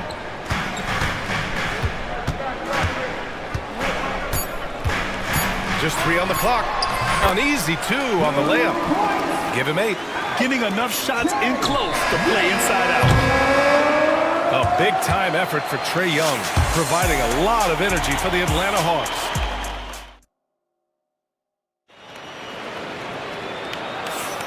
And it's been a pretty even game here after 1 quarter of play. Let's get a quick check of the scoring breakdown here for Atlanta. In the early goings, their effort level has been exceptional. They're speeding around the defense and opening up options with good penetration. Well, they've really attacked off of the turnovers, so leaking out and capitalizing on fast break stuff. Setting the floor for Miami. We've got Jimmy Butler. Alec Burks is out there with Terry Rozier. Then it's Jaime Jaquez. And it's Love in at the 5, down low. Here's Daniels. Johnson inside. Jaquez covers. Impressive one-hand slam right there, B.A. Man, as long as he's confident about it, I'm good with it. Maybe use 2 hands next time. He knows where he is. And you watch Jalen Johnson. His athleticism, man, it's unique. Pretty unique at his size, right, B.A.? He just glides around the court. He's got great speed when they play in transition and can get above the rim. For this guy, a bit of a matchup nightmare. Just think when he gets his confidence.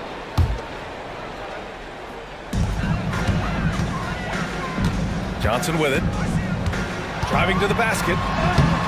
Kevin Love got his hand up. That was just enough to alter the shot. Johnson passes to Bogdanovic. There's the screen by Johnson. Down to 5 on the shot clock. Pass to Capella. Goes back up. They shoot again. Love grabs the miss. So it's Miami now. Butler goes at the rim. And it's Butler with the jam. Man, way over the defenses. Jimmy Butler gets some airtime. And here in the second with about 1.5 minutes gone by. And that one drops. And once more this half, they find a way to get great position inside. Now here's Butler. Love up top over Rizachet. And Love with the basket on the assist from Butler. Love's got 5. Precision shooting off of the pass. Love takes no time letting that one go. And here's Bogdanovic. Yet to see a basket. To the middle. And Capella slams it down. Clint Capella having a little bit of fun out there with that dunk.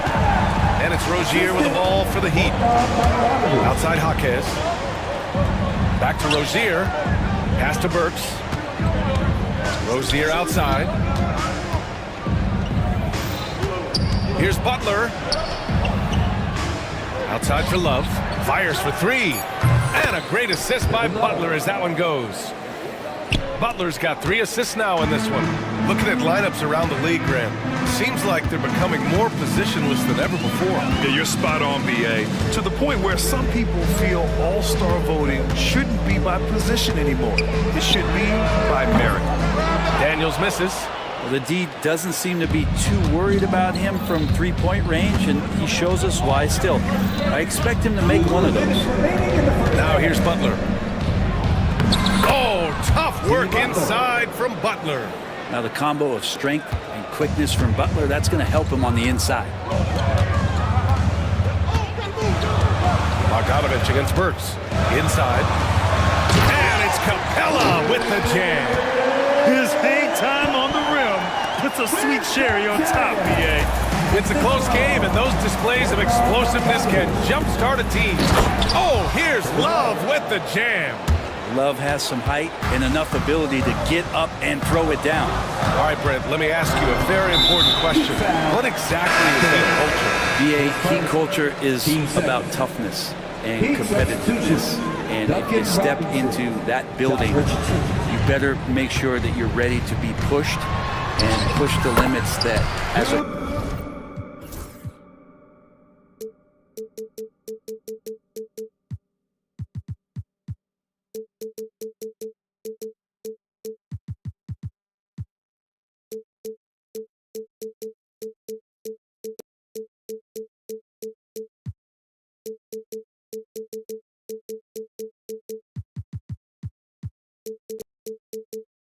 professional player, not a lot of other teams are willing to go. As soon as they find guys who enjoy that, and I'm not going to say torture, but it's close, those are the kind of guys who make it in Miami. So it's Miami now, following the score by Atlanta.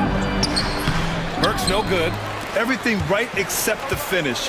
Have to keep focused all the way through the play. Here's Johnson. Here's Capella. And the slam dunk by Capella. Not a lot of plays drawn up for Capella, so his energy and involvement come from that kind of activity there. Now here's Burks. Still no points. 34 seconds left to play in the first half. Pass to Love. Back to Burks. Just 5 on the clock. Hey, rejected by Capella. Intimidating right there. Capella just gets so long at times and throws that one away.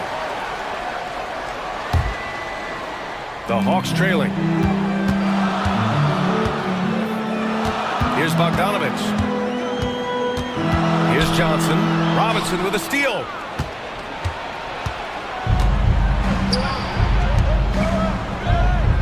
Marquez, the pass to Burks. Oh, a rim-rattling two-handed jam. And that's gotta hurt. A turnover for a free run at the rim. And now we know who has the momentum. Execution with pace, that's a bad turnover that simply was telegraphed.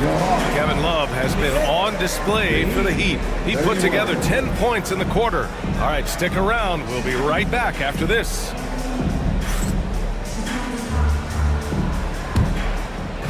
Please direct your attention to center court and get ready for the fan half-court shot.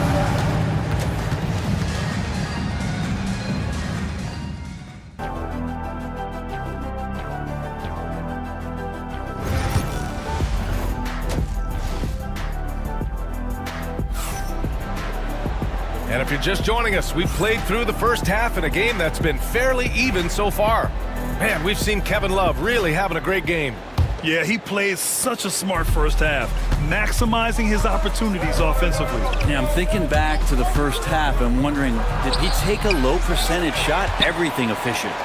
They've got DeAndre Hunter, also Onyeka Okongwu out there, and it's Young in at the 1. That's the 5 to begin the second half for Quinn Snyder. What a big finish out of the backcourt. That might be exactly what they needed at this point of the game. Defense has got to be better. Flat out effort was not there. Pass to Adebayo. Played it in with a nice touch off the window. Adebayo's got 9 points. Well, Bam Adebayo's so efficient right there. He picks a smart shot that fits his skill set. Adebayo against Young. Now Okongwu. Over Adebayo. Oh, the dunk by Okongwu. And that really has to lift his teammates' spirits right now. I'll tell you, Grant, these second chance buckets could be what this game comes down to. Well, especially in a close game, every possession matters. Here's Adebayo. Parked it down low that time. Got hit with the 3-second call. Yikes, that one stings there. Hurts so much more to turn the ball over, especially with how tight the game is. The Hawks have got 2 of 3 from the floor in this third quarter. Here's Robbie, defended by Burks. Here's Okongwu. Oh, the teardrop falls in. Okongwu's got 4 points in the quarter. Here in the second half, these teams still neck and neck. I really like how each team is matching the other's intensity. Adebayo, a screen on Young. It's Adebayo, high post. And he drains it. A solid 5 for 6 now. In a tight game, they wanted to make sure of that possession. The Hawks have gotten 3 of 4 shots to fall so far in the third. Here's Robbie, defended by Burks. Robbie, the pass to Young. Picked up by Okongwu. Shot clock at 5. Pass to Robbie. It counts! And the foul! It goes on Duncan Robinson, and they're not happy with the call here. Coach has given the signal. He's going to use his challenge. Probably a good idea in such a close contest. David Roddy. 1 shot. And even with the coach's challenge in place, we've seen so many of these personal foul calls. Ruling on the floor is confirmed. There's no doubt there's going to be a gray area in a lot of these calls. But at least we have the option to take a second look, so the officials can be sure they get it right. And they've made their decision. The call will stand. And as much as it hurts to lose a challenge, I think Coach would challenge that call again if he could. He really disagreed with the foul, and he's still peeved. Clint Capella, he's checked in for the Hawks. Jimmy Butler's checked in for Miami.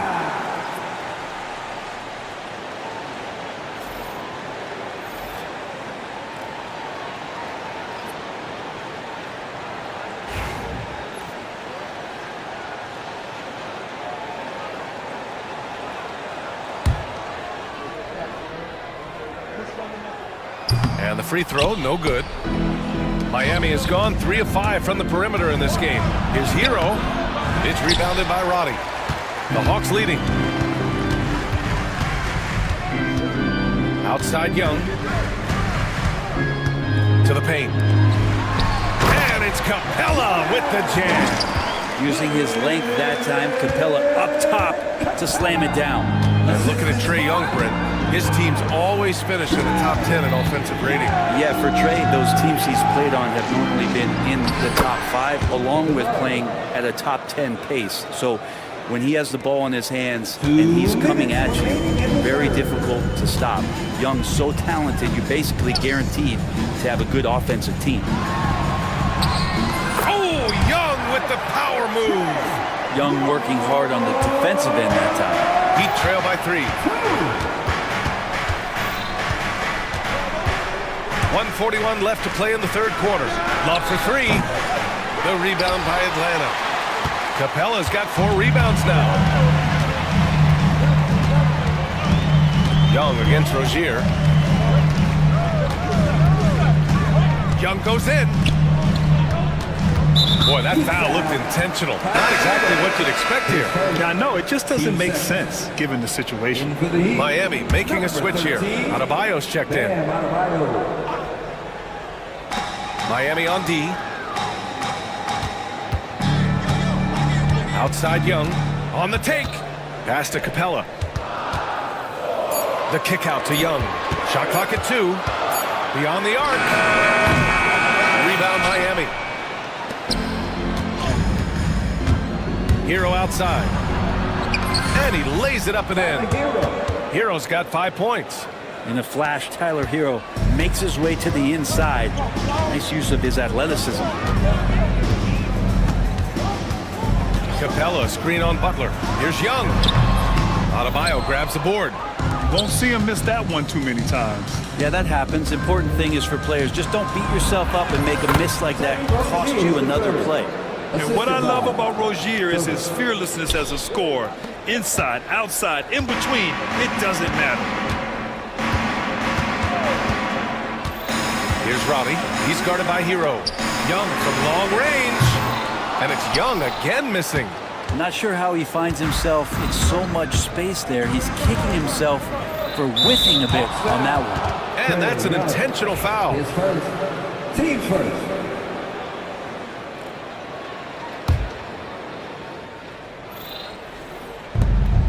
"19 seconds left in the third quarter. Pass to Adebayo. Back to Hero. 6 to shoot. Adebayo sets a screen. Shoots it from the corner. That shot, no good. He'd love to make him pay for giving up that wide-open jumper. Was unable to do so. And so it's Quinn Snyder here calling timeout. He wants a few moments to regroup with his players.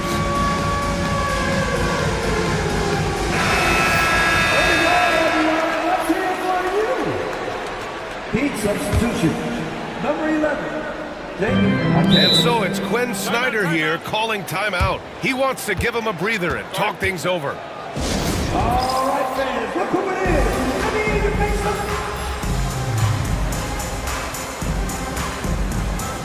Substitution for your heart. Jalen Johnson. Bogdanovich.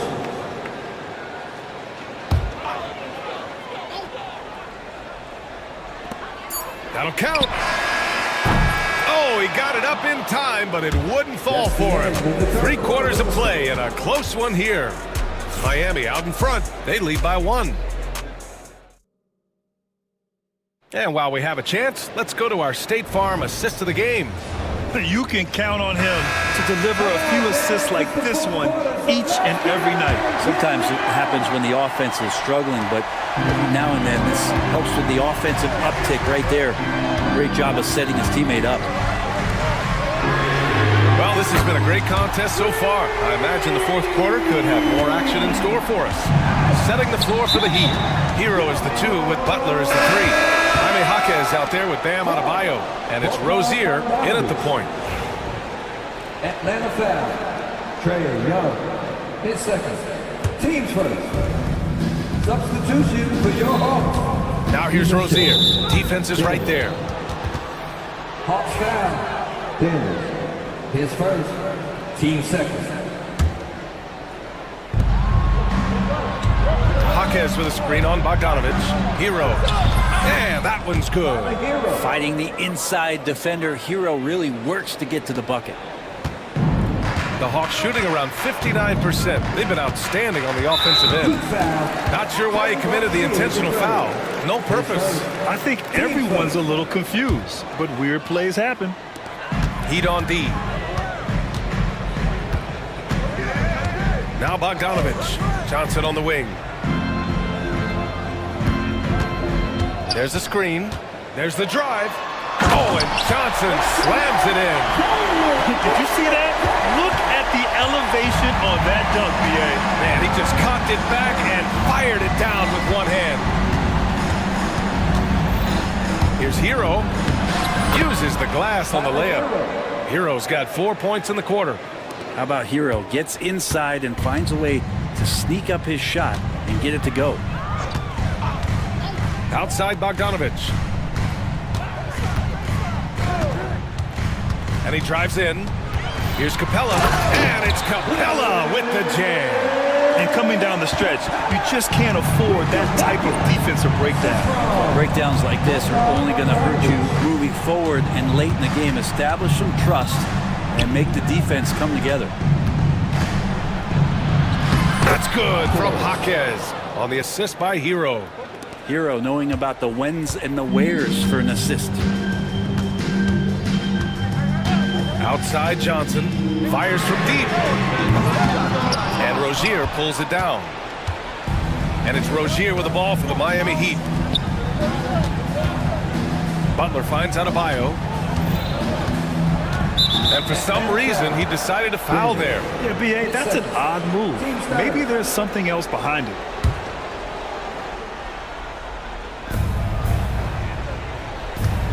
Hero against Bogdanovic. Hero, the pass to Adebayo. And the officials call goaltending, so they'll award the basket. Big-time scoring explosion in this one from Bam. Didn't think he would have this kind of offensive impact. We're in the fourth quarter here, just under 2.5 minutes gone by. Pass to Capella. And so they choose to intentionally foul. And the Hawks making a change here. Okongwu's checked in. Coming to the floor for your Hawks, number 17, Okongwu. Hero against Bogdanovic. Okongwu, a screen on Hero. Okongwu with it. 5 on the clock. He drains it as the shot clock ticks down. And just great intensity down the stretch. I mean, he really wants to rock with the game on the line. Now take a look at him, locked in right now in this moment, wants the ball in his hands and feels real comfortable with the shot he's taking. Third minute of action now gone here in the fourth. Pass to Jaquez. Back to Butler. 2 minutes remaining in the game. Outside Jaquez. Clock at 6. And a great assist by Butler as that one goes. Butler's got 4 assists in the game. This guy, Jimmy Butler, not showing that he's a ball stopper. Awareness, finds the open man. His Hero. And Eric Spoelstra decides to call timeout. He wants their game plan to be crystal clear at this point.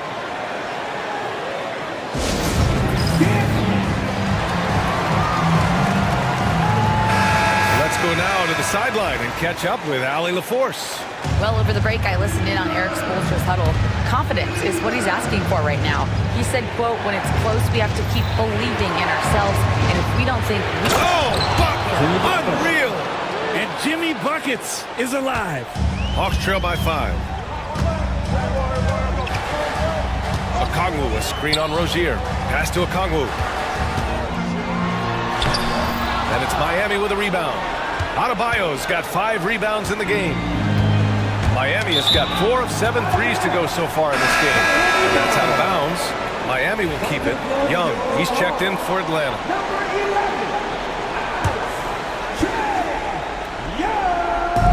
A minute 20 left in the fourth quarter. Bogdanovic against Butler. Pass to Adebayo. The rebound by the Hawks. With that much room around him, it's hard to imagine he could have gotten a better shot. Outside Young. Outside Bogdanovic. To the right side. 5 to shoot. 3-pointer. Atlanta again missing. And that's a foul called on Onyeka Okongwu. That'll be a second foul of the game. Team sport.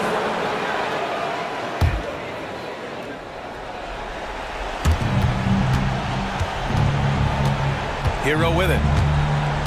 Outside Butler. Jacks up a 3. And there's Hero on the assist by Butler. Really feels like they're in control. They've got a big lead with time dwindling. Yeah, looking for a miracle worker out there is the opposing coaching staff. I don't know that they have one. This game seems to be well in hand. Butler on the wing. Defended by Bogdanovic. Shot clock at 6.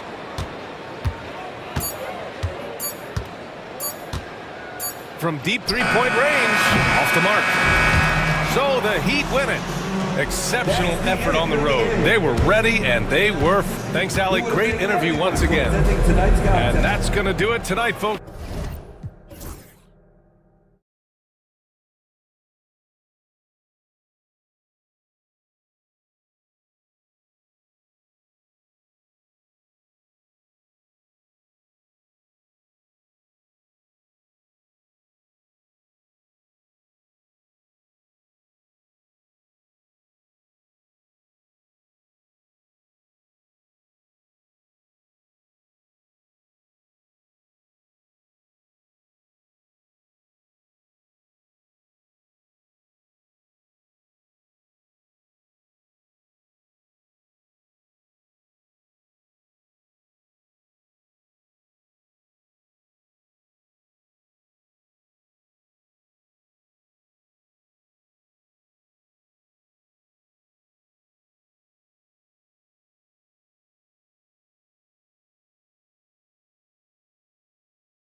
hit.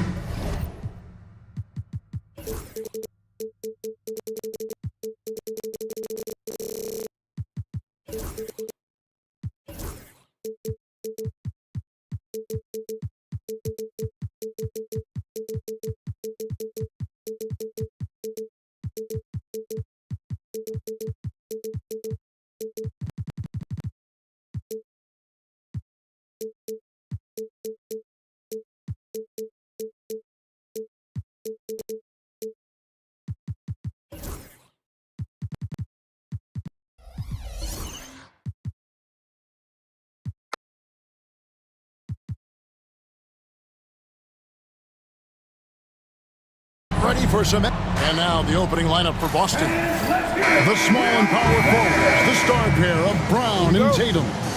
White is out there with Walker. And it's Porzingis in at the 5, roaming the paint. And for the Thunder, Zhang is out there with Lou Dort. And it's Chet Holmgren. Then there's Cason Wallace. And it's Gilgeous-Alexander in at the point guard position. And it's sent back by White. Pass to Tatum. So Greg, a marquee matchup here tonight. Two of the NBA's best teams with some of the best players. And it's bound to be a fun one, right? There is elite talent on the floor. In this kind of a powerhouse matchup, both teams are looking to make a statement. Now, Gilgeous-Alexander, following the Porzingis miss from deep. Holmgren kicks to Gilgeous-Alexander. Nifty move. Porzingis with the block. And just fast off the floor to challenge shots. Porzingis, this helps him get a lot of blocks like that one. And here's Gilgeous-Alexander. He'll bring it up for Oklahoma City.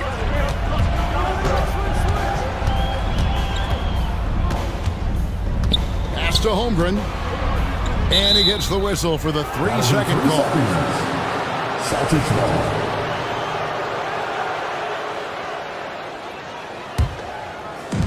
Boston's gone 0 of 2 from deep here. Richard, the Celtics have been among the NBA's elites for quite a while now. Well, they've been a title contender every year for almost a decade now. Even with several coaching changes over that time, they've been the model of consistency. And so it's the Celtics getting on the board first. And he makes that one. Very good inside. Dort's got great upper body strength. Boston's gone 1 of 3 from beyond the arc so far in the game. White dishes to Tatum.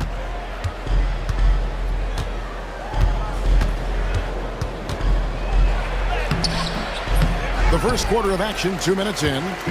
Still looking for his first make after that miss. He's 0 for 2. Double team on Gilgeous-Alexander. And so Oklahoma City again turning it over. Here's White. And that's a foul called on Shai Gilgeous-Alexander. That's his first foul. First personal foul. First 2 fouls. Here's Brown. From outside the arc. And the Celtics hit again from deep. You know this is coming with Brown. He is a ruthless sniper outside. Holmgren the screen. And the dunk by Holmgren. Oh boy, to be young again. Makes you nostalgic, doesn't it? And while we've got a moment, let's send it over to our terrific reporter, David Aldridge. David? Kevin, thank you. Shai Gilgeous-Alexander is an elite scorer. Coach Mark Daigneault said the sign of a good player is being a source of reliable offense. At the same time, he's learned to impact the game in other ways, and that's why he's a really good player. He's not just a hired gun scorer. Kevin? Totally agree, Nia. He is a franchise cornerstone type of guy. We thank you for the report. And good to get him going early. That shot should give him some confidence. It makes a difference for them if he can establish his three-point shot as a weapon. And taken away by Wallace. 4-on-3 break.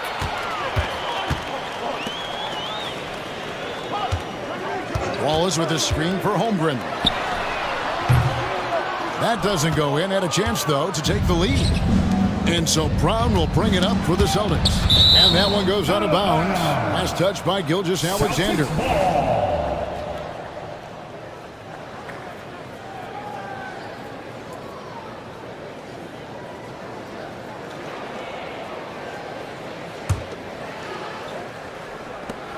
There's 1:26 left to play in the first quarter. Tatum with a screen on Jang. Brown outside. It's rebounded by Oklahoma City. And taken away by Brown. Jang against Tatum. Outside White. Gilgeous-Alexander with the steal. Goes up. And the dunk by Gilgeous-Alexander. And great awareness of the situation. Gilgeous-Alexander sensing the chance for the steal and just taking it straight up on the break. And it's White missing. That's not the type of opportunity he fails to convert very often. Holmgren sets the screen for Wallace.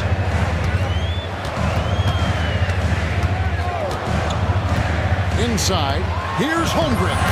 Lays it up and banks it in. I mean, sneaky. When he moves around the floor, Holmgren takes you out of the play, slips past, and just rolls to the hoop. Now, here's Walker. Still yet to score. Looking to end the run. And Holmgren pulls it down. Holmgren's got his fourth rebound with that last one here tonight. Outside, Dort takes the three. And Tatum pulls it down. And a wide open look for Walker. Again, the miss by the Celtics.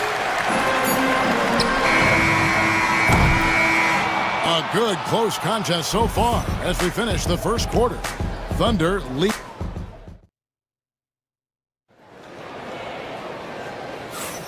And some good action in the books as we get back to the game that's been pretty close here so far. And a look at how the offensive approach has been going here so far for Oklahoma City. So far, they haven't had to force anything. They're swinging the ball around and turning good passing into points. You also have to admire how they challenge the defense inside, getting a lot of points in the paint. On the court for the Celtics, second quarter underway. The post pair, Tatum and Porzingis. Lonnie Walker is out there with Derek White, and it's Brown in at the three, the small forward. Now here's Williams.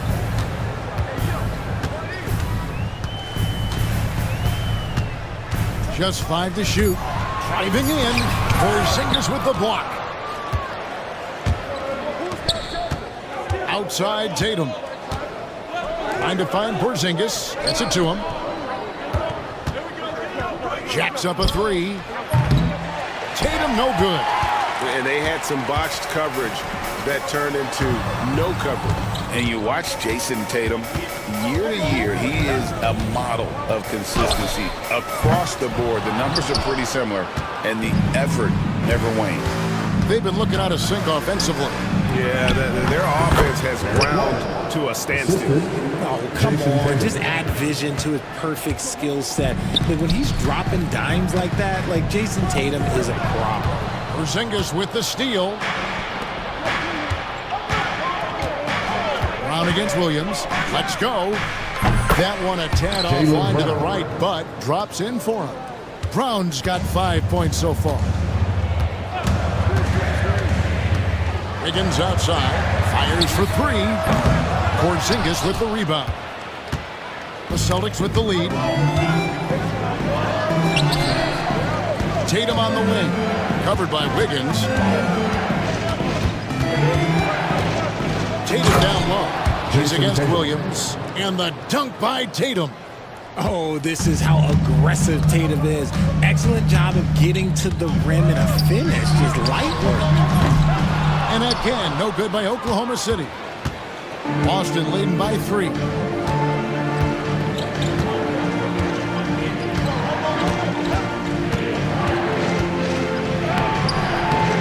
It's rebounded by Oklahoma City. And here in the second quarter of action with a hair under 2.5 minutes played so far. Pass to Wallace. Here's Caruso. Oh, he got hacked on the three-pointer. Go ahead to the line. That one on White. Yeah, you hate to give up a foul on a three-point attempt. And guys, what do you think about the hustle stance for the Celtics? When you pile up the blocks earlier in games, it really can affect the other team. They lose confidence offensively. And so far, just a great job forcing turnovers and creating opportunities in the open floor. The defense at the heart of that. Now, here's Horford. Springer, the pass to Horford. Over Hartenstein. And they'll get another chance. Horford finds Holiday. Shoots over Caruso. The shot by Holiday, no good. And not allowing the shooter even an inch of breathing room on that one. I'm sure they'll think twice about shooting against him next time. Here's Joe. And you hear, Richard, about players dunking and putting a hurting on the rim. But that iron sometimes can put a hurting on a player's hands, too, right? Oh, and then when you get older, those landings, they can start to hurt, too. End of the day, there's a price to be paid for all that high-flying and rim wrecking, and it's worth it. Boston making a switch here. Cornette's checked in. Brown feeling it out a bit. Pass to Cornette. And that one is stuffed right through. Not just being selfish, but also smart with the ball. Brown is able to find the best guy for the right shot. It's tipped. And it's out of bounds to the Thunder as Oklahoma City retains possession. Yeah, gets a finger on it, but just can't quite come up with the steal.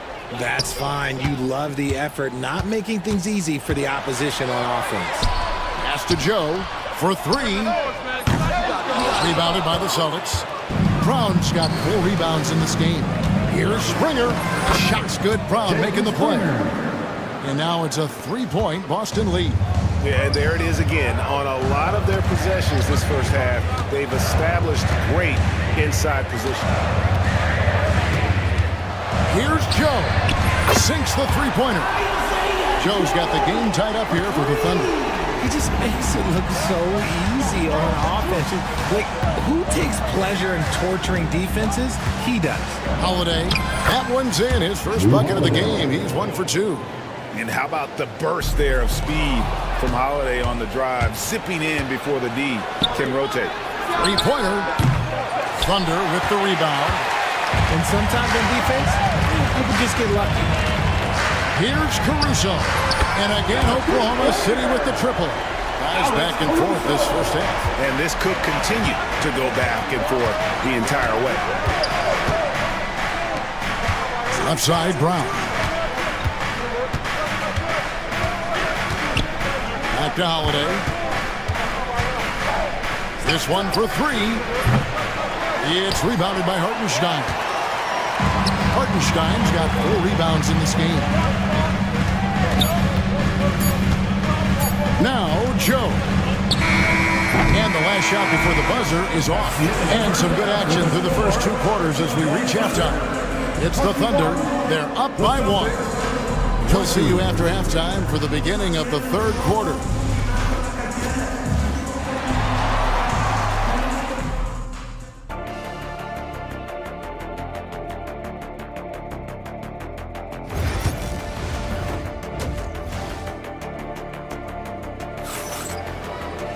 And as we get into this 3rd quarter, as we've seen so far, neither team able to create much separation on the scoreboard yet.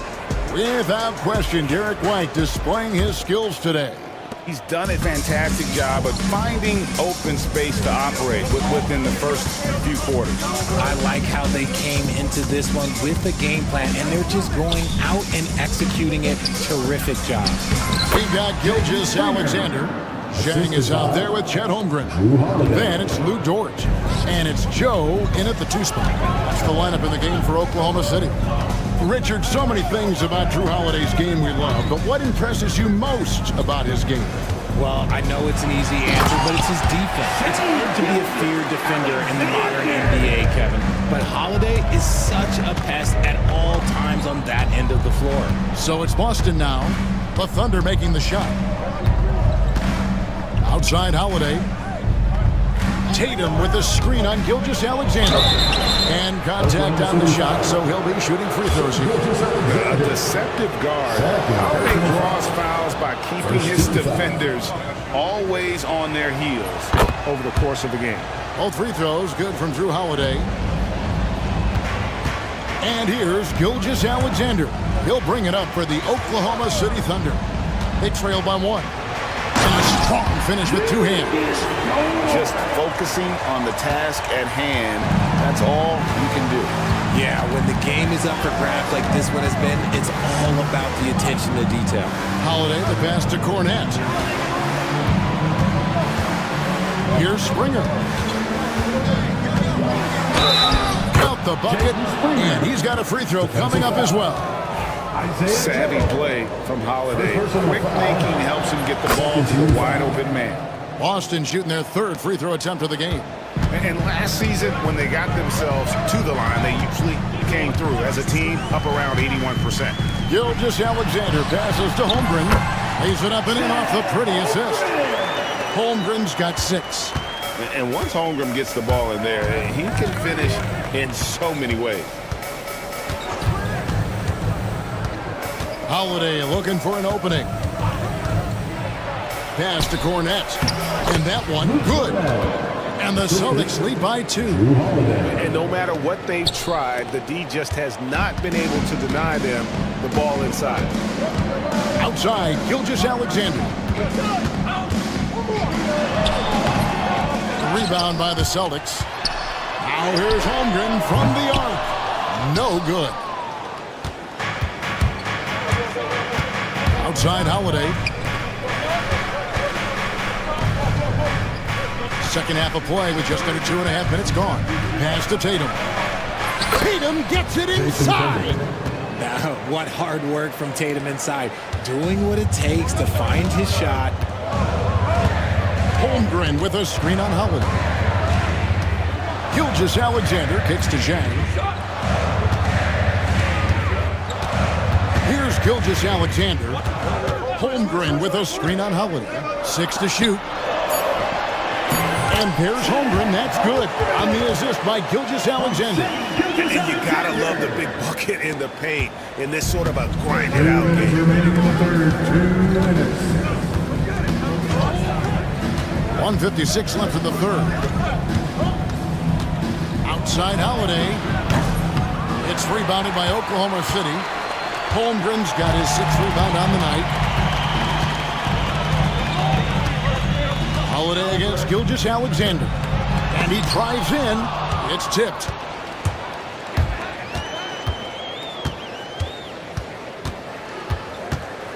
Pass to Tatum. The flush by Tatum. And I've been impressed with the unselfishness, but also getting guys the ball where they can do something with it. His court vision has been on display in this one. He's doing a tremendous job just orchestrating the offense beautifully. Outside Holiday. Here's Cornett. Back to Holiday. Pass to Cornett. And he makes no mistake on the slam dunk. The D just kind of stepping aside and letting him get to the rim. There's a reason, GA, the lead is what it is right now. Yeah, it's going to take better rim protection than that if they're going to climb out of this hole. He's an explosive, athletic guard, and I tell you, the coaching staff must love watching Holiday in the open court. Gilgeous-Alexander. Holmgren the pass to Joe. Holiday with it. He has 6. Pass to Springer. Gilgeous-Alexander with the steal. Oh, and a fast break for Oklahoma City. Joe passes to Holmgren. Fires away from way outside. It's hauled in by Cornett. And the foul is called. He intentionally grabbed him there for some reason. I don't know.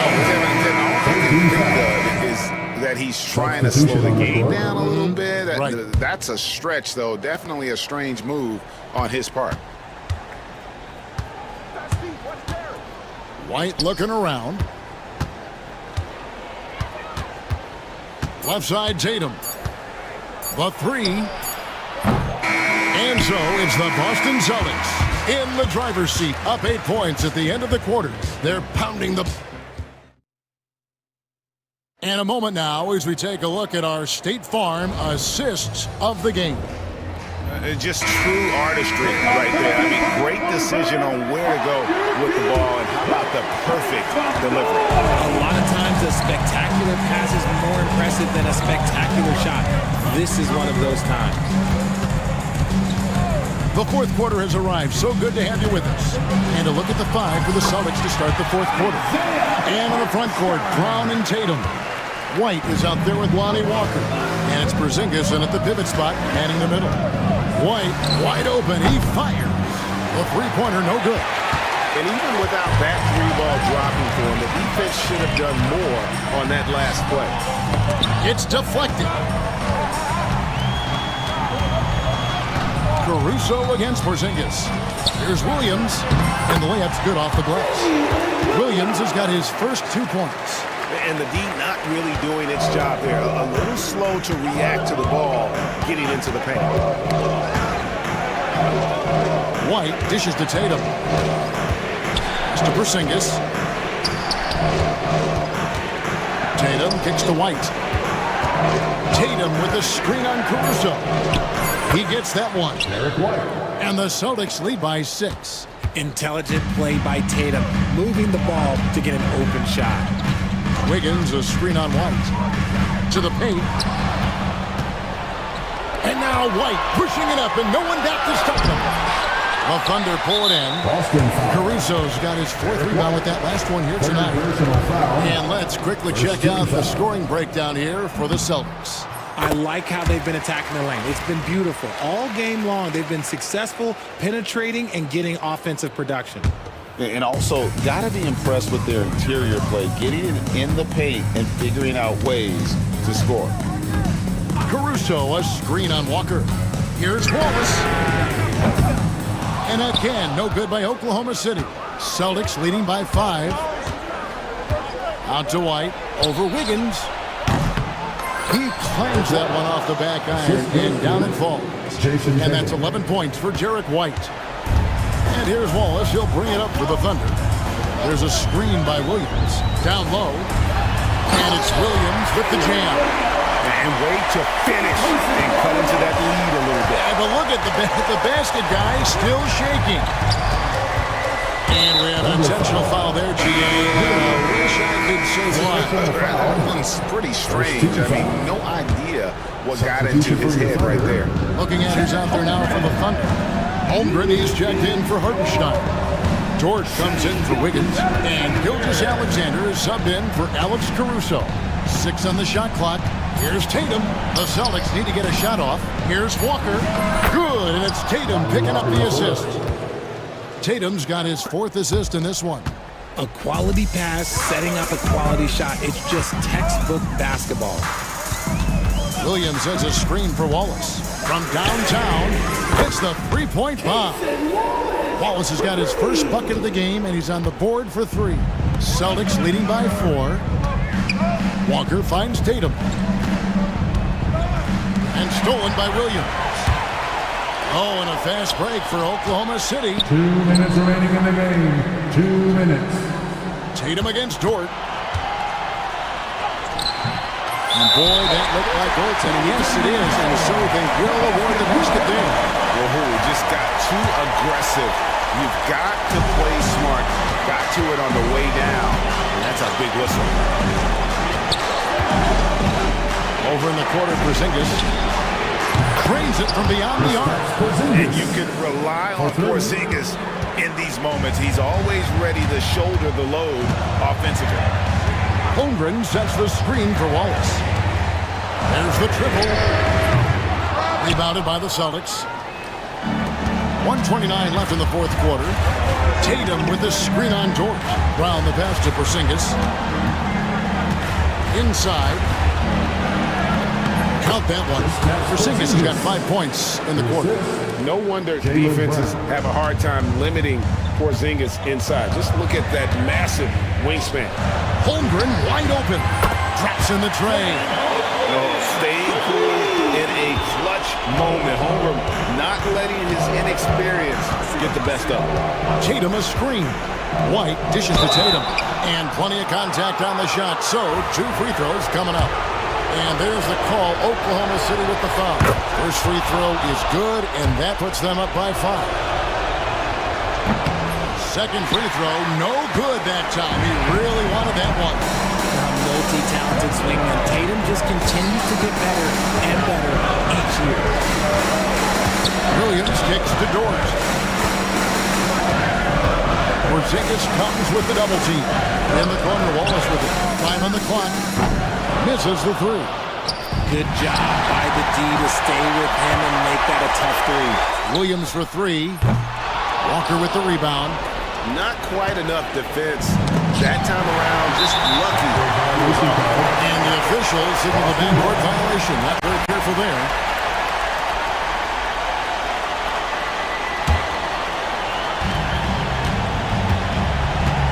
Three-second difference between shot clock and game. And here's Tatum for 3. And he's good on the 3 ball. Tatum's got the lead up to 8 now for Boston. Watch out. Tatum's going to stretch the defense all over the place if he's knocking down threes from the corner. Dort with a screen for Holmgren. To the middle. It's stolen by Brown.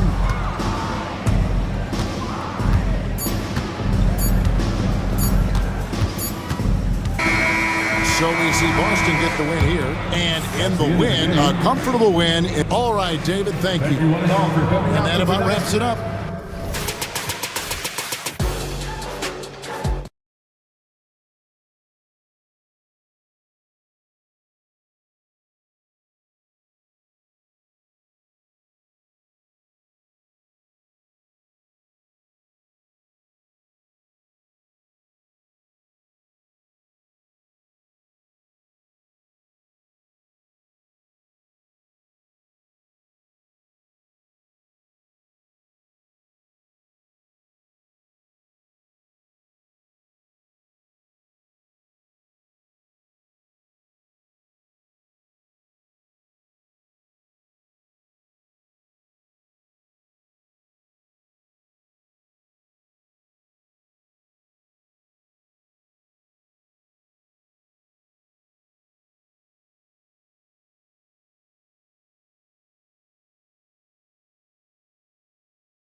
Our reporter.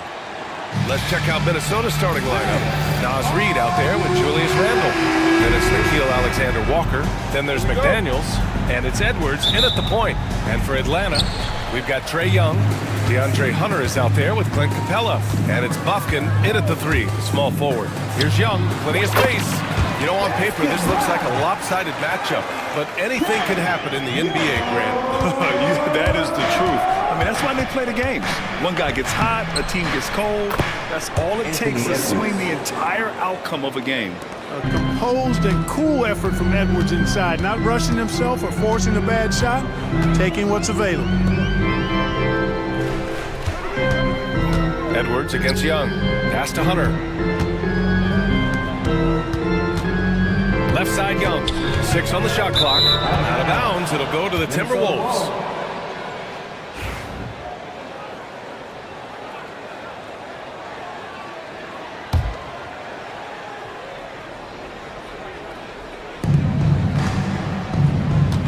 Now here's Edwards.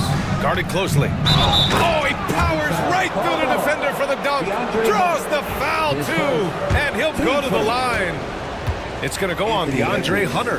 And from what we've seen so far in his career, Anthony Edwards wants to be that guy in crunch time, Clark. B.A., I love his mentality. Not only in that he wants to be the guy, but he also wants to elevate his teammates. And he plays the game with an exuberance and a joy and a freshness that is, you know, quite good to see. But I like his attack mentality and his willingness to step into leading his team by example at both ends of the floor. Now here's Young.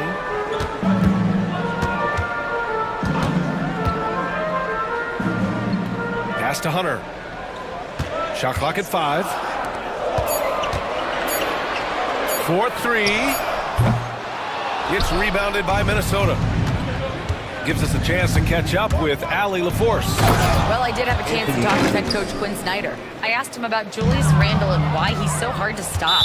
Coach said it's the ball handling, the spin moves, and the ability to finish against length. They want to try to force him right and take him out of his rhythm.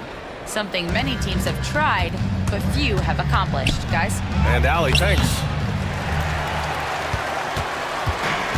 For Atlanta, they've gone 2 of 3 from the floor. Out left to the wing. Here's Bufkin. McDaniels covering.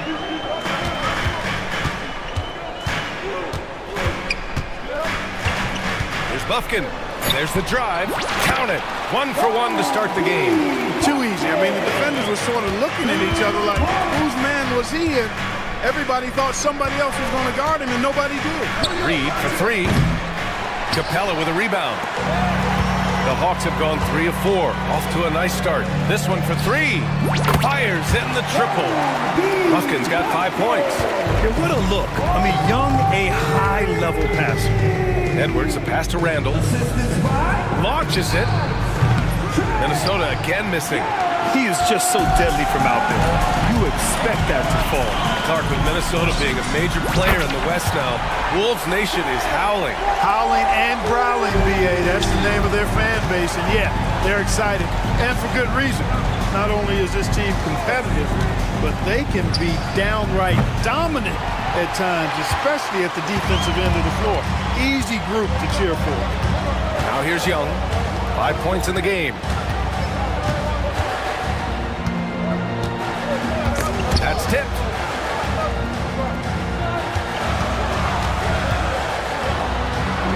Count it. Good. 7 points in the game. And adding to this lead right now. Riding a wave of momentum. Yeah, you get the sense that they're going to start stretching this lead out a little bit. It's Edwards with a drive. Capella with a block. Boy, the timing Capella has on the defensive end. Outstanding. Terrific at knowing exactly when to go up for those blocks. You know, he's not a knockdown shooter from there, but when you're that uncovered, you almost are forced to take it. Edwards, no good. Now the Hawks with it. They're on a 14-6 run. Young looking for an opening. Capella screen on Edwards. And Young, here we go. His 4th make in 5 tries. Solid start for him. Boy, I like their energy coming in. Terrific execution so far. And, you know, it's an all-out effort they've come in with. Very aggressive offense so far. Now here's Reed. No made baskets yet. Pure from three-point range. You don't want to let him get into a rhythm from out there. 41 seconds left in the first quarter of the game. Here's Buffkin. He's got 5. Tried to answer back, but that 3 is off the mark. A 7-point spread. Here's Alexander Walker. And again, it's Minnesota with a 3. Getting the ball to somebody ready to stroke it. Selfless play by Edwards there. Pass to Buffkin.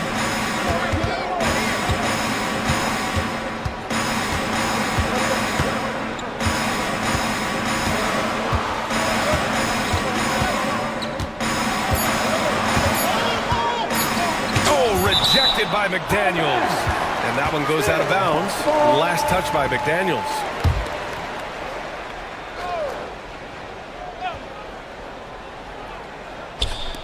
Young from long range. Hits the trifecta. Young's got 12 points in the game. He got it up. The scoring is fast and furious as we end the first. Hawks ahead. They're up 7. And we'll bring you the start of quarter number 2.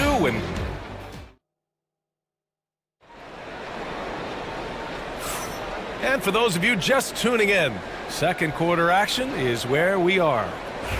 And let's take a moment here to get your take, guys, on the scoring so far for the Hawks. You know, right from the start, it seemed they got hot from three-point range, pulling apart the defense and racking up the points, too. Something else that stands out is how they've gotten out in transition. Their speed has kept the defense on their heels. On the court for the Timberwolves, Julius Randle out there with Naz Reid. Then there's Edwards. Then it's Nickeil Alexander-Walker. And it's McDaniels in at the small forward position. Johnson for 3. Rebound, Minnesota. Now here's Edwards. Give him 8 points now. Alexander Walker. And the 3 off target. Here's Daniels. Pass to Johnson.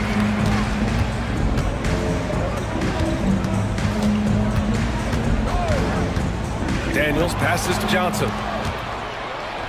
Fast break, Minnesota. From the arc. Oh, and Johnson with a block. And the foul called on Nickeil Alexander-Walker. It's his first foul of the game. Some changes for Minnesota. Rudy Gobert's checked in for Reed. DiVincenzo comes in for Alexander-Walker. And Dillingham subbed in for Anthony Edwards. Drains the triple. This is Bogdanovich's game. Catch, shoot, score. And out on the wing, Zach Rizachet has so many things scouts are looking for these days. Yeah, B.A., this guy has tremendous potential as a two-way threat. Great length, good athleticism, and his jump shot could be elite. The Hawks lead by 8. Daniels passes to Bogdanovich. Johnson a screen on DiVincenzo. Outside Johnson. Got a piece of it. Randle with a steal. He goes up. And it's Randle with the jam. Oh, Randle put some extra on that slam, entertaining the fans and the broadcasters. Bogdanovich up top. DiVincenzo covering. And Dante DiVincenzo is going to pick up the foul. That's his first foul. Here's Johnson. No points yet. Takes the 3. And Atlanta hits again from deep. Watch out now. When this guy gets into a rhythm, it is something to behold. 3-pointer. They get it again. Pass to Daniels. Now here's Johnson. Checked by Randle. And he was camped in the lane there. He gets the 3-second call. Minnesota ball.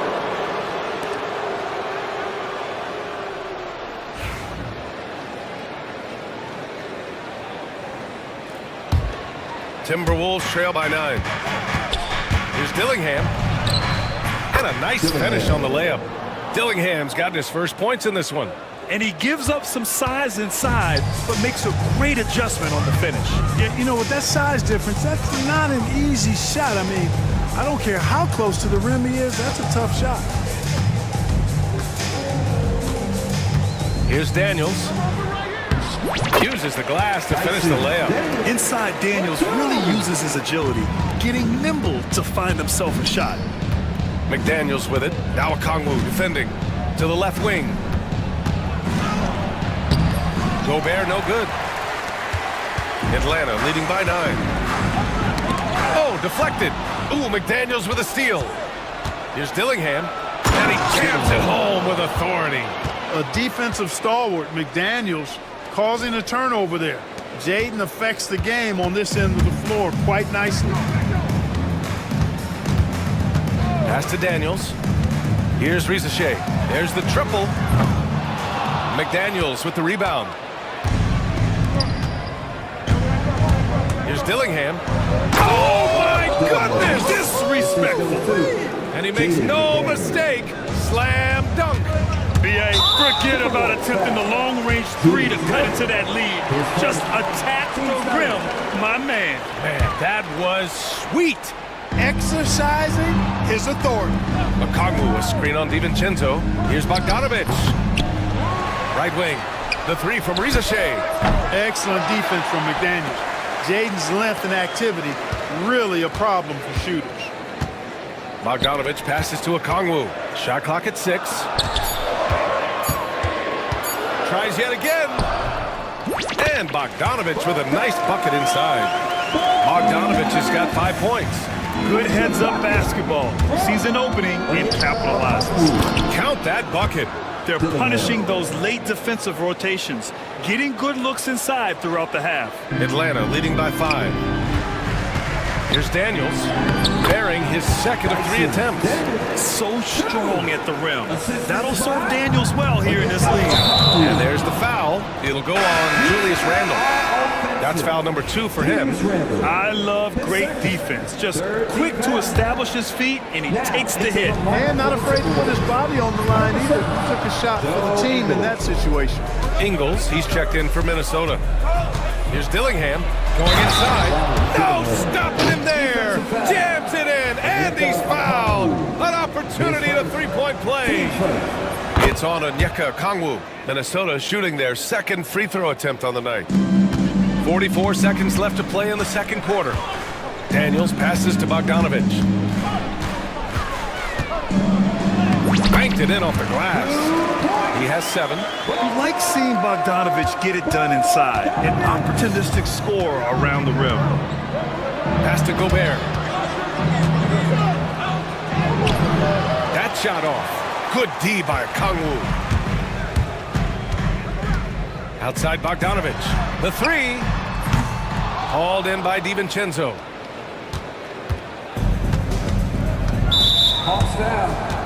These are his first free throws of the game. 15 seconds. And he knocks down the first one. Boy, the upside DiVincenzo has is obvious. I mean, now it's up to him to continue working on his game and keep getting better. And Atlanta with possession here. Not sure why he committed the intentional foul. No purpose. I think everyone's a little confused when weird plays happen. The first free throw is good. That one falls, so he hits both of them.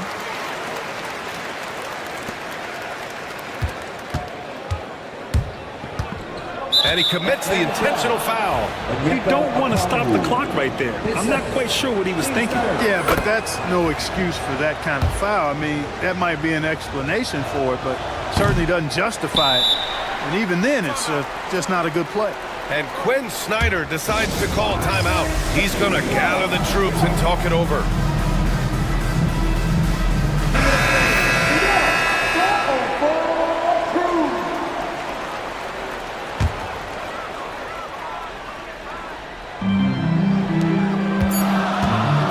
Johnson on the wing from outside the arc, lays out, and we're through the first half of play here in what's been a good one. Atlanta on top, leading by 5. All right, now let's check in with Allie LaForce. Allie, what do you have?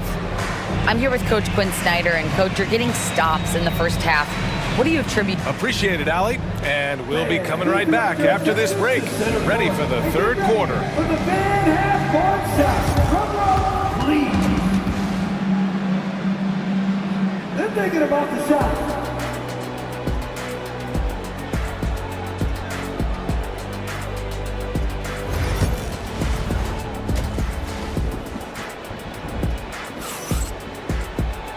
And as we get into this third quarter, as we've seen so far, neither team able to create much separation on the scoreboard. We're seeing a tremendous game from Trae Young. They've leaned on him to provide a lot of offense, and that's how he likes it. And you know what? They've come at him a few different ways defensively, and nothing has slowed him down. We've got Clint Capella, Trae Young out there with DeAndre Hunter, and it's Boskin in at the small forward. That's the 5 to begin the second half for Quinn Snyder. Well, Clark, playing time is so difficult to come by. So what's the best way to stay ready if you're on the end of the bench? Yeah, that's a good question, B. I never experienced that as a starter in the short career that I had in the NBA. With all the travel, I think you just got to make a commitment to get in the extra work between the few practices that you have. So it's really being self-motivated as an individual to be professional and anticipate that you're going to be ready if your numbers call. Oh, Edwards packs it home. Edwards is rolling right now. If I'm his teammates, he's getting the rock every time. Young against Edwards. And Jaden McDaniels picks up the foul. That's his first foul. Team first. And if you're just joining us, we've played just over a minute here in the third. Well, I like the effort that Edwards is making to commit to defense, not letting the shooter get by him. You know, a reliable veteran like Julius Randle is so valuable. He provides a foundation for everyone else to play off of because they know he'll be there to score and help out. He makes it easier for other players to succeed around him. A moment to hear from Allie LaForce. Brian, Anthony Edwards, his disposition just brightens a locker room. Coach Chris Finch said he's an absolute joy to coach. Always in a great mood with a great smile. It doesn't matter if he plays well or he doesn't. Every day he has the same approach and the same attitude. And he wants to be great, Allie. There's no doubt about that. Capella with a block. 2 minutes gone in this third quarter now. Nifty move, and he sinks the layup. Now it's a 4-point Atlanta lead. Assertive move. You can tell the game's heating up a bit. And so it's Edwards who brings up the ball for Minnesota. Pass to Reed. Shoots over Capella. Ooh, a little luck that time as it drops. Reed's got 7 points. That's a textbook example of how to move the ball. Boy, you gotta love that action. Young, the pass to Capella. Outside Young. And here's Hunter. Checked by Randall. Back to Young. Down to 5 on the shot clock. Reed with the rebound. Reed's got 4 rebounds in the game. Here's Edwards. Atlanta with a rebound. Capella's got his 7th rebound of the game with that last one. And now they decide to foul intentionally. 10 seconds. Team second. Clock keeps going. 3 minutes into the second half now. Capella screen on Edwards. There's Young with the 3. Randall pulls down the board. Randall's got 4 rebounds now. And Edwards slams it in. And we all know how explosive Edwards can be, reminding us there with that thunderous slam. With the explosive leaping ability, he's able to play center despite being undersized. Outside for Randall. Let's go with a 3. Gets the 3 ball to go. Randall's got his 2nd basket of the game. Here in the second half, these teams still neck and neck. I really like how each team is matching the other's intensity. To the inside, here's Capella, and the slam dunk by Capella. How about the force from Clint Capella? When he's got good position inside, he's throwing it down. Edwards against Young. Outside Edwards. Pass to Reed. The 3 is up.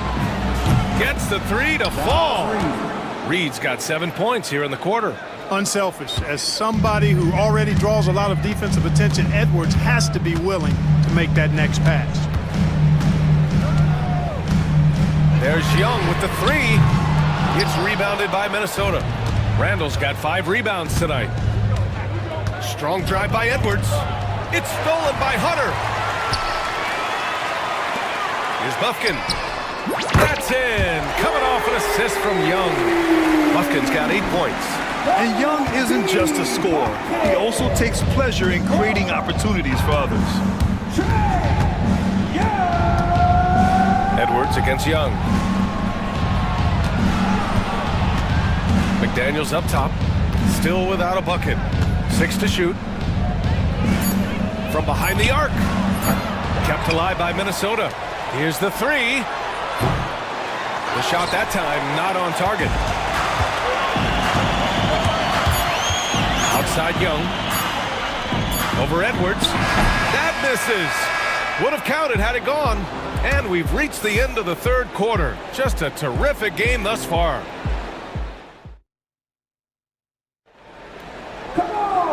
And with these teams locked in a very close contest, this fourth quarter promises to be a good one. And Atlanta with possession here. They've led by as much as 10. On the court for Minnesota. They've got Joe Ingles, Dante DiVincenzo out there with Dillingham. Then there's Rudy Gobert, and it's Dozier in at the 3. DiVincenzo, pass to Ingles. Here's Daniels, defended by Gobert, and stolen by Gobert. Now DiVincenzo. And the whistle blows. It's going to be on Bogdan Bogdanovic. That's his first foul. And the Hawks making a change here. Johnson's checked in.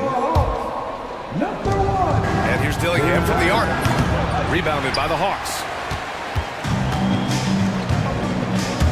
Here's Daniels. Here's Okongwu. It's rebounded by Rudy Gobert. And Dante DiVincenzo is going to pick up the foul. That'll be a second foul of the game. And this kind of selflessness is great to see. Textbook positioning to draw the charge. Heads up action there. Reading the play and then beating him to the spot. Well done. From deep, Johnson.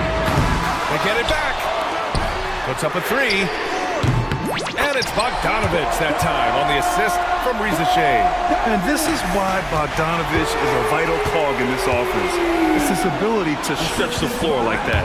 And now the T-Wolves on the break. Throw it down on the breakaway jam.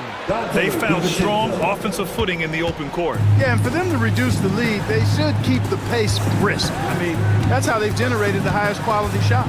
Daniels lays it up and banks it in. And the Hawks lead by 4. Yeah, slick play call by Daniels. Pick and rolls give him room to operate, and he does not waste it at all. Here's Dozier.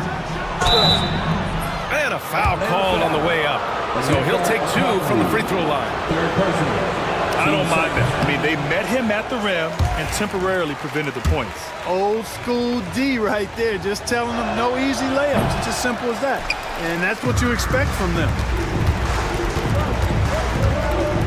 And he lobs it up top. Oh, the dunk by Okongwu. Even though he's young, Daniels tends to make the right decisions with the ball in his hands. Driving inside to the wing on the left. Oh, plenty of contact on that shot. Officials call the foul, and he'll take 2 free throws now. And a chance to catch up on some numbers here. The scoring breakdown for the Hawks. Well, you know, throughout this game, they've shot the ball extremely well from downtown. Their shooters are getting open and letting it fly. Also, guys, they put in maximum effort on the offensive glass. Great determination to follow shots and not giving up on the possessions. Atlanta leading by 4. Here's Johnson. Oh, and Johnson slams it in. Nice timing on these jumps. He's somewhat on the small side for a power forward, but he just never gives up. Oh, and that is how you make a bold statement. Overcoming that size differential and throwing it down. Giving away a ton of height and still takes it straight at him for the slam. And at the most critical time in the ball game, too. Wow. They're going at it on offense. Neither team backing down. Hey, defense is taking a back burner, secondary on the marquee, but who doesn't love a game like this? Let's go. I like offense. You know, not the smartest play a defender can make there. Yeah, unnecessary. I mean, Make them earn those points from deep. Don't give them to them free at the line. And he sinks the second. Hey, like a lot of guys, Edwards rides momentum as a player. When his confidence is soaring, so is his activity level. Just a tough miss at the line. They're down 2 baskets now. Pass to Rizachet. Johnson a screen on Edwards. Outside Johnson. The 3-ball. Sends it home from 3-point land. Johnson's got 5 points in the quarter. Really good passing wing. Rizachet isn't a ball stopper. He really looks for his teammates. And there's the lob. Stolen by Reed. For 3. And that one's good. Dozier. And the defense is looking almost lost on the perimeter. That opens up a quality 3-point shot, and he delivers. I think that might have been intentional. Perhaps it was not an accident because he's typically not the guy that's taking that shot at this stage of the game.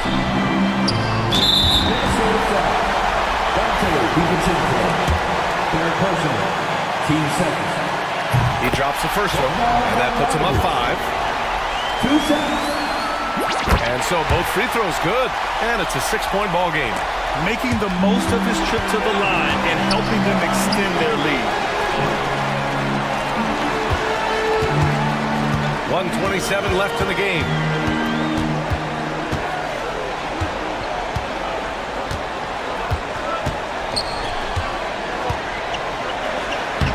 And that one falls. His 5th basket in 7 tries. A super high percentage shot there. You just can't allow him to get that close. Here's DiVincenzo. Oh, nice finish from the low block. That one's good. Woohoo! Yes, DiVincenzo. What a gamer. Somebody who lives for these kind of big moments. Watch out. And now we've got an intentional foul. His 4th. Team's 3rd. Oh, the first of 2, no good. A heartbreaker. And he can't get the second one to drop either. Coming up empty that time. Things aren't looking good here. I mean, they need points, and they need them now. It doesn't look good, even with a quick bucket here. Team's 5th. So the first one drops, and that brings him within 5. Young, he's checked in for Daniels. And both free throws good for Edwards. Well, that time he made the most of that trip to the line and cuts the deficit. Atlanta's gone 2 of 4 from the perimeter here in the 4th quarter. There's 47 seconds left in the 4th quarter of this one. Good. And this is why Young is a go-to guy. He can get it done even under the toughest circumstances. Dozier off the mark there with a 3. A chance here to possibly put the game away. They have to remain focused to get it done. Outside Young. Just 5 on the clock. Takes a 3. The shot, no good. Here's Dozier, guarded by Young. Dozier, the pass to Ingles. Down low. Cash. Outstanding distribution there. I mean, what impressive passing ability. So it's a narrow victory for the Hawks, pulling it out for the W. All right, Allie, thank you. And that'll wrap it up, folks.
2K Sports.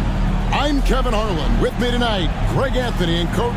So the opening lineup for the Heat. In the forward spots is Butler and Jovic. The guard set is Rozier and Hero. And it's Adebayo in at the center, filling out the middle. And for Boston, the post pair, Tatum and Porzingis. White is out there with Walker. And it's Brown in at the 3 slot. You can hear him sputtering all the way over here. He knows he should have knocked that one down. Rozier kicks to Adebayo. Porzingis with the block. And just fast off the floor to challenge shots. Porzingis, this helps him get a lot of blocks like that one. White looking around. And there's a whistle. That goes on Terry Rozier. That is his first foul of the game. And on paper, Frank, this might seem like a potential blow, but anything can happen in this NBA. Kevin, we see upsets happen all the time. It's what makes the sport great. You can't take any team or game for granted. Clock is at 3. And it's White missing. On offense, here are the Heat. Hero on the wing, guarded by Walker. Pass to Jovic. The shot goes in. First shot, first basket. Well, you love the unselfishness. Makes the next pass and enables his team to capitalize on the possession. Tatum with a screen on Rozier. Outside, Porzingis from past the arc. Rebound by the Heat. And now we've got some time to check in from the sideline. You got for us, DA? Hey, Kevin, briefly spoke with Joe Mazzulla. I asked Coach about facing off against Bam Adebayo, and he told me the dangerous thing about Bam is his versatility. He's able to play different roles for his team depending on the matchup. And that versatility makes it difficult to game plan against him. Guys? All right, David, thanks. They set the pick. Hero with it. Picked up by Brown. And Jovic gets it to go. And don't look now, but they're starting to extend this lead. Well, look, we've seen that no lead is safe these days. You got to keep scoring and extending that margin. And Coach Derek White spent his first 4.5 seasons with the Spurs and Coach Greg Popovich, who did a lot to boost his confidence. Yeah, Kevin, White was a late first-round pick. He's a humble guy, very hardworking. I don't even think he realized he could be this good. And at the line, it's all about consistency with him. His routine, his stroke, it never wavers. Here's Hero. Into the lane. More than a great jump shooter, Hero is a tremendous ball handler who can finish the drive with either hand. White against Rozier. It's tipped. Just over 2.5 minutes played here so far in the first quarter. Here's Adebayo. Celtics trail by 7. Brown with it. Now defended by Adebayo. And the shot goes in from Kristaps Porzingis. And bringing the aggression and the energy. 2 things you'd like to see from Porzingis. 2 minutes. Walker against Hero. Pass to Adebayo. And Derek White picks up the foul. That is his first foul of the game. Personal foul. First team foul. We've got 1:48 left to play here in the first. Here's Butler. Oh, and the jam by Butler. Now, you don't want to forget about the athleticism of Butler. Just a sick slammer of the basketball. You can't allow him to get to that launching pad. Here's Porzingis. That's basket number 2 with his third shot off to a fast 2 for 3. And I like to see this. They're calling his number early, and he's delivering. Yeah, well, his offensive contributions are going to be very important in this game. So it's good they've already got him in a rhythm. Oh, and the touch on the interior. Hero can hit jumpers as well as capitalize in close. Here's White. Rozier with the steal. 54 seconds left to play in the first. The shot by Adebayo, no good. Celtics trail by 7. Brown dishes to White. There's the drive. It's hauled in by Hero. For Miami, they've gone 6 of 9, shooting it well. Adebayo against Walker. Adebayo down low. The layup off target. And typically he has the touch to finish when he's in tight, but not sure on that position. And that one goes out of bounds. Nice touch by Tatum.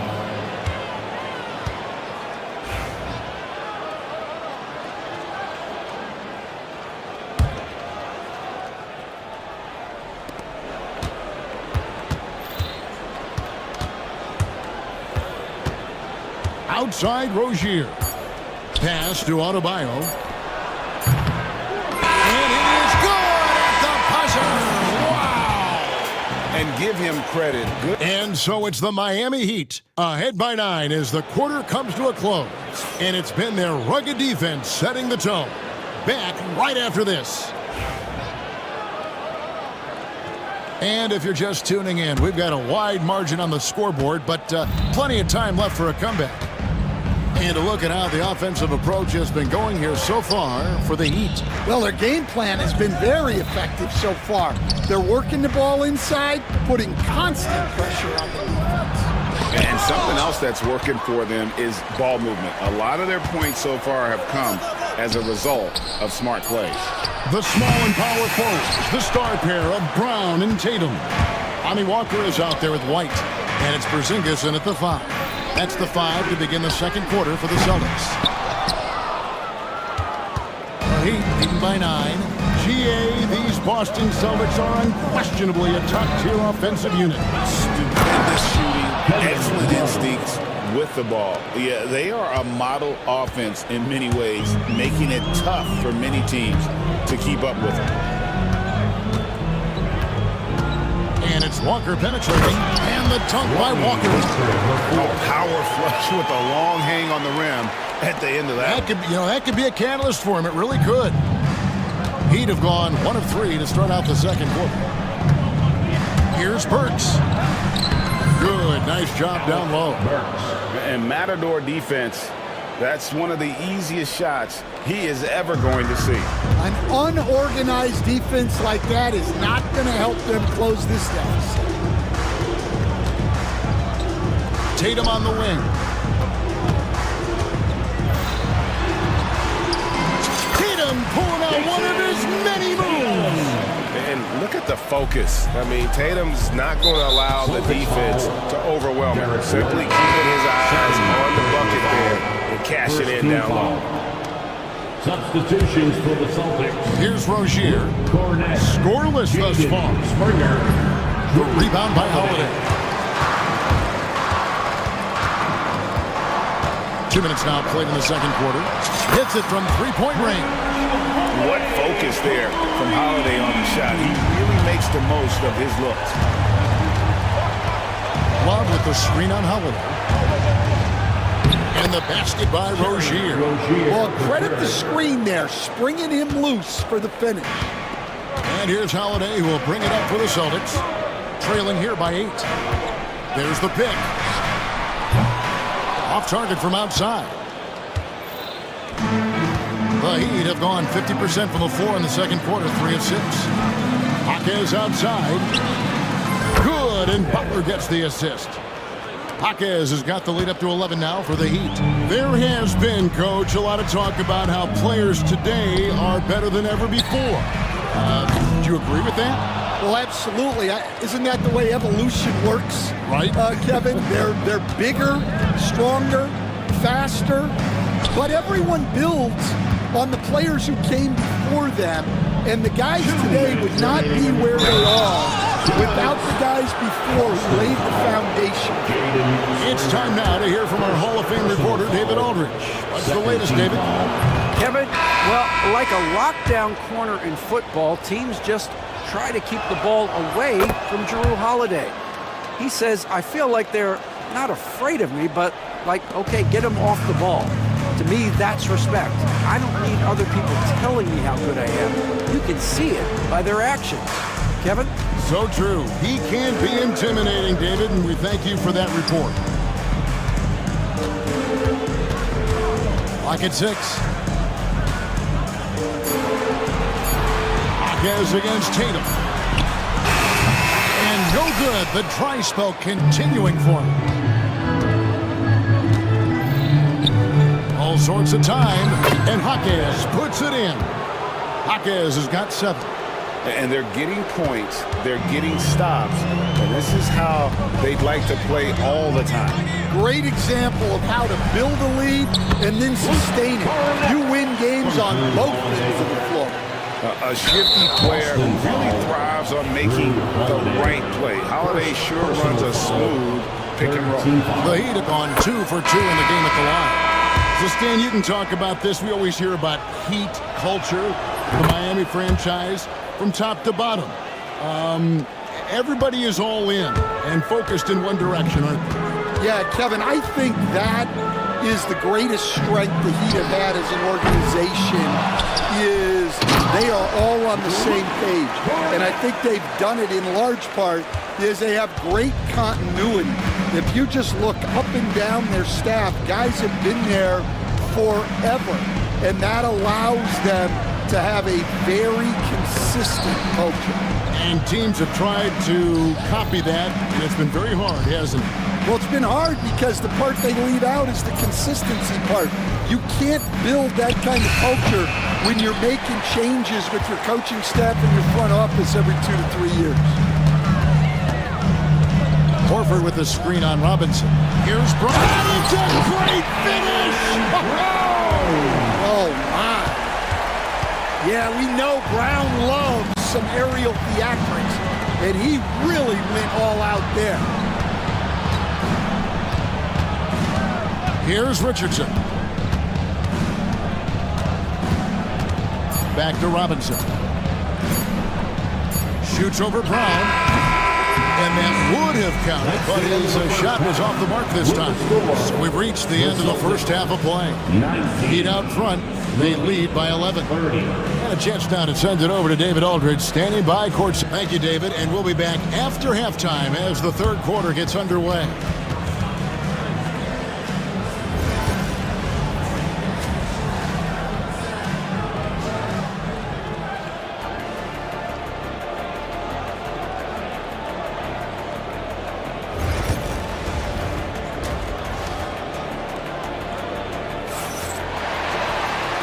Wasn't too much drama in the first half, but maybe things will tighten up here in the second. You look at Jaime Hawkes, what a contribution. Yeah, I don't know if there's anything that the league can do to slow him down. He's just that good. He's a problem, no doubt about it. One that opposing teams have to grapple with every time he takes the floor. Here's who Eric Spoelstra is starting the second half with. Bam Adebayo is out there with Jaime Hawkes. Then there's Alec Burks. Then it's Josh Richardson, and it's Robinson in at the 3. Another good play. This is how they built the lead, calling on the right guys at the right time. Yeah, come on. They're just having their way out there and continuing to press you in. Man, Holiday puts a lot of pressure on the defense. Often it's with his scoring, but right there, making a play for someone else. And there's the drive. It's stolen. Here's Hauser. Tatum with a screen on Burks. Springer the pass to Tatum. Burks with it. And Holiday picks him up defensively. Gets it to go. That one good from Adebayo. And the Heat lead by 13. The Celtics shooting well. They're at 45%. Burks with the steal. Third quarter of basketball, about a minute and a half in. And here's Tatum. He'll bring it up for Boston. To the inside, Cornet goes back up. And terrific work on the offensive glass, and he picks up 2. Cornet's got 9. And the D getting outworked there on the putback. Can't let that happen. And I can tell you from experience, these are the types of things that drive coaches crazy. And what can't Adebayo do? I mean, gets the tough rebounds, scores the tough baskets, and then makes the right pass. Tatum setting the pick for Holiday. And the three off target. And stolen by Tatum.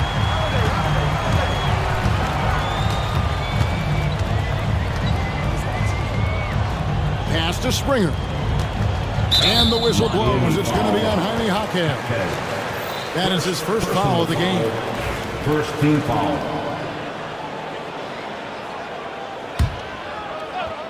A little under 2.5 minutes gone by here in the third. Holiday, the pass to Cornette. And there's the slam dunk to finish it off. Savvy play from Holiday. Quick thinking helps him get the ball to the wide open man. Richardson attacking.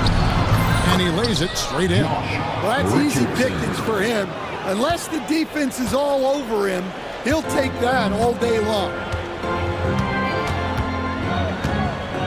Now Holiday. Tatum with a screen on Richardson. Drives to the hoop.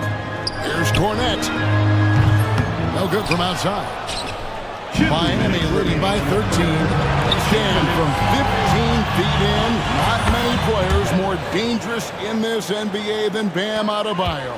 No, there's not, Kevin. He's got the total package when he gets in the mid-range area on down. He can shoot the mid-range jumper above the rim to finish.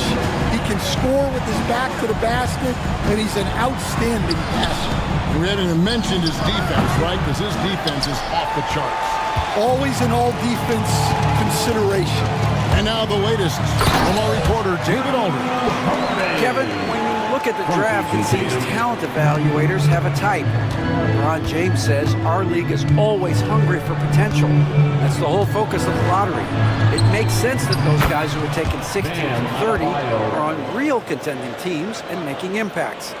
Of course, Kevin, everybody wants to draft the next LeBron. Good luck with that. Or work with the next David Aldridge, a Hall of Famer. David, thank you. Here's Holiday. Another shot.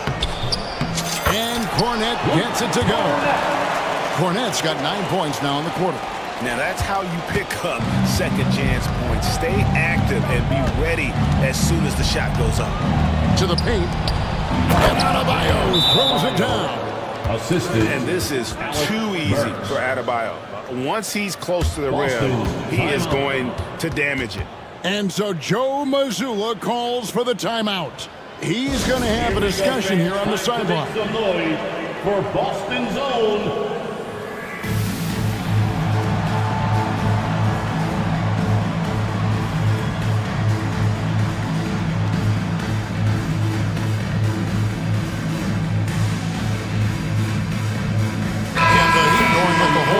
On the floor.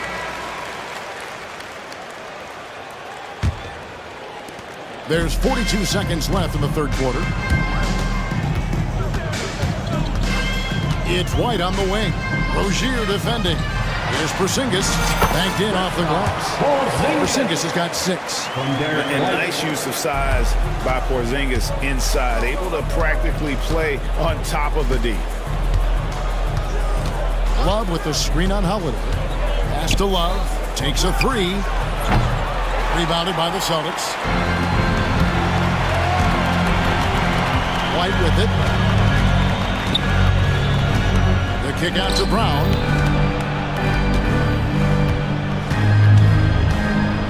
Seconds left. And finished off by Brown.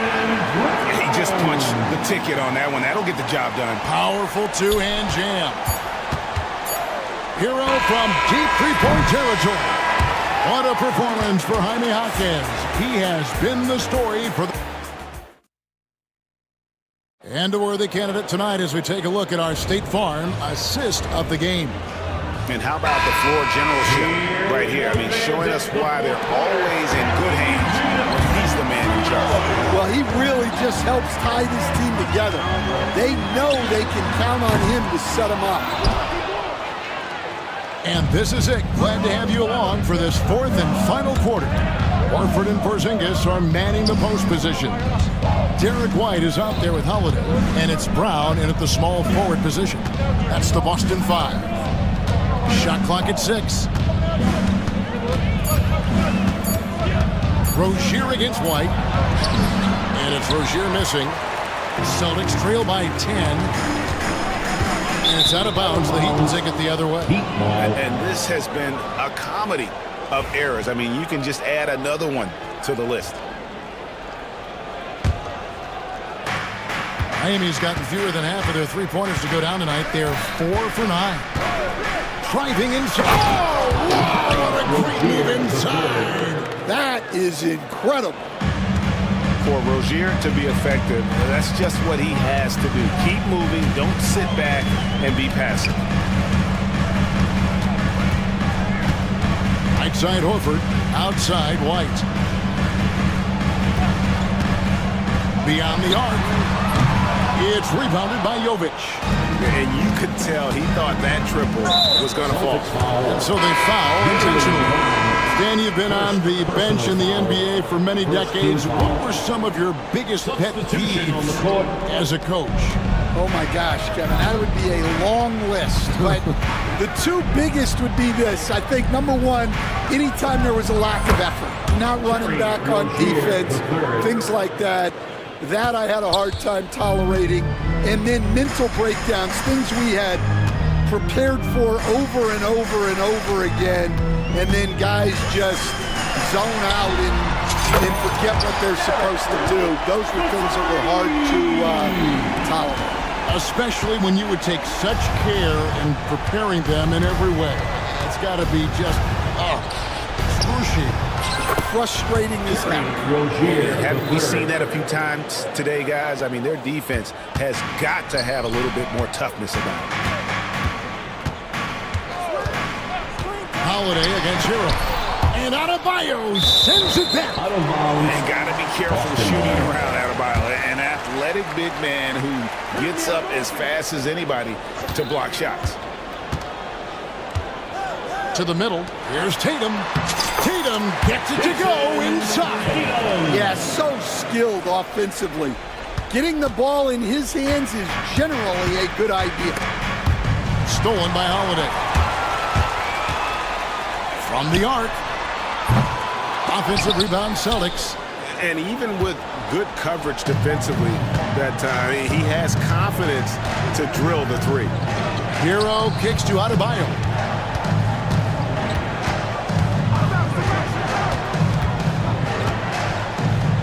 Six to shoot. Second chance shot, and the layup is up and in. And the Heat lead by 13. Just playing so strong down low. Adebayo knows you got to be ready for the fight inside. Holiday, the pass to Tatum. Comes up empty down low. And here's Hero. He'll bring it up for the Miami Heat. Butler from outside. Carries it from three-point range. Yeah, you can't give Butler any room off that screen. Once he has that, you know he's going to let it fly. Inside, here's Porzingis. And he takes it in for the layup off a very nice feed. 8 points for Porzingis. Putting that pass right in his stride. Didn't have to slow up and was able to complete the play. And so just rolling to the finish line now in what has been a very confident-looking performance for Miami. And the big difference here was accuracy from three-point range.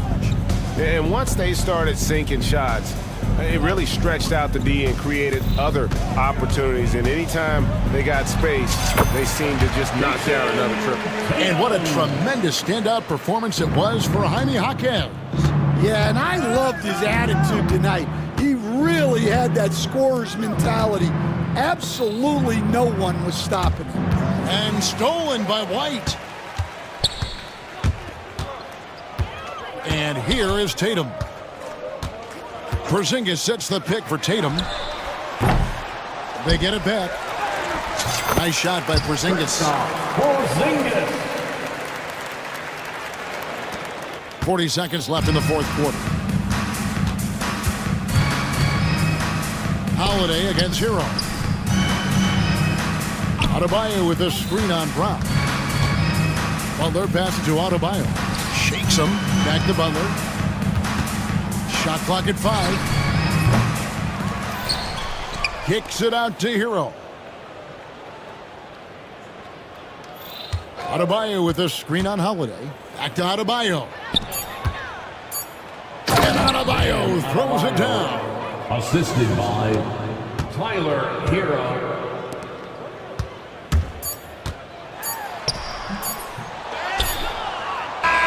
And so Miami takes this one by a big margin. This was a David, thank you as always. And that'll wrap it up, folks.